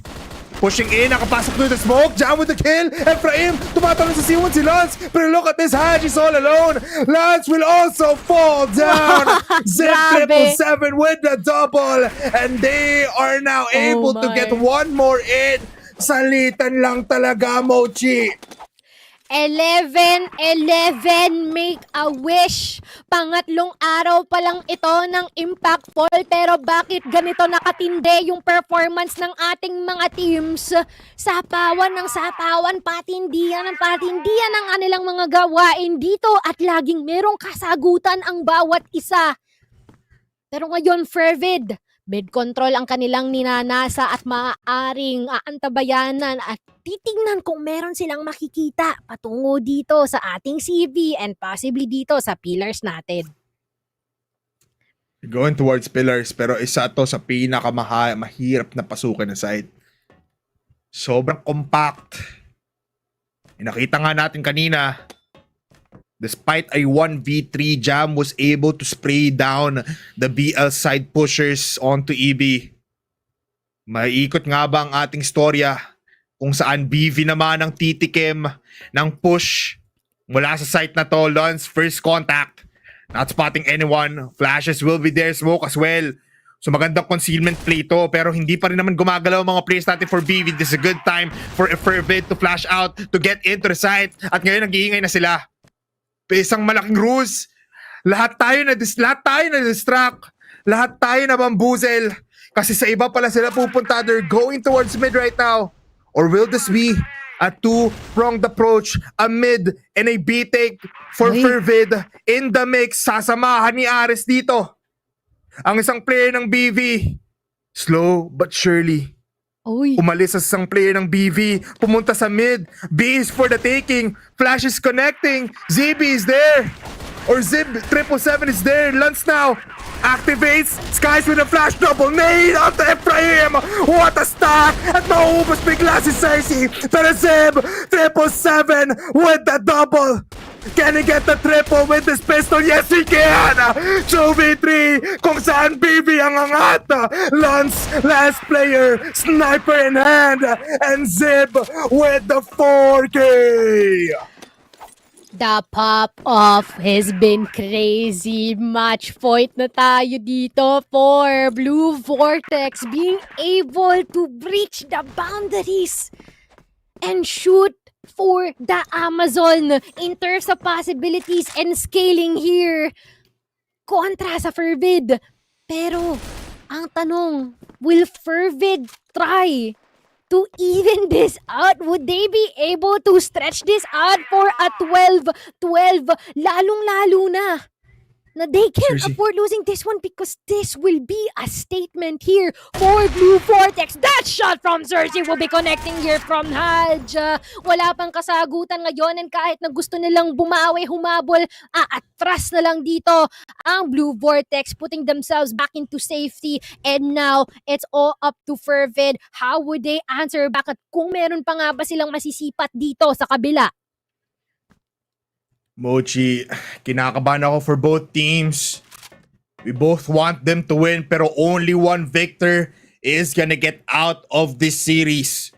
Will it be BV? Will it be FV? One player down already for Fervid. Si Haj pa ang namatay. 1 minute into the clock. Everyone is silent once again. Nakakabingi ang katahimikan sa mapang ito. A good defense once again for BV. We've been seeing this multiple times na almost 3 players ang nakapwesto on that site at 2 lang ang nasa A. Di nila pinaprioritize ang mid just like in port. Pero first contact will be Lods. Good shot onto Soulcast. So pantay muli ang ating player count, Mochi, 35 seconds. Ito ang hindi pantay yung timer natin. Kasi Fervid ngayon will execute on to EA. Zip 7-7 with the double. Ephraim with the third. And it's all up to Skies. Kaya niya nga ba kumuha dito ng golden round? The C4 is not in his name. 3 players for BB. Sabi nila magsama-sama tayo. I-overwhelm si Skies. And the Skies have fallen as BB take the victory by storm. Blue Vortex set number 3 win. What an eventful series right in front of us, guys! Ang tindi ng mga nangyari doon. Hiningal tong kasama ko, and all I could say, that was absolute cinema for both these sides. But unfortunately, the team that has been relegated down here has also been shut down by Blue Vortex. These newcomers, up-and-coming teams, been able to actually show na kaya namin patumbahin itong si Fervid. And man, what a series for this night. Tsaka Blue Vortex proved everyone wrong in this panel. We were looking towards 8-1 just because nga natalo ng Fervid last time in Champions, if I'm correct. Tapos, they're coming in from Masters. Again, they're relegated pero they have the upper hand. Pero mukhang lumalakas, mas tumitindi at mas nagiging better ang mga teams natin despite them coming in here from Impact. BV, what a glorious win! A spicy win nga sabi dito ng ating prod crew. A match number 3 in heavens kung saan na palitan lang talaga, Mochi. It was anybody's game at that point. Pero execution-wise, natalo ang Fervid. Man, when it comes to this tug of war in terms of rounds, hindi mo na alam kung saan ka talaga titingin kung who would be much more advantageous kasi they might be more advantageous in terms of paper dito for Fervid, pero guess what just happened? We were proven wrong here by Blue Vortex and they were able to pull through all of the destructions na ginagawa dito ng Fervid and instead sila pa ang na-destroy. Congratulations for Blue Vortex because this point on our leaderboards dito sa ating group stages has been hard-earned by them. Well-deserved as well kasi biro mo nagsimula tayo sa loss sa ating unang mapa pero they were able to carry over their victory from port until here. On an overtime. Kamuntikan pa mag-golden round pero hindi na nila hinayaan na makapag-push onto golden round itong si Fervid. Yeah, ayaw nila ng patikimin. It just made the victory even sweeter for Blue Vortex kasi they just took control of overtime. I mean, nakakuha ng scores ang ating side ng Fervid but Blue Vortex, pag nasa GR side sila on compound, lahat ng teams sa Impact Full, maghanda kayo. Huwag nyo i-pick yan kasi sobrang ganda ng pinapakita dito ng Blue Vortex. Aggressiveness coming into Store B. Tapos biglang passive. Alam mo, mababaliw ka kapag ikaw yung nasa BL side eh. Kasi just like Fervid, they didn't know where to go. Despite the player advantage, despite the trade-offs, despite the equal footing, dun talaga nasira ang momentum for Fervid. And now let's look at the very long highlights to highlight the player contacts. Inverse, great plays from him all across the map. Even Ephraim, pati na rin si Zib 777 for Fervid naman. It was Lance, Jam, and Skies. Oh my God, Mochi. Para tayong nasa Cloud9 seeing the series. Dito nga natin makikita kung gaano kahitik yung mga pangyayari during that one. Literally a Cloud9 indeed because every single time na makikita natin tong mga players natin na makakakuha ng kill, minsan mapapaisip ko na lang kung paano nila yun natrapatama and how much patience they have into anchoring down specific positions, lalong-lalo na similar sa kung anong nakikita natin dito. At dito rin natin nakita kung gaano katindi yung level up ng suporta nila sa isa't isa and how they were able to trample over the counterpart and try to always up for a notch. Pero let us check out ang ating set summary here. Definitely been prevalent na rin dito siguro yung impact na ginawa ni Lance para sa kanyang team alongside with Haj. Quite unfortunate na medyo kinulang nga lang sila. Yeah, I mean, Ares was nowhere to be found. Sa support map natin, it started to feel like it, pero ngayon it really nakita talaga natin sa compound to parang it wasn't the day for Ares, pero for Lance and Haj and the rest of the squad, they are performing like beasts. Look at the headshot percentage, by the way, Mochi. 0.60 na nice for Jams, 0.63 kay Haj, pero onti pang saglit dito sa ating set summary. Blue Vortex though, 0.79 on those two players. 127 kay Soulcast. Talagang it's a team na parang this is a team that is fully star-studded kasi lahat sila, they're doing their work, they're doing the role at dahil doon, they are a team that is gonna be unstoppable. Parang napag-usapan na rin natin to last week, no? Na dito sa Blue Vortex, wala talagang patapon sa kanila. And as much as possible that they can definitely take the pick-offs, they will exceed with flying colors. And speaking of flying colors, sino kaya ang nag-exceed dito? Ang pinaka-umangat, it is no other than Soulcast himself with a 0.78k and 1.27 KD, which has been much of a really consistent performance na galing sa kanya and even above average to say the least. I mean, he did above and beyond. Soulcast dishing out a lot of damage, dishing out a lot of offense and defense. Let's look at his highlights right now kung paano nga ba siya naging a total of a beast. I mean, look at that. White pick every time, quick picks, tapos papatay na lang agad. This man was hitting every shot from the get-go. Bro is a behemoth. Blue Vortex is a behemoth. And actually, both of these teams are a behemoth here in our Impactful. It's just that mas angat lang ang Blue Vortex. Ito nga palang ating match result, no? Pretty much, di tayo nakapag-overtime for sub-base import and nagsimula tayo with a really decisive win here for Fervid, but nag-iba ang ating alon ng dagat nang tayo ay napunta sa compound with the 13-11 and even yung port natin with the 10-8. Very much well played dito kay Blue Vortex. Man, pag tinignan natin yung puntos na to sa leaderboards, it is such an understatement sa kung ano yung mga nangyari dito sa sering ito. Ang daing nangyari, sobrang hitik na busog yung mga mata natin sa performances ng mga players natin dito in this series. And I am so glad to cast such a game. Yeah, I mean, hindi lang hindi sapat ang isang leaderboards para mapakita yung full onslaught, full massacre, and full masterclass na pinakita dito ng Fervid Esports and as well as ng Blue Vortex. We've been praising Blue Vortex just because they've won, pero for Fervid, they still put up a fight, pero talagang nag-escalate yung opensa dito ng Blue Vortex. Tignan mo, sub-base 10, 5 port 8-10, tapos compound 2, 11-13. Right now, makita pa natin kung sino talaga ang naging star ng Pasko para sa Blue Vortex. Sino nga ba ito? It's none other than Soulcast himself. Ikaw na naman! Tuloy-tuloy ang asenso ni Soulcast dito, no?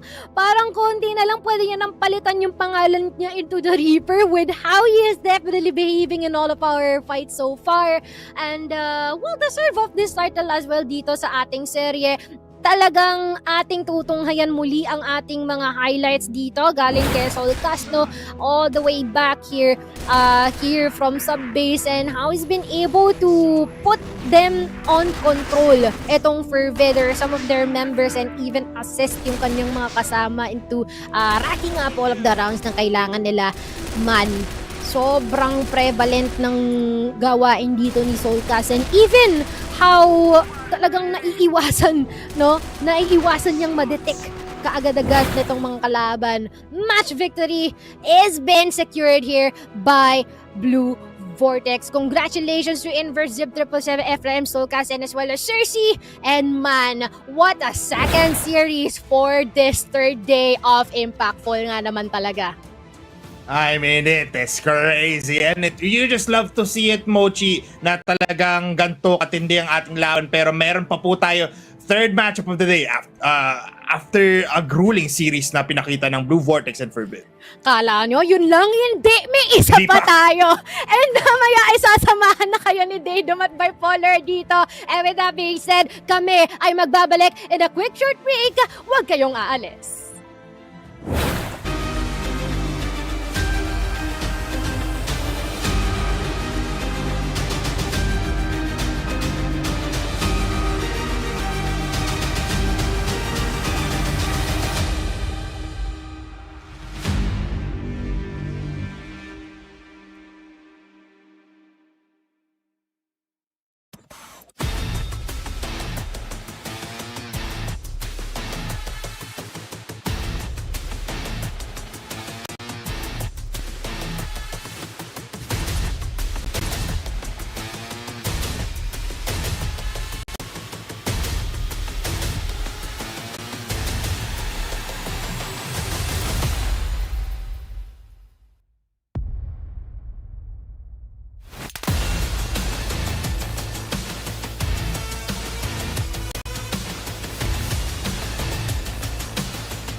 This is a team through grit and grind, through years of experience. You can't really deny the greatness. Good shot, gotta get X3D. He gets his third, he gets his fourth. Oh my God! Down, good shot, gotta get JC. Drill gets 1 and 2. Beautiful timing Pero para sa Zefrax, uubusin na lang Sa lahat. isang bala lamang, matutupad ang lahat ng pangarap.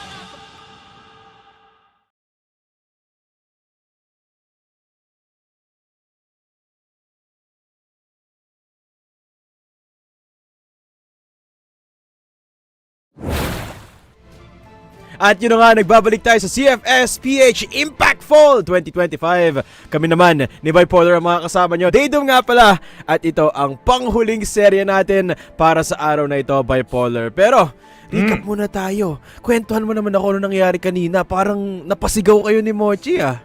Alam mo, kakaiba kasi yun, man. Ang ating relegated team coming in from Masters, which is Fervid, battling it all out against one of the top dogs right now in Impact Fall, which is gonna be Blue Vortex, a squad wherein walang star player pero it's a star team. Kumbaga, Yes. pwede lang sasabihin natin dito.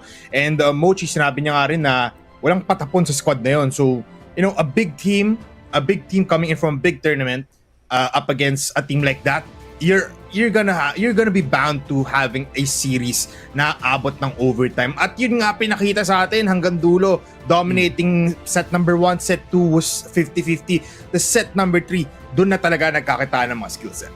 Talagang umabot hanggang almost golden round, no? 13-11 with Blue Vertex just barely clinching that victory.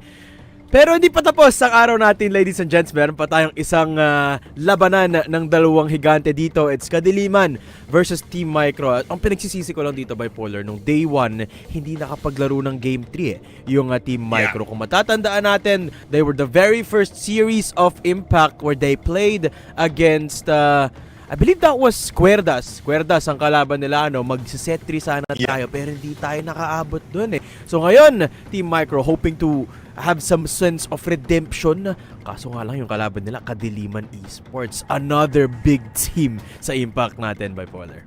I mean, yeah, with bigger names as well, like Jess Shan, si Hang Shu nandyan din, si Just Real Silent, RT, even Nicole might be coming in. Pero it's actually crazy daydom wherein Kadiliman has been dominating the scene by far. Pinapakita nila they are a team to be scared of. Jessan, every time he is popping off. So titingnan natin ngayon, despite the lack of information natin with Team Micro, dahil nga sa mga rounds na hindi nila napakita last time, baka ngayon Kadiliman magulat sila kasi they don't know a lot about these players. Exactly. I mean, di rin natin alam, baka may ini-innovate sila na bagong strategies in the maps that we're gonna be seeing. Speaking of which, we are ready with the map dito. Ano kaya ang mga mapang pipiliin dito ng Team Micro at Kadiliman? Yun na nga, we're going into Eagle Eye for our starters and then Ankara for our second map.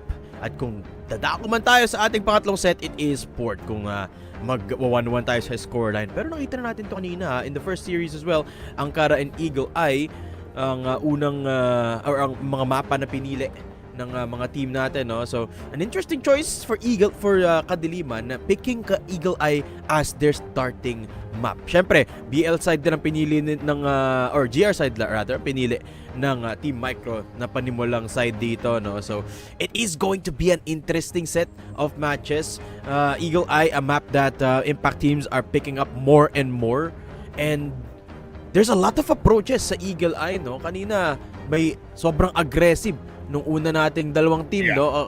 Rhea 7 GAON got they got so destroyed by the aggressive play of Alliance Gaming. So tingin mo ba yung GR side dito ng Team Micro could be the same thing?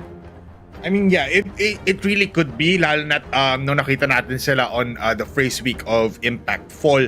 They were the aggressive team na talagang kahit GR side sila dire-diretso. So, with Eagle Eye 2.0 as a map pick dito ng Kadiliman, baka yun din makita natin since, just like what you said, maraming ang ways para pumasok, maraming ways din para mag-retreat. So, it's a playground nonetheless for both teams. Pero I'm looking at Ankara as well right now sa map veto natin. Ito yung mga maps na medyo may angas ang buong Team Micro. They were able to put up 5 rounds against Querdas last time.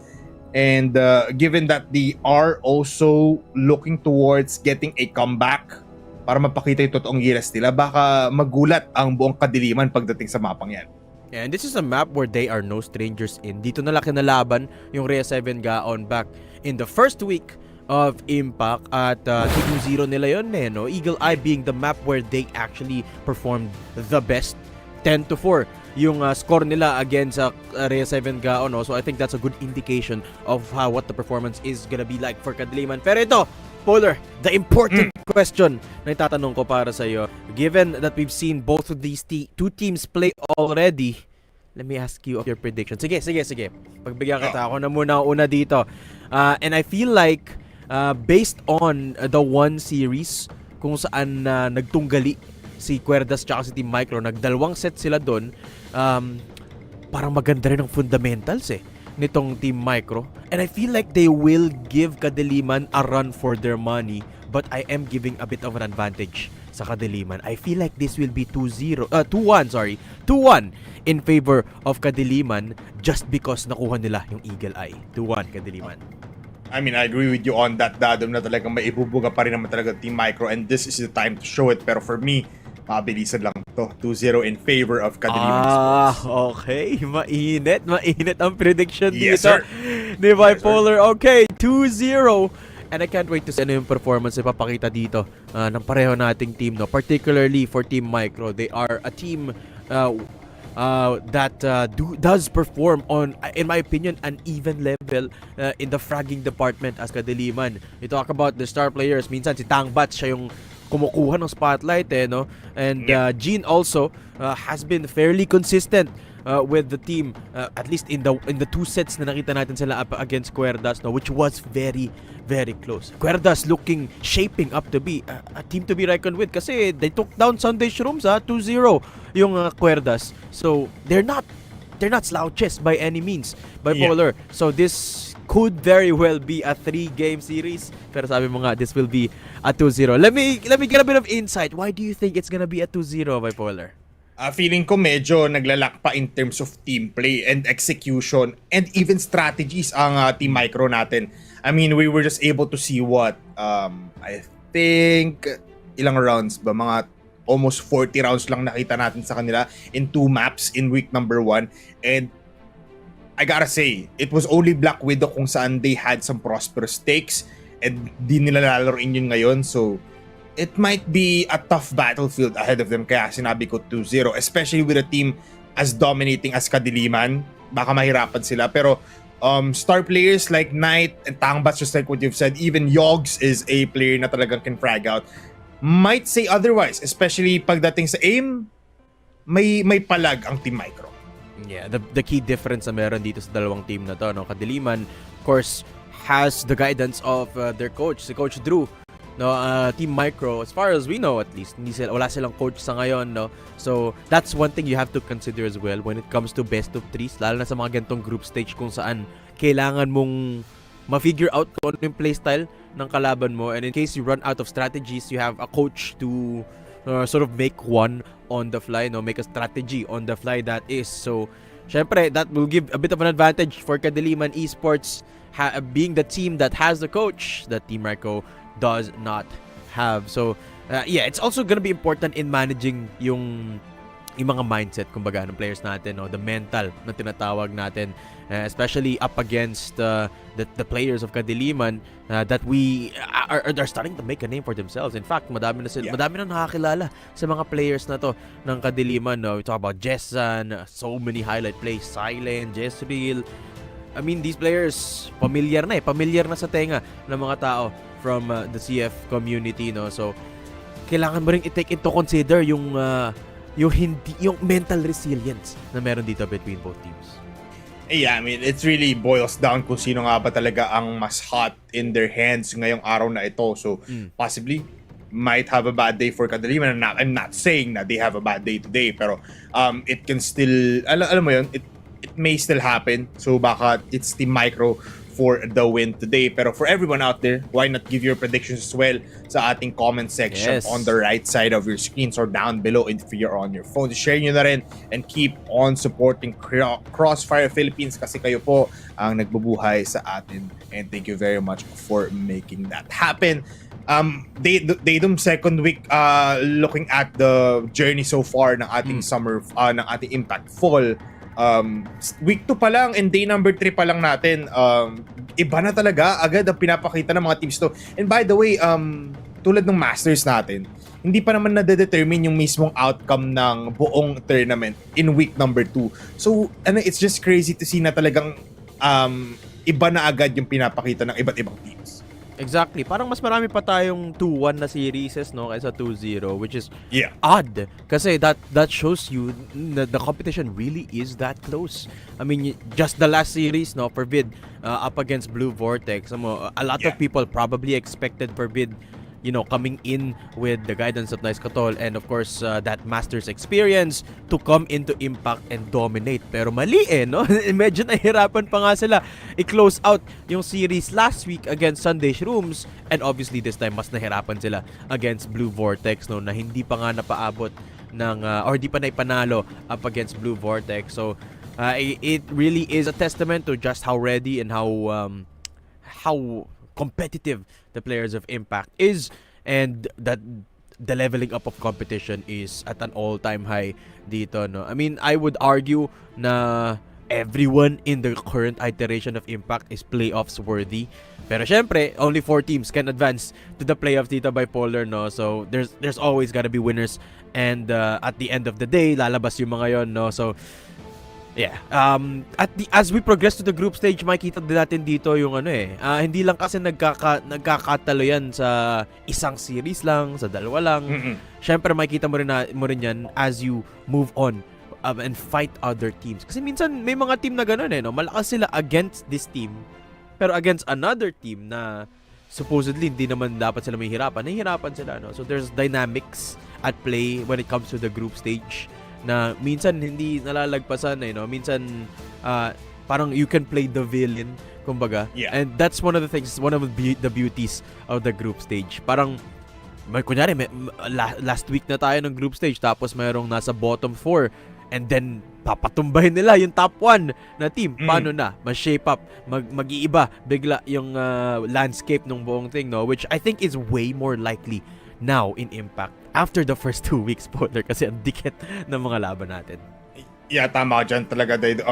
As long as the time keeps on moving, which it will be, and as long as tuloy-tuloy ang ating labanan dito, it will keep on ramping up, pataas lang ng pataas ang ating ang labanan here. And just like what you've said, parang naging each other's kryptonite yung mga teams natin kasi looking at it right now, Kadiliman, did they win against our Rhea 7 GAON? Yes, they did. Yes, pero yes.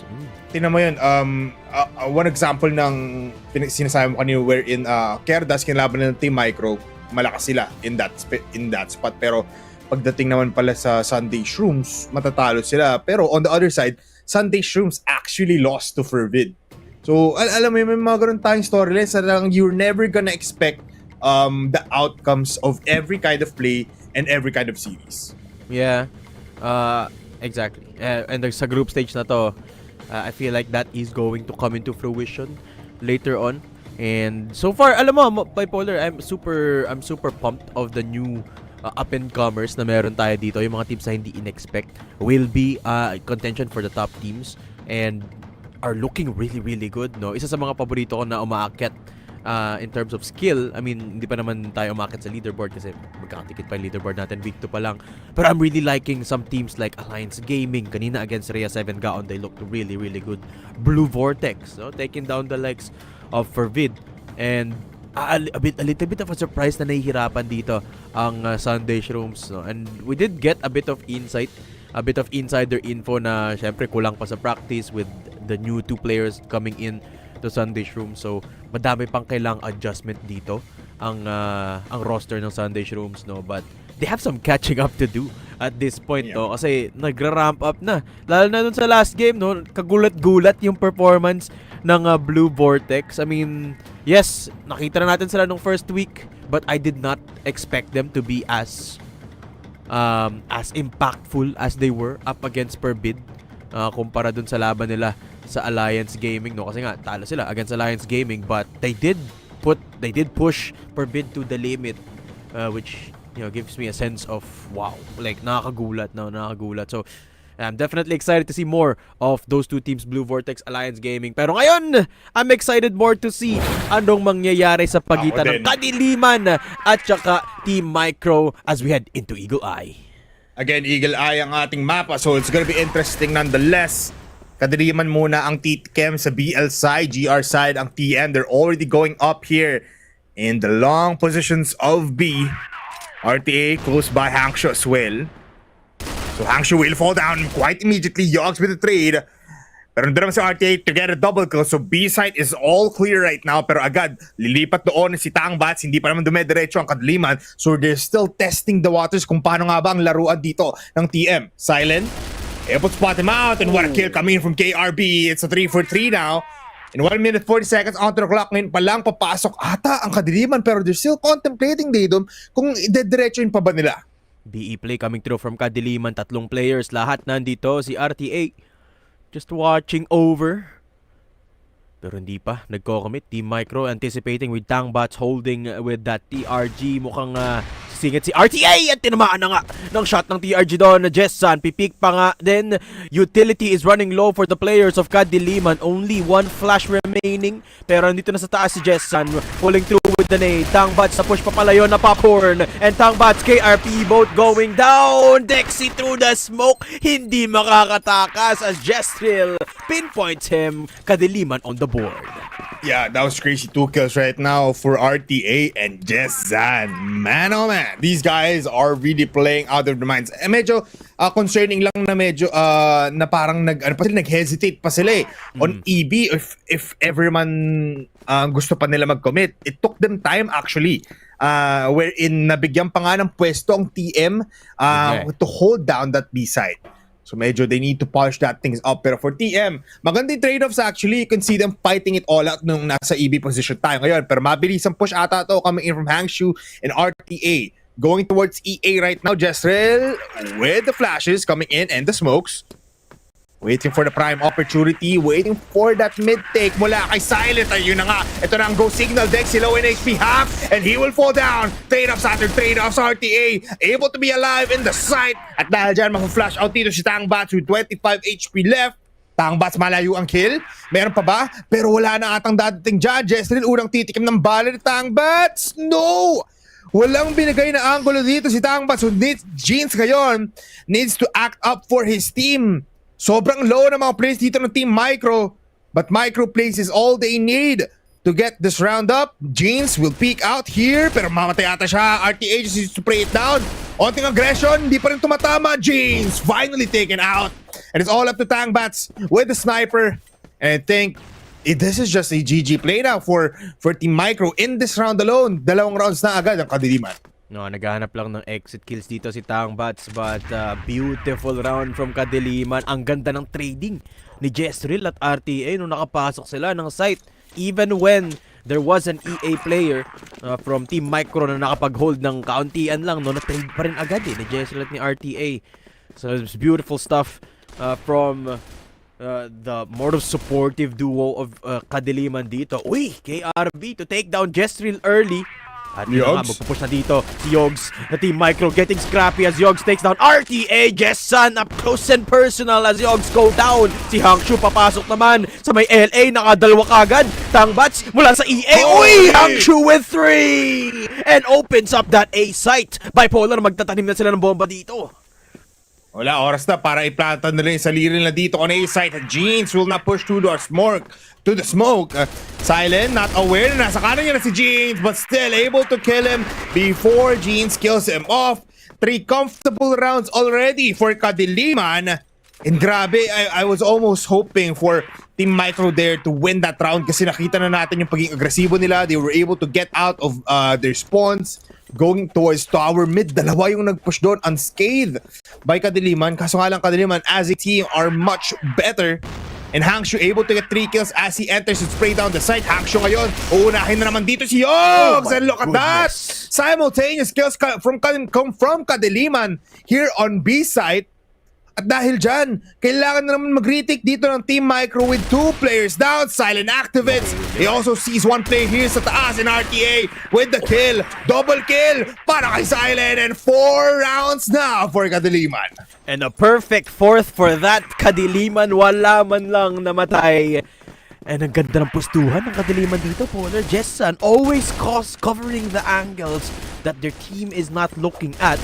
Tapos ang ganda rin ng pasok nila sa hotel dun eh. Both players holding from Team Micro, unable to anticipate where the players of Kadiliman were gonna come from. Wala nga nalaglag eh, kahit isa sa Kadiliman. Yeah. It goes to show how clean, napakapulido ng playstyle nila dito, Polar. Yeah, I mean, the aggressiveness itself is just something to look at. Pero in terms of execution, Kadiliman knows what they're doing. Even though they are scrambling all around the map. Hangshu ngayon, unang mamamatay. Damage in towards RTA. Tang Bats with the no-scope. On towards Silent. Dexy nasa corner lang, nagtatago. Pero Jestrel pinatay na dito. Katabi niya na lang pala doon. Si Yogs. And it's all up to Dexy in this side. 1 kill para sa kanya. Second kill will be there. But Jessan with the pistol able to kill him off. Jessan low in HP. Jessan peeks out. Jeans with the kill instead. And first round now for Team Micro. And what a bailout from Gene. Winning the 1v1 through the smoke. Pero ang dikit pa rin nung round na yon. Team Micro just barely edging it out against Kadiliman. Denying the C4. Si KRB papasok dito sa may karahe. Nakita niya si Jezreel and win-will the duel. Into his favor, Silent papasok din, napalalim, RTA, nag-audition na nga ang Kadiliman at sasabihin ni Dexy, bawal ka pumasok, RTA. 2 players left standing for Kadiliman at pinupush na kasi dito ni Yogs from behind. Gene will come in, Jessan all alone will hold on to the sniper. Yung C4, hawak-hawak na at least dito Bipolar. There's a chance if Jessan can isolate the fights. Pero mukhang walang sumisilip. I mean, he just has to pick them one by one. Nakita niya nga dito yung isa. Tang Bats will dodge the bullet. Very close though. So, medyo delikado ang nilalaro dito ni Tang Bats. Jessan still chooses the sniper nonetheless. He's already here in mid looking towards the place of Dexy. At saka nandito and he's able to get that out. Ngayon it's 1v2 with more time than he ever wanted. 1 minute and 15 seconds onto the clock. Kaya pang ma-isolate dito ni Jessan ang dalawang players ng Team Micro. They've been aggressive and they've been shifty in their movements. Pero first time natin makita ang Team Micro with a double play. Holding each other's hand. Still a lot of time para kay Jessan. Di pa naman siya nagpo-push out. Now he pushes towards A. Gets out of mid doors. Titingin siya dito sa B where most of the people are kasi yung timing nandun. At magkakakitaan lang sila. They're following each other's footsteps.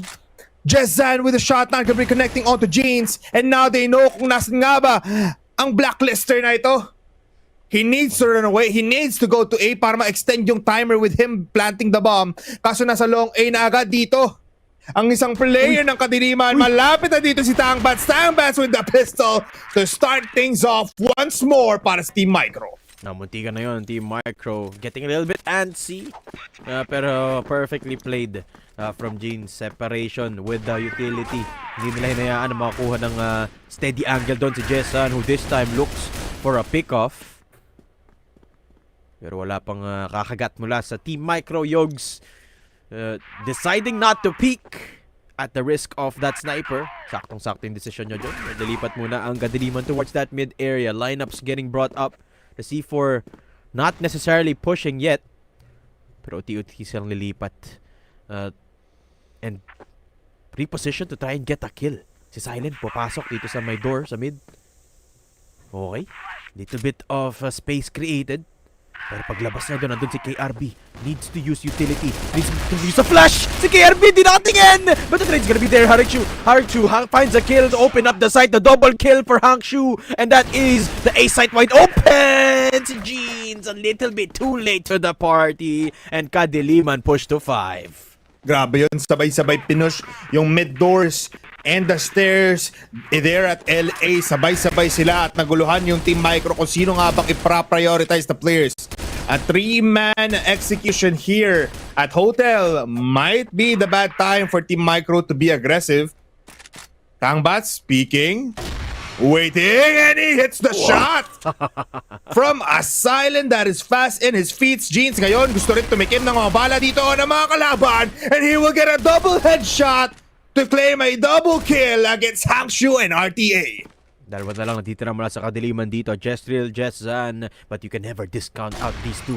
Lagi itong nagka-clutch nung huling nakita natin sila. But Jetzan only finds the one kill. Ngayon mag-isa na siya. The quick scope, not good. As Yogs takes him down. Team Micro, strike back 3-5. I mean, right now, Kadiliman, even though they're losing, masaya naman ata sila after this first half.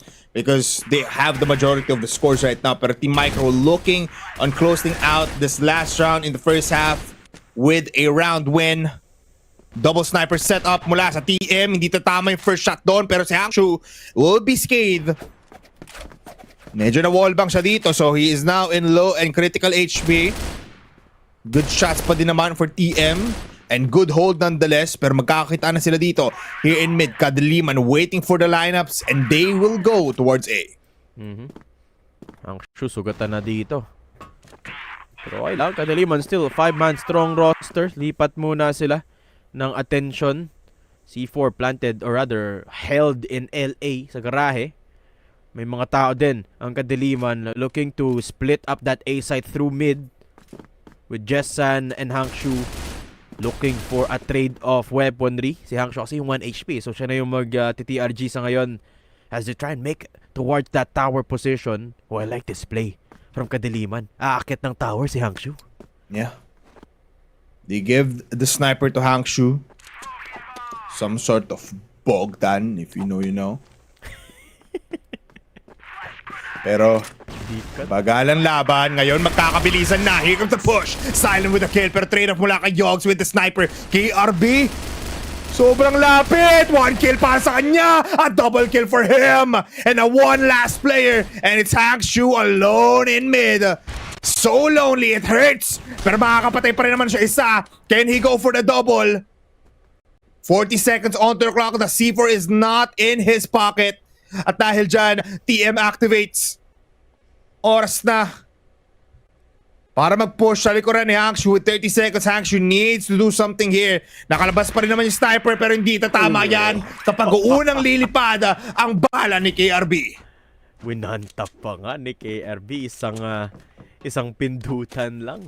Taking down Hangshu, denying Hangshu of any kills with that sniper at Kadiliman, just leading by 1 as we head into the second half. Team Micro switch over to the attacking blacklist side. Nakakita ng Siko si Jessan, and just like that, Yogs is down. Yeah, grabe. Siya mismo yung niyog-yog doon. And with him falling down, this is not a good sign for Team Micro. They're already wounded. Bawas na nga agad pala yung buhay dito ni Dexy pati ni Tangbat. So, they need to be careful now. And looking at the map, parang gusto ko tumira doon, Daydo mo doon, sa may butas yung pulang bahay. Parang Ano makas. saya, no? Tapos titinan ko yung kwarto mo sa hotel. Mas mahangin dyan eh. Laki ng pinto eh. Oh. Laki na naman butas, oh. Pero, right now, moving on forward, it's silent though. With different position, able to get one sprays it. Di pa rin mamamatay. Hindi siya na-punish. And that was C4 by the way. So alam nang dito ng Kadiliman kung nasan nga ba ang objective. Pero si Dexy was very much patient. Waiting for an entire minute to get that shot in. Tangbat activates. Able to kill off Jessan. So 3v3 tayo ngayon. Jestril, nakikita din si Siko dito ni Tangbats. Pero kailangan niya maging careful. No need to be this salty against 2 kills. RTA, nandun pa rin naman sa A. Holding it down. Pero pumupunta na doon ng mga players natin coming in from TM. Habang si KRB gagawa lang ata ng distraction. Might get one. Pero RTA, good timing from him. And plus the grenade as well. No, it will not connect. Thought to connect. Pero RTA ngayon magpupush out coming from stairs. He goes in for the kill. At double kill para sa kanya. At C4 pa yun. It's all up to KRB in a 1v3 wherein nasa kabilang side pa siya ng mapa. He needs to jog his way towards LA. May kita siya ng Chesril. At opos na ang buhay niya. 6-4 in favor of Kadiliman. And what a patience play from RTA to make it all happen the entire game, or rather the entire round, just holding on to EA. Paving the fruits of his labor, gets a couple of kills, at ngayon magpupush naman sa garage si Jestril. Andito si Dexy. Uy! Nagkalagpasan sila! Behind the smoke, Dexy is hiding! Pero napatay na si Jestril ng isa sa mid. KRB is down. Hangshu is here as well. Si Dexy hindi nakatingin and will fall down just like that. Kadiliman are taking over the map with Silent finding Yogs. Okay, sasagot si Tangbats with 1 kill. Si Nudge nakahanap din ng isa, pero si Jessan at si RTA na ang tatapos with Kadiliman on top, 7-4. Yeah, this is just crazy, no, Dadum, na to witness Kadiliman this this aggressive. It's actually crazy to see. Pero 5-man take dito sa mid mula sa Team Micro probably. We're going towards long A though. Walang presence dito sa ating LB, so magpupush agad si Silent. And again, process of elimination para sa GR side natin. B is clear, so nasa A na lang yung mga players niyan. Pero 2-man approach or 2-prong approach mula dito sa Kadiliman as Silent kills of Jeans. Pero tatlo agad mauubos dito for Kadiliman as the entirety of Team Michael clean house. Jessan with the flick on towards Yogs. A 1v3 kung saan it's all up to Jessan and his trusty sniper to start and clear up the lives of TM. Makakalagpas, hindi ata nila na-expect. Hindi nila narinig na nandun na sa other side si Jessan, KRB. May kita niya nga ba, the shots will be there, so they know na Jessan is still in this vicinity. Tangbats nag-aantay na lang dito. Daidom na ko po, kinakabahan ako Jessan. Isang pick mo pa, isang malayuan pa. You are gonna be dying, my brother. And there it is. Tangbats claims his 12th kill. Yeah. Jason, bumalik pa siya. Nakalagpas na siya. But it doesn't have any information kasi, no? So, might as well try and find the duel. Pero, mas matalim yung sipat ni Tangbats doon. Gets the kill and gets the round. Kadiliman, though, still leading by 2. And this time playing a little bit more slowly. Wala mo nang aggressive push mula sa Kadiliman. Hotel is in their control, so medyo malalim ang position dito ni Silent. Only player with an HK in the roster of Kadiliman. Rest having EBRs except for Jessan na naka-sniper. Okay, Silent looking for a peek! Saktong-sakto yung tingin ni Tang, but Silent is down. But Hangshu finds Dexy. I'm sorry, guys. In my POV kasi parang, hello! Nagganon si Silent sa window ng hotel. Sakto-sakto expression ng character ni Silent doon. And now it's a 4v4 situation. 1 minute 20 seconds in the clock. Jessan gustong i-revenge ang kanyang kaibigan. He does spot out Jeans, pero nakita din siya ni Jeans. So trade-off lang tayo ng mga shots. Both now are low and wounded. Pero I think Tatum gusto nila kunin yung A dito kasi alam nila dahil posted up na si Jessan dun sa hotel, malayo na rin ang mga players ng Kadiliman. They go in for the push 50 seconds in. Hangshu. Lang siya dito and EA holds it down like it's his fort. Nedge going down early. Papasok na si Hangshu for the 3 and the 4th. Holy Hangshu, what was that? 4 kills for Hangshu and just on time. Ang mahirap din doon for team for Kadiliman is that hindi nila tinulungan na mag-clear doon. On LA and Jessan jumping shot on towards Yogs is gonna be putting him down.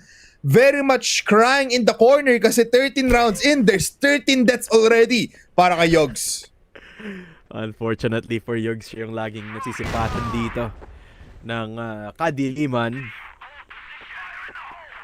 To some degree of success to, nakakuha naman sila ng rounds but not enough to keep it even. 8-5 ang score natin in favor of Kadiliman. Silent nakahanap ng malalim na anggulo. Pero inaabangan siya ni Jean tsaka ni was that Tangbats yung kasama doon? Or rather KRB. Pero papasok na nga si KRB and Nij will be the one to take down Silent. So it's a 4v4. Walang lamang. C4 in possession still of Team Micro. It's gonna be a long game dito sa atin. Sa Eagle Eye 2.0, everybody wants to be careful and that is just what you want to see still. Of course. Just long range fight for both teams. Pero first time ata after a while na TM is gonna be trying their luck dito sa B-side. Hotel is clear. Claimed by TM.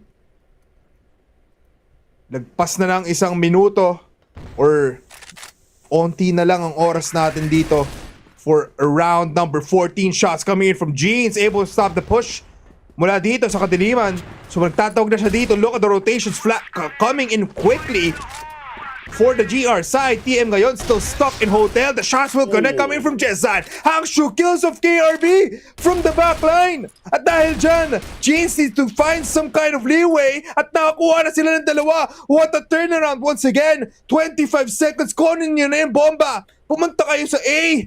Kasi yun ang pinakalibreng site. Pero sabi ni Jezreel, walang libre dito. Everything has a price and you are all in my list. One shot and a dream. Dexy falls down. It's all up to Jeans. 16 HP. May oras para magplanta ng bomba. It extends the timer, Daydom. But with him, without smokes, without flashes, and without grenades, this is gonna be hard. Only 16 HP also. Kailangan maghanap ng angulo dito ni Jin na maganda. Pero exit siya magagaling! Hinahuli pa nga ni Jezreel. Hindi man lang nakaposisyon. And that's Kadiliman securing set point. 9-5 in Eagle Eye. And Kadiliman 1 round away from taking it away from Micro. I mean, we were expecting na may laban dito ang TM pero parang ibang Kadiliman ang pinapa-introduce sa atin ngayong araw na ito. Kadiliman has been so convincing, has been so dominating. Flash is gonna be in there. Matatamaan dito! Yung dalawa! Hangshu with the 3K! Onto Yogs and Jeans! What was that play coming in from TM?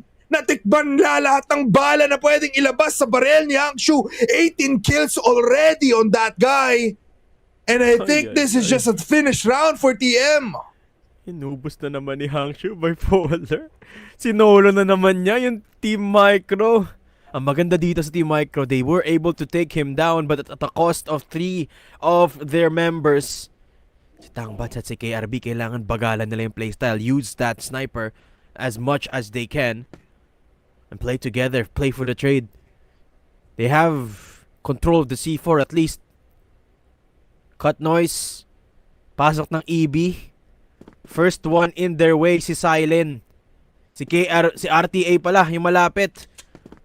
And they will have control of the site for now. Pero naghiwalay. Naku po. Si Silent nalapit na. Si RTA andyan na rin. Tangbats take down RTA. Silent for the trade. Pero si Tangbats refuses to go down. 1v1 between the snipers. Pero si Jessan hindi magpapatalo. Kitain mo ako dito sa B. Sabi ni Tangbats, sinong mas magaling na sniper sa atin? Kaso nga lang iba ang pinili dito ni Tangbats. Wala palang sniper sniper duel. Isang bamboozle, isang trick of the trades mula kay Tangbats. Jessan has smokes, has utility, pero hindi niya mapapatay si Tangbats. Tangbats still 5 seconds. falls down. Is there time? I think there's no time. Yes, there isn't. Buhay pa ang TM. 6-9. Barely staying afloat but Team Micro just survive. Kung napaaga lang ng konti yung push ni Jessan, tapos na ang labanan. Pero si Jezreel i-hold yung bar, yung hotel papasukin na nga ba ni Nij? Mukhang hindi pa. tatahimik muna. Maghahagis ng granada si Jezreel. Hold, magbebenta mula sa bar. Finds one. Pero KRB will be there to find the trade. Jessan coming in clutch with the sniper. RTA good for 20 one. kills! Hangshu for the 20 fourth. And kills! Kadiliman close it out. And Hangshu with 20 kills on the board. Holy! What? Kadiliman E-Sports, alam mo, hindi pa tapos yung thought ko dun sa sinasabi mo na what if napatay nga agad doon yung player na coming in from the BL side. Kasi ano lang siya, napaahan lang siya ng sniper no? If tumaas lang ng onte hanggang dun sa torso nung kalaban ng GR side natin, siguro panalo na agad sila on that round. Pero mabilisang sweep up lang sa hotel yung mangyari doon. And Hangshu, just the cherry on top once again. 20 kills to end it off and not dying a lot. Wow, Kadiliman. Pinapakita agad ang dilim dito. Sana hindi tayo maapektuhan. And Hangshu with a highlight performance. Dami niyang highlight rounds doon with 20 kills. It was mighty impressive mula dito kay Hangshu. Just seemingly always finding the timing. No? And I think what makes him so deadly this game is the lack of hesitation from Hangshu. No? Hindi siya natatakot Hindi siya natatakot sumingit sa mga laban even on the GR side, looking for angles consistently. Sometimes very riskily so, pero as we all saw, the risk absolutely paid off. Na-outfrag niya nga si Jessan dito, no? Which is usually the top fragger of the team, si Jessan. Outshined by Hangshu this time around. And what a performance from Kadiliman E-Sports. A dominating win in Eagle Eye, showing us why this is a map where they prioritize. And it makes sense. Taking down their opponents with a decisive win. Yeah, grabe yun. I mean, it was almost a dominating fashion, pero Team Micro, nakikita naman natin na pumupuso sila every round. We can see na may improvement since week number 1 or day number 1 kung saan may nagagawa na silang strategy plays. Nakikita natin, we can clearly see na ito yung i-commit nila. Kaso nga lang, it's against Kadiliman wherein these players are up and coming and you have to be ready for every kind of macro play that Kadiliman will give you Team Micro. Pero next map natin dito, Daydom, Ankara, any thoughts? Ankara's gonna be even tougher than Eagle Eye, no? I mean, granted, Eagle Eye was picked by Kadiliman, yung Ankara picked by Team Micro, but I don't think it necessarily helps them in that case because anyone could pick Ankara, no? Anyone could be, if you see an Ankara map, you wouldn't necessarily think na, uy, Kadiliman yung pumili nito or uy, Micro yung pumili nito. Anyone could have picked that map, no? Because everyone's just so familiar with Ankara. And it's gonna be a really tough one for Team Micro.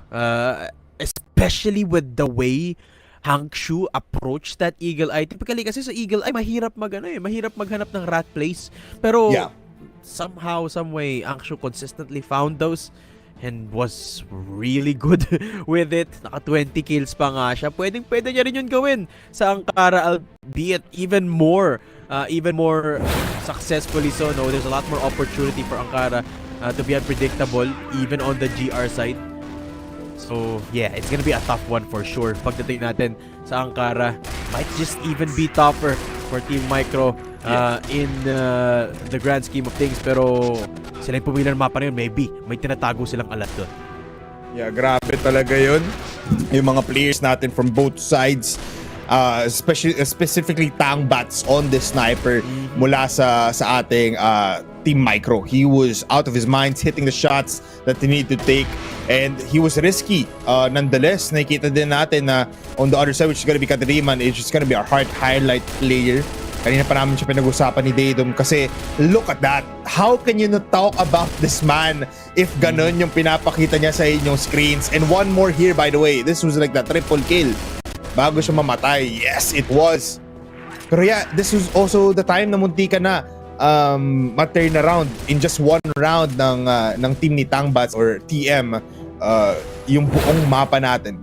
Again, let's look at our set summary. Kung ilang rounds nga ba ang ating nilaro sa Eagle Eye 2.0. A total of 16. And just looking at that middle of that graphic, palitan lang tayo dito. Kadiliman nakakuha ng marami. Kukupit ng onte dito ang Team Micro. Pero at the end of the day, looking at the stat line, good shots mula dito sa Team Micro. A lot of like almost 0.50 headshots per kill. Dexy and Tangbots being the one to dish out a lot of damage as well as KRB. Pero itong Kadiliman man, look at that. 1.82 on Hangshu. Pero meron tayong na-overlook si Jessan, 2.14. Yes, Jessan had the higher KD pero mas madaming kills dito si Hangshu. Either way, both players contributing the most in the fragging department. And if you can notice dito, Bipolar, no, karamihan talaga ng rounds na pinundar ng Kadiliman dito galing doon sa GR side nila. When we switch to the second half, nakadalawa lang ang Team Micro, and Kadiliman took over. Yung isa pa nga doon, dikit na dikit no? Yung 1v1 between Jessan and Tangbats. Muntikan pa nga na matapos na doon yung labanan in favor of Kadiliman. Albeit it did end right after that. But was it an absolutely amazing performance from both the Sniper and Hangshu. RTA, Jestril, di na rin nalalayo, no? Lamang din sa isa 1 ang KD nila. But let's take a look at who the set MVP is for this particular match mula sa Kadiliman. And it is, of course, going to be Jessan. Uy, naunahan niya nga dito si si Hangshu, and will be the MVP for this set in Eagle Eye with a kill per round of 0.94 on the Sniper. I mean, he was able to also go for the clutch every time. At 2.14 KD is something na talagang kakatakutan mo. And the smokes per round, gamit na gamit talaga lahat ng utilities dito sa Jessan. And let's look at his highlights kung paano nga ba niya napatama lahat ng bala from the M14 towards the TRG. And this guy is just a monster pagdating sa kanyang sniper. Looking at it every time, flicks after here, quick scopes here and there. And these long range shots mula kay Jessan man, basta open yung LOS niya, tatama at tatama yan. I mean, this is the Jessan we've come to know and love from last week. No, we've always known Jessan as the consistent sniper from Kadiliman. And tuloy na, pinapatuloy niya lang yung mga laro niya from here on out, no. And ang Kara, I doubt things will be any different for the sniper that is Jessan. But tingnan natin kung anong may papalag dito ng Team Micro in the map that they picked up for themselves. Pero ikaw, Polar, kung may manonostra kang prediction, alam kung nag-predict na tayo kanina, no? Do you think things will be different in Ankara? I think it might be different, pero in terms of map predictions, might go for 10-8. Pero di ko sasabihin kung sino mananalo doon. Okay, predict pa nga siya ng set score. Pero enough about us. Magbabalik kami para simulan na talaga ang Ankara after this short break.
revenge story sa mga nagduda sa isang taong purong dismayado. This is a team through grit and grind and years of experience. You can't really deny the greatness. Good shot galing kay X3D. He gets his third, he gets his fourth. Oh my God! Down, good shot galing kay JC. Drill gets one and two. Beautiful timing. Pero para sa Zefrax uubusin na lang lahat. Sa isang bala lamang, matutupad ang lahat ng pangarap.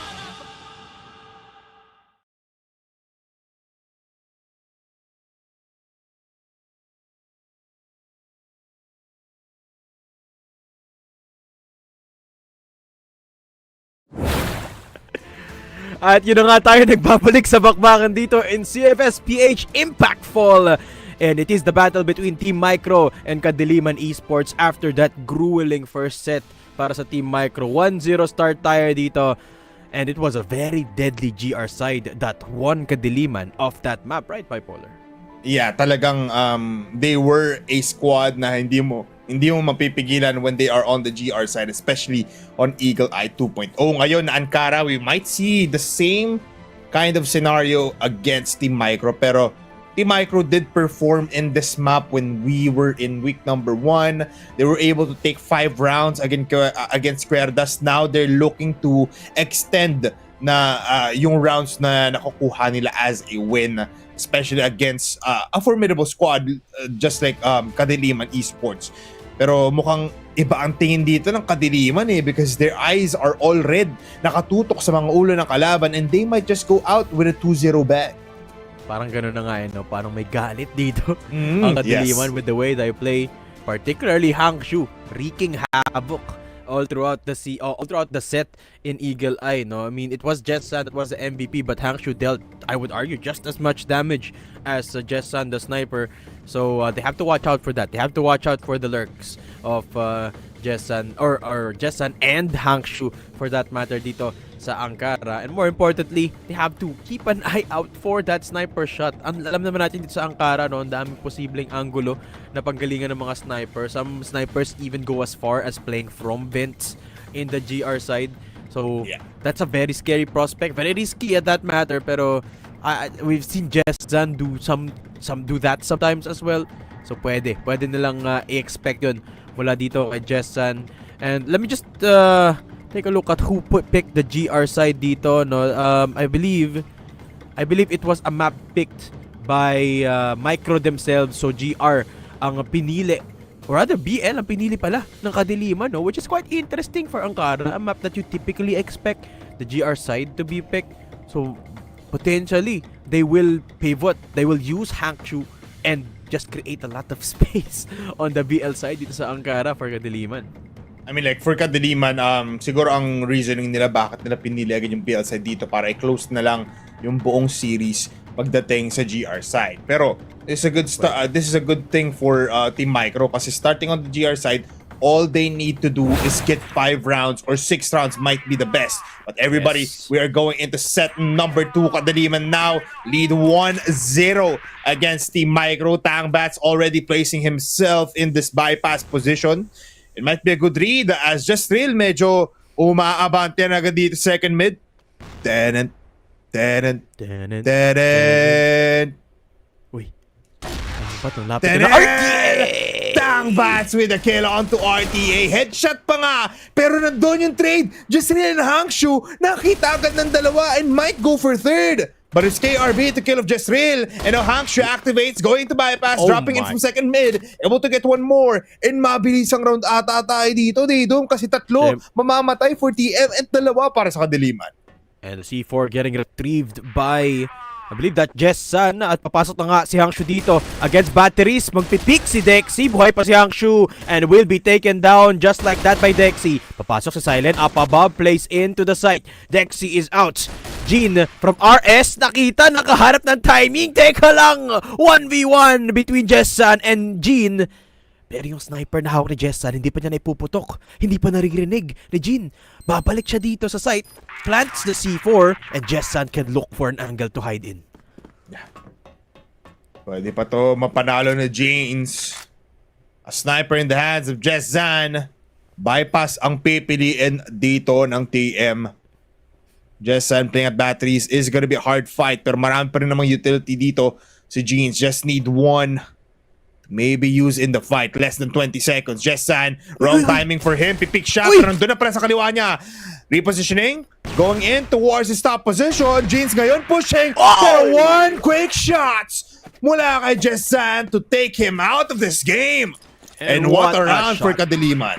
What a shot from Jessan. Yes. Oh my goodness, the quick scope. Jessan, the last set MVP. Showing us his heroics. At napaka-consistent talaga niya. Silent does his own bit of killing as Dexy goes down from bridge. Okay. A good start for Kadiliman. And Silent with the contact play. Yun na nga, si Hangshu lumipat na. Naka-HK na siya. Contact kung contact. Laban kung laban. Di na siya naka-EBR. And Kadiliman can play all the contact. They want 5 people. Actually, 4 people in mid. Si Jessan nakaintay sa LA. Look at Tangbats. Asan siya? Nasa hotel? Deep hotel position. And deep second mid position para kay Tangbats. Here comes the push. And magugulat dito ang buong Kadiliman kasi bakit walang tao dito? Now they want to clear out hotel just to be sure. And good awareness coming from Hangshu kasi nandito si Tangbats. Very much not looking towards killing off the enemies there in this round. Very concerning for them. 3 versus 5. Yogs waiting for his teammates. They still have multiple utilities into their hands. Pwede na gamitin to. Just Sky flashes in a dream. And possibly even smoke out the bomb in front of them. Pero Silent, nag-aantay lang sa mid. Might go for backstab play. The timing might be right kasi ito na execution ng buong TM squad. And they get splattered into the ground. Silent with a double kill.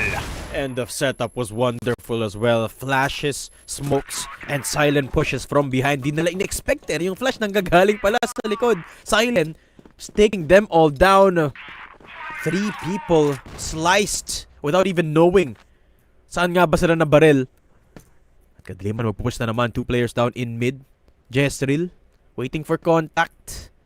And the C4 deep in RS. Hindi pa sila nagpupush. Vents play mula kay Jane. Maybe this is what Team Micro needs. Be a little bit aggressive. Nasa labas ng hotel dito si Dexy. At lapit na rin si KRB. Pwede na lang mahuli dito si Silent. Kaso gandang timing, umalis agad man. Magkakasilisan na naman yung mga players natin dito. The C4 though is gonna be taken by Silent. He backs off. Narinig niya nga yung mga flash na tumutunog doon on doors going towards Ali. At ngayon mahabang game na naman. Mahabang round for Kadiliman as they don't know where to go right now. Medyo maganda yung mga positioning dito ng TM. There's people up front at dahil doon napapaisip tuloy ang buong Kadiliman. Tangbats, good timing. He gets one, possibly second though. Hangshu again with the HK will fall down into the hands of Dexy. And now it's even better for TM here in this round. They're 4 players above versus 3. Push coming in from slide. RTA. Di niya ba nakita? Hindi niya ata nakita doon si Yog. So he needs to play even further here. Jane's caught off guard. And 3v3 now dito. RTA naghahasik ng lagim sa may mid. Nahuli si Jin. At ngayon Kadiliman pushing up into that B side. Flashes coming through. Team Micro di makapasok. Pero yung Kadiliman lilipat. The flashes, it was a bait.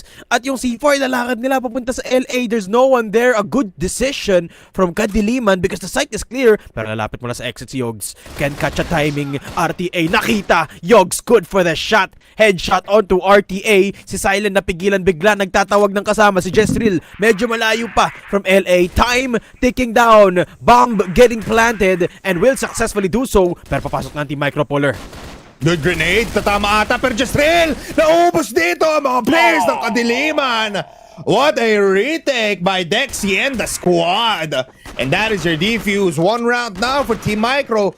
Asyado lang talaga matagal yung rotation doon ng last player for Kadiliman. Masyadong malayo ang inikot. Yeah, 2-1 Kadiliman. Unable to hold it together in the 2v3. Medyo naubusan na rin sila ng oras para magtanim ng bomba doon no? So, running out of options, decided to go for the plant. Did not work. Pero okay lang, Kadiliman still ahead by 1 round. And there's a lot of noise being made dito sa A site. Nagbato ng isang nade ang Kadiliman doon in the hopes of drawing attention, and it worked. Nabuksan ang mid because of that grenade by Hangshu. And the players of Kadiliman poking and prodding. Wala pa silang nakikil dito.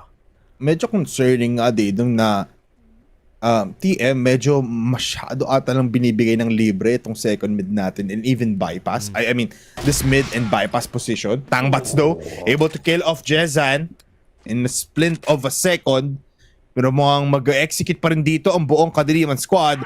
They have the information nandito ang sniper. So pag na-flash out dito, si James mamatay na nga siya. Tangbats from above will also fall down. Pero sasama niya si Akshu, which is one of the crucial killers dito ng Kadiliman. Smokes, grenades also will be there. So compared to the round before, mas maganda tong hold mula sa Kadiliman. And for TM, mas maganda rin naman para sa kanila. It's all a matter of sino ang matitirang buhay para sa bomba na ito. KRB lining it up. Wide angle shot muna tayo. Multiple angles to look at. KRB looking at exit. Nexi low in HP will fall down. Yogs nandun sa bench pero mamamatay yung player dito ng mga Kadiliman squad. And TM now able to clean house. We're going for it 2 for 2. Yeah, I think na-figure out na ng TM ng playstyle yung gumagana against Kadiliman, no? Play for the retake. And I think this is the reason why binibigay nila yung mid by Polar. They're letting Kadiliman take the site because they're better at the retakes. 2 rounds they've won because of retakes. At nahanap na ng Team Micro ang timpla. Kadiliman, medyo mahina ang depensa when it comes to the post plant. So binibigay na lang nila yung site for the bomb plant. Tapos manggagaling sila from different angles in that post. Beautiful execution from Team Micro as well, winning the duels. At ngayon, tablado na ang labanan natin. Wala nang lamang ang Kadiliman. But you have to remember also that this is the GR side. Yeah. The side arguably that has the advantage dito sa Ankara. So, kailangan mag-ipon ng rounds ng Team Micro. 4th round pa lang naman we might see a bigger swing pagdating ng second half. But nonetheless, good plays coming in from both sides. Medyo napapansin din natin, no, Didom, na pag naplanta na ng bomba, pag naplanta na ng Kadiliman yung bomba, na parang hindi sila together. They're not as a team, mas kalat sila, which leads to a lot of mistakes, which leads to the enemy GR to enter the site more freely. And tuloy mo ulit ngayon, ang pinagkaiba lang, 3 pairs naman mag-gold ng A, 2 sa B. That might be a bad time to have this kind of strat for TM because they're looking towards second mid. Here comes the smoke.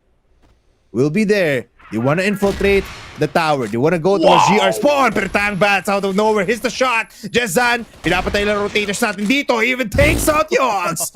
So dalawa na naman titira for TM as James able to give his life towards Jasril.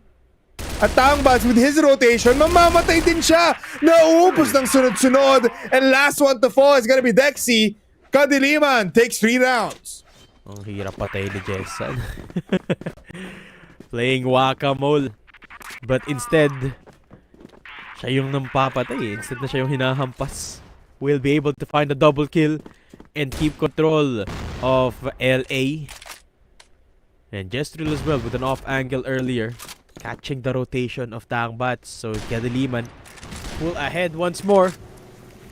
A lot of nades getting thrown onto vents, no? This is kind of a giveaway na LA yung gusto i-push dito ng Kadiliman.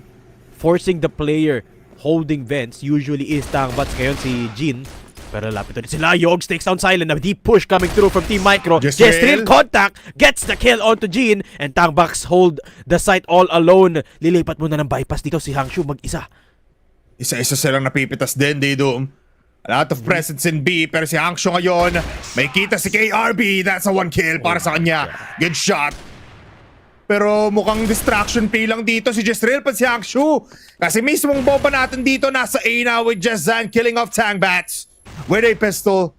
A 2v3 wherein the last 2 players of TM, they're all the way at B. At may ipit bata ni Hangshu dito. Yung paglipat ng site ni Dexy at ni Yogs. May kita si Yogs. One tap into the head. What was that shot? Dexy. 1v3 Daydom.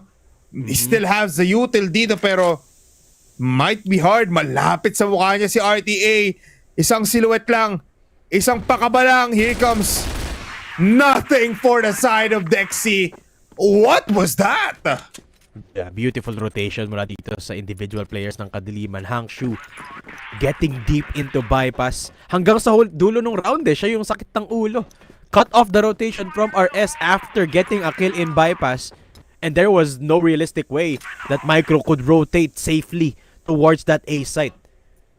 Send the lurk. Yun ang sagot ng Kadiliman dito. Lurk one player and then lipat sa kabilang site. Mukhang yun ulit yung gagawin nila. Sa silent naman yung mag-lurk pero papasok sila towards that P side. Tangbats finds Jezreel and that's the C4 in RS. Pero lalabanan pa rin dito ng Kadiliman si Tangbats. Dexy coming through from EB. Hindi in-expect ni Hangshu coming in from behind and the C4 will be retrieved. Jessan finds Yogs and Team Micro confused. Nasaan ba ang mga players ng Kadiliman? RTA takes down Yogs and that's another player to guess where the players are from.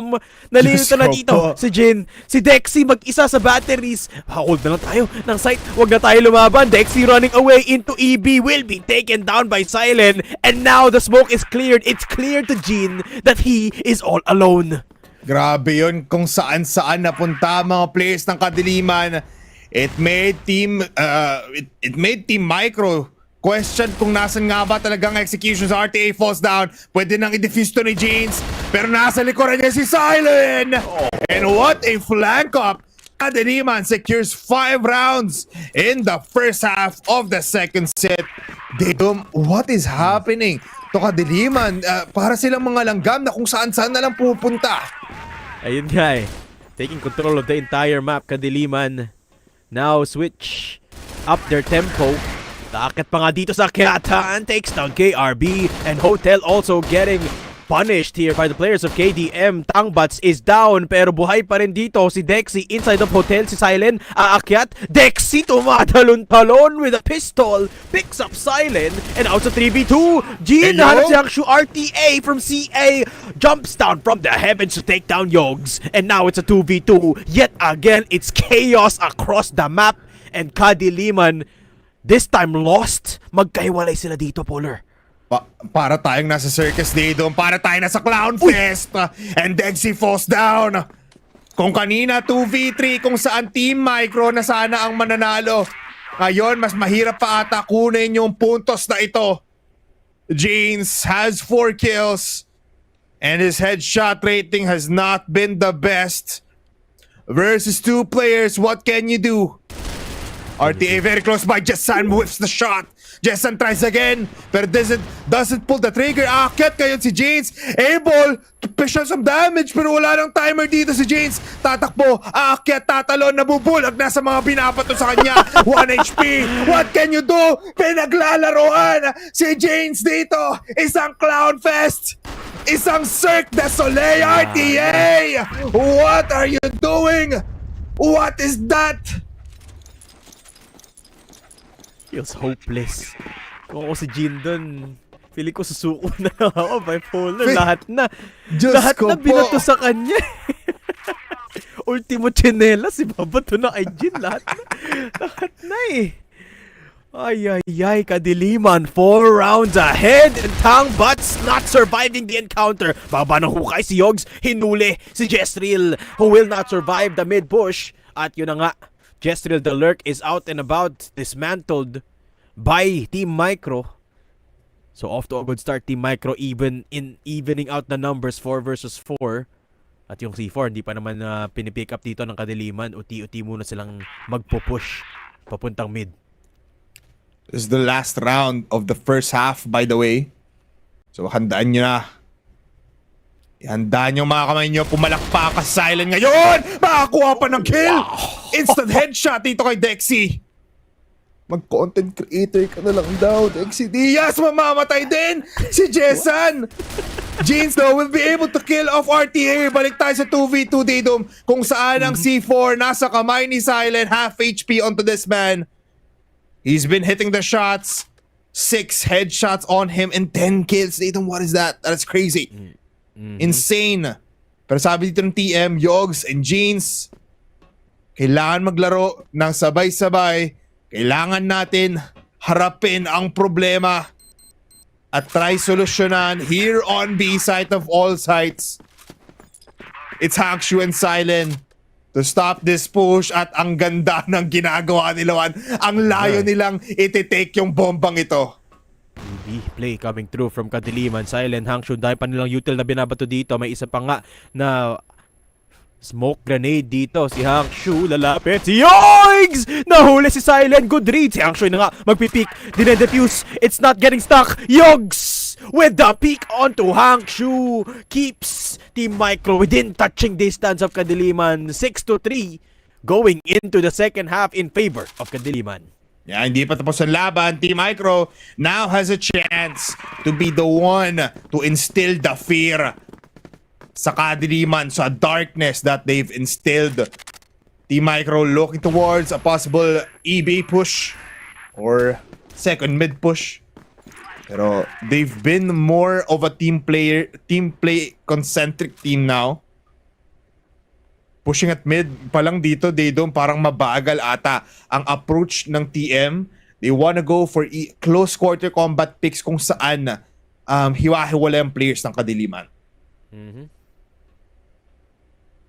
Very interesting approach from Kadiliman, or rather from Team Micro. Nag-push nga sila ng mid pero nakaantabay lang sa hukay dito si Jean. My mistake actually, hindi pala siya lumayo, no? So just huddled together. Still all 5 players in yellow. Meanwhile, flashes coming through from Kadiliman, hoping to draw a little bit of fire from Team Micro para lang makakuha sila ng informasyon, no? But nothing yet. Walang naririnig ang Kadiliman dito except for RTA who sees that RS is clear. Mid is clear. Alam na nila. LA push to. LA push. RTA with a kill. Headshot onto 2. RTA. Mapapatay niya din si Yogs. Might go for the 3. Can he RTA! Can he go for the 4th? Just still papatayin dito sa kaliwa. Si KRB. Or si Dexy. Mapapatay nga nila si Silent pero the damage has been done. James is mid, lacking with awareness, lacking with the shots. And Jessan, man, this guy needs to be stopped with the sniper. RTA the key to the success of the team in that round as well. The big lurk, walang informasyon ang Kadiliman until RTA lurked and pushed and found everyone in LA. 12 kills on RTA and he is performing. Naka-HK ngayon si RTA, oh. Confident in taking the fights to the enemy. Si Silent malapit na Tangbats catches him pants down. At si Hangshu nahuli din ni Jean. Pero si RTA sasagot. Si Jesril andito na rin. Good for 2. And Jesril looks for Tangbats as well. Is it gonna be the triple kill? Jesril akat. Tatalon will be taken down. It's a 2v1 as Jessan will be coming in from that B site. Team Micro, 2 players left standing. Pwede lang itanim yung bomba sa A. Brighter days now for Team Micro. Jessan might catch Tangbats here. Tangbats nakita. Pero ngayon, paglalaroan si Jessan. Ngayon pala ipaplantang bomba. Tangbats with a pistol close by. Pero sinong mamamatay? Tangbats just connects onto Dexy. At si Dexy ang papatay. 7-4 scoreline kung saan TM ayaw pa abutin ng 8 ang Kadiliman. Team Micro doing a good adjustment on this GR side. Kadiliman, medyo nagkukulang na yung kumbaga pangharabas nilang labanan dito sa depensa. Hindi na gumagana yung pagpupush dito nila RTA and Silent. Hangshu looking for something as well down in mid. Hoping na may maglo-lurk dito sa may mid area pero it is a bypass play coming through. Nakalagpas na sa mid ang Team Micro. They are making their way towards that B site. Nasa EB si Silent. Silent could be the key for Kadiliman. Could make or break this round for Team Micro. Nagpasan nga nila si Jesril, no? Nung tumitingin siya sa CA, 4-man strong. Here in bypass, here comes the rally. Here comes the stampede. Slowly inching their way. Waiting for the go signal. Silent knows something pero at the wrong time, he looks towards taking that second mid. And now they will pick off possibly Dexy Diaz. They will. Pero now it's a 5v4 kung saan most of the players of TM are already in B. They set up shop. Maglalagay ng smoke. In exit. And as well as in tower. Babawasan si James in good position ng ka-farm yung KRP. Wide shots now. In front of your faces, RTA titikim na naman doon sa may exit pero mamatay siya. So 2 versus 4 situation where Hangshu gusto niya din tumikin sa exit and he meets the fate just like his brothers. He falls down like the previous 2 players. At mag-isa lang dito si Jessan. What can you do kung pare-parehas na mamatay ang kakampi mo and you will still fall down into the hands of Yogs? Wow. Team Micro clawing their way back into this game. 5-7 ang labanan natin dito, bipolar. Dikit na halos. And Team Micro showing no sign of slowing down. Kadiliman looking like they're out of steam. At sinasabi natin kanina, kailangan mag-ipol ng rounds ng Team Micro sa GR. Yun pala, babawi sa blacklist side. Tuloy-tuloy lang. And now they're anticipating some aggression from Kadiliman. Look at the angle from doors dito ni Dexy. Flashes coming through, smoke down in A. Mid push coming through from Silent as well. Pero magkakakontak ata sa CA. Si Jin tsaka si Silent magkalapit na. Last time na nakita natin ng TM sa mapang ito, they did not win, pero they were able to take 5 rounds. They are now looking towards breaking that and make it more than just a loss and 5-round win. Taang Bats with the shotgun next already onto RTA before he even realizes na napatay na pala siya. Silent nasa hukay. He sees something happening in front of him. Yogs falls down. Will not be able to kill him. Silent with the 2K. At kita niya na yung bomba. Alam nila kung nasan siya. And now they are pushing coming in from bypass. At napatay niya nga ata yun. No, never mind. Nakaalis naman doon si Jeans. As well as si KRB. Pero big fast take mula kay Dexy on hotel. Jesril nag-aantay na rin. Pero si Jessan waiting here on slide for any kind of commitment na mangyayari. Coming in from TM. They're waiting. They're waiting patiently just like Jeans. Hangshu. And Jeans, Hangshu, magkakapitaan. Pero walang mamamatay, Daydum. Hangshu down to around 30 HP. Gusto niyo ulit labanan dito si Jin, pero si Jin nilipat na towards mid. That's the nades coming through. Jesril fending them off for now, but Team Micro pushing up towards this B site. Jessan, all he has to do is play batteries, play for the sniper. The smoke's doing their bidding. Jessan, naku po, hindi tumama si Jessan, at si Jin tatama na rin kay Hangshu. Team Micro swarming this B site as Jesril left all alone to fend for himself at walang tatamaan bukod kay Jin. It's not enough. Silence heroics. The 1v2 just wasn't enough. Team Micro 1 round away from evening things out. Man, look at those skills mula sa Team Micro. 9, 9, 10, 10, 10. Grabe yun. Kinalkula ng mga players natin dito, pero aasahan na kaya nila ang big push coming in from Kadiliman. Here in stairs A, they're getting flash. That's 1, that's 2. RTA. Double kill, triple kill para kay RTA. At kitang-kita na nga kung nasan yung Z4. Jessan plants themselves in mid games. One more. One last player. Hahanapin dito ng Kadiliman. Dexy Diaz, nasan ang iyong ilaw? He's still here in Ali, pero what can you do, Daydum? 5 man strong, 5 ang buhay para sa Kadiliman. I mean, there's not much the Dexy can do. Pwede siya mag-intay. Pwede niyang iantayin na may lumapit mula sa Kadiliman, pero walang manggagaling sa direksyon na tinitingnan niya.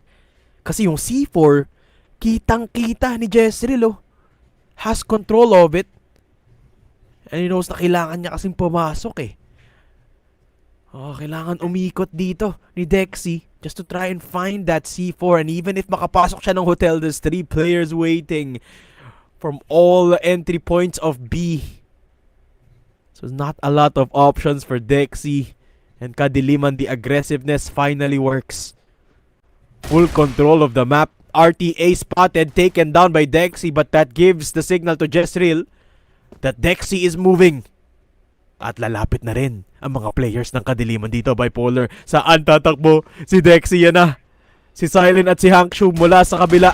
Galing sa mid naman yung dalawa, and Jessan from mid will take him down. Kadiliman says, kami pa rin ang lalamang 8-6 as they mow them down deep into their spawn. Dalawa ang lamang dito ng Kadiliman, and they're just 2 points away from claiming a 2-0 in a best out of 3. Sniper still in the hands of Jessan. RTA has been providing the work na kailangan makita dito ng Kadiliman. What a shot mula kay Tangbats. He is the sniper, and he's been providing them also with some long range killing.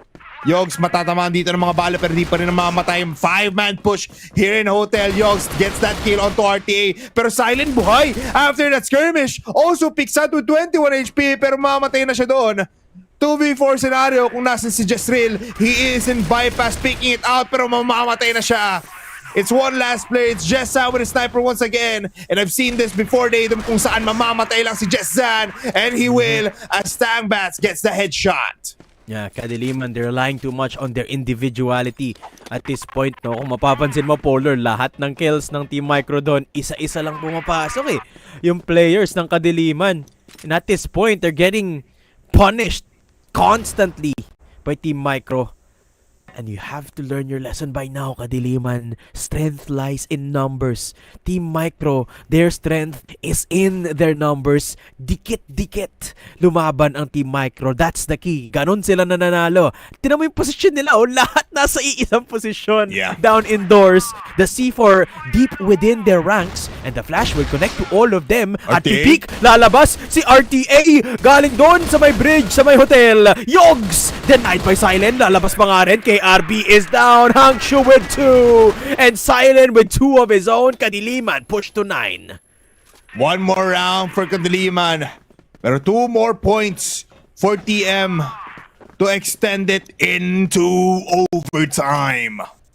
And they're pushing here mula sa akyatan. Mukhang mabilisan na naman ang play dito ng Kadiliman. Gusto nila matulog, gusto nila matapos to.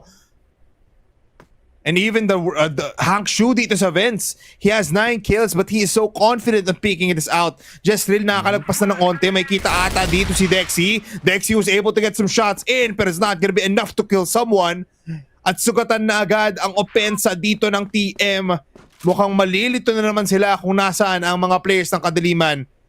Pero they wanna try this luck on A. Hindi nila alam na tatlo agad ang malapit sa kanila. That's one for Silent. That's the second for Hangshu. And that's the third for him again. Naubos ang lahi ng Micro at Kadiliman. They are raining fire. They are raining darkness upon the faces of TM. Yogs gumagawa ng milagro. 2 kills para sa kanya. The dream is still alive. Nasa kanya yung C4.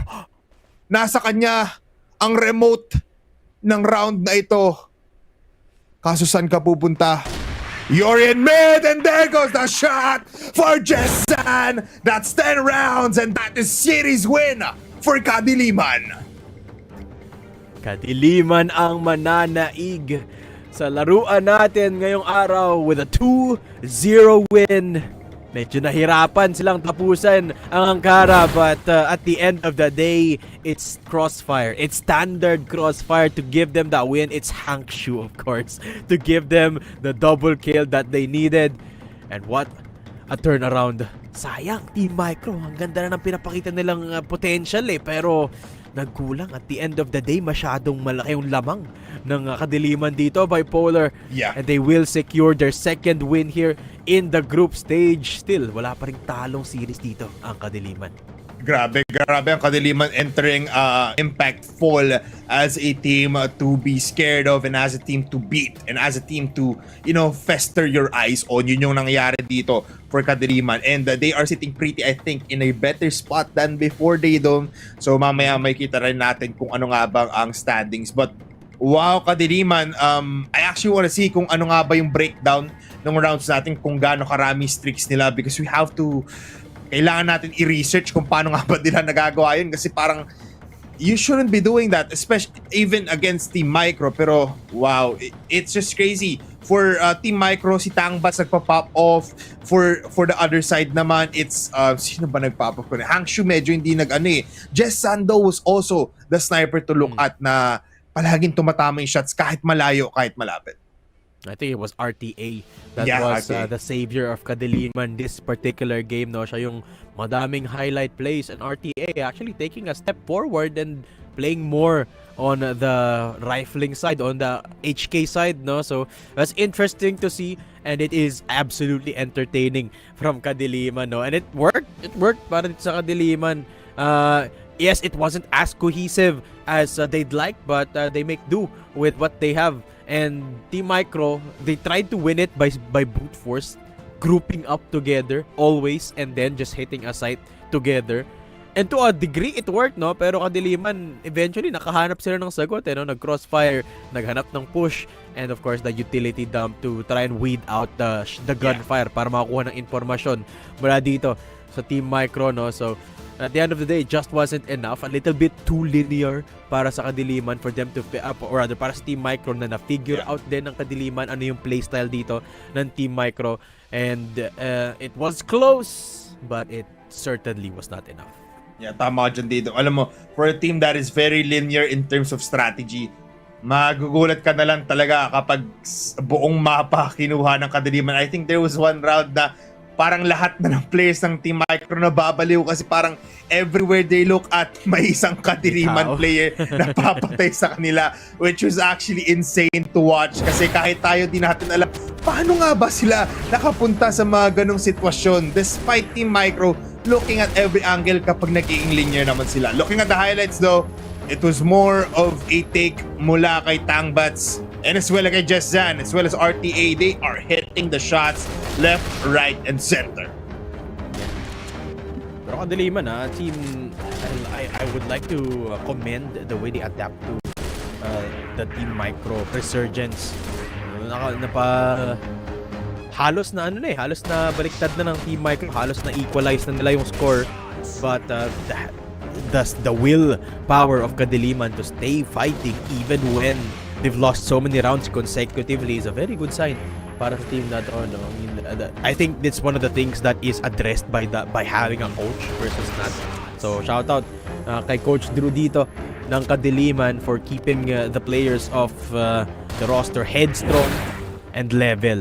So let's take a look at the numbers dito by Polar, a deeper look into who actually popped off and who put the most numbers in para dito sa Kadiliman at Team Micro.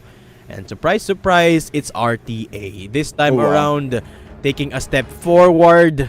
Pero hindi naman nalalayo yung iba niyang players. So ibang players dito ng Kadiliman, 1.33 for Silence KD, Jezreel, 1.09, 1.22 din. For the sniper, that is Jessan, but it is RTA the star of this set. Actually, I'm surprised din na parang 4-round win streak lang inagawa dito ng Kadiliman. It felt like parang 6 yung round streak nila. And for Team Micro, they were able to get some rounds, some defuse as well. In terms of clutch, marami sila against Kadiliman after the post plant. Pero yeah, good shots pa rin and good try for Team Micro. It's just the second week. Hindi pa rin naman to ang katapusan para sa kanila. But I just want to highlight some greatness mula kay Yogs. 0.75 in that headshot per kill despite all of the pressure na binibigay ng Kadiliman is something is really good despite their loss. And wala on the other side, nandun pa rin naman si RTA na with a lot of kills. He performed with 0.5 headshots per kill din. So I mean, it's a battle of the best. This is impactful. Ito yung summary nun basically. Yep. And let's take a look at who the set MVP is for Ankara, and it is RTA, of course, with 1.64 KD and still decent amount of utility use para dito kay RTA, no. And actually, one thing I'd like to commend din yung Team Micro natin dito, no. They still use a lot of utility, no, despite falling from behind, which is a good sign of the fundamentals in play for Team Micro. But RTA, man, I think they definitely stole the spotlight this time. We did mention Hangshu struggling a little bit, but it was RTA sort of doing the exact same thing that Hangshu was doing in Eagle Eye, taking the helm, looking for fights, and winning the last minute fights, yung mga duels, no. And this is really what turned it around for Kadiliman, this big lurk in the GR sides. At sinolo minama ni RTA buong team. Tapos off of that, the whole team just pivoted, no. RTA loved pushing this map, and it was very refreshing to see from RTA. So there you have it, the match result, 10-6 in Eagle Eye, 10-7 in Ankara for the victor of this 2-set story. That is Kadiliman Esports versus Team Micro. Syempre, Kadiliman ang nanaig. I mean, like, Kadiliman, 10-6, 10-7. For Team Micro, though, I just want to add more sa sinabi mo kanina na nag-improve sila, not just for strategy, not just for cleaning of the sloppiness ng first week, pero now they're doing smokes, now they're doing more utility into the map para mapatagal yung laban. For Kadiliman, though, they are unstoppable. The Kings of Darkness are something to behold. Keep on giving us na talagang 2-0s and 2-0s, all that. Pero everybody, CFS PH Impact Fall has been such a great start. Sobrang ganda ng simula natin to a point na walang patapon talaga ng mga laban. Pero let's look at the match MVP for the entirety of these two maps. Sino nga ba ito, Daydom? It's none other than Jessan. Wow, si Jessan pa rin, ha? Siya pa rin. Same as last week, Jessan is still the MVP of Kadiliman's matches, and it does make sense. Sobrang consistent naman kasi ng pagsasniper dito ni Jessan. No matter what situation you put him in, whether it be the clutch or just straight up dueling, Jessan does perform with an average kill to death ratio of 1.63. Always the reliable sniper. Actually put up really good numbers in the smoking department din, no? 0.5 in the smokes per round average over the course of the entire match is actually pretty impressive, no? Ito yung napapansin ko sa mga highlight snipers natin, no? Lagi silang mabigat mag-utility use. Talk about Tetsu, for example, KLP, Revenge. Setra. Madalas sila mag-smoke. Yeah, syempre, Setra. Madalas sila mag-utility use, no? Which is really the defining characteristic of our strong snipers. And Jessan is no exception. Yeah, it's great. Just crazy plays mula kay Jessan, able to hit the shots from left and right amongst the pressure and just the firepower of the enemy. He is still able to flank up. I just like din yung mga ways of Jessan to win the rounds kung saan adehado na yung team ko. I will use them in the other side of the map habang ako, I will flank them from behind, from long range kung saan di rin nila mapapatay. Pero again, a victorious end in our day number 3, week number 2. It's Kadiliman Esports with a 2-0 win. Yes, sir. Kadiliman staying strong in the standings. So that concludes yung games nila for today, no? And that concludes actually day number 3 of our Impact fall, no? So tomorrow we will have more games, but man, what a series of games we've had today. And some realizations for me, Bipolar, no, is our games are actually even parang uti-uti nang nahuhulma sa isip ko kung sino ang nasa top of the leaderboard, no? You have teams like Alliance Gaming and Kadiliman, and then you have teams like Team Micro, Blue Vortex, and then you have Rhea 7, GAON, and then of course everyone else. Actually, Fervid somewhere in the mix din, no? So medyo nahuhulma na, pero pwede pa ring mabago-bago dito yung rotation natin when it comes to just the tiering of the teams. In my head at least, baka delusional lang ako. Querdas, we're gonna be seeing them again tomorrow. I'm excited to see kung saan nga ba sila mag-fit in terms of the skills of the teams that we have. And yung Sunday Shrooms, yung gusto ko mapanood ulit, unfortunately, we will not be seeing them this week. So next week pa natin makikita kung ano yung performance ng Sunday Shrooms. So gusto kong makita anong klaseng prep yung magagawa ng lahat ng teams natin deeper and deeper into the group stage. Kasi siyempre, expect natin na everyone's gonna be stepping it up. Yep, tama dyan, Didom. Again, patapos na yung simula ng CFS PH Impact Fall. So palapit na tayo kung saan lahat ng teams nag-a-adapt to one another. Everyone is doing the research towards how to beat these teams and how to win against them. Alam mo, nakakita na rin tayo ng mga strategies. I mean, a lot of teams right now are getting 2-0s, pero you never know.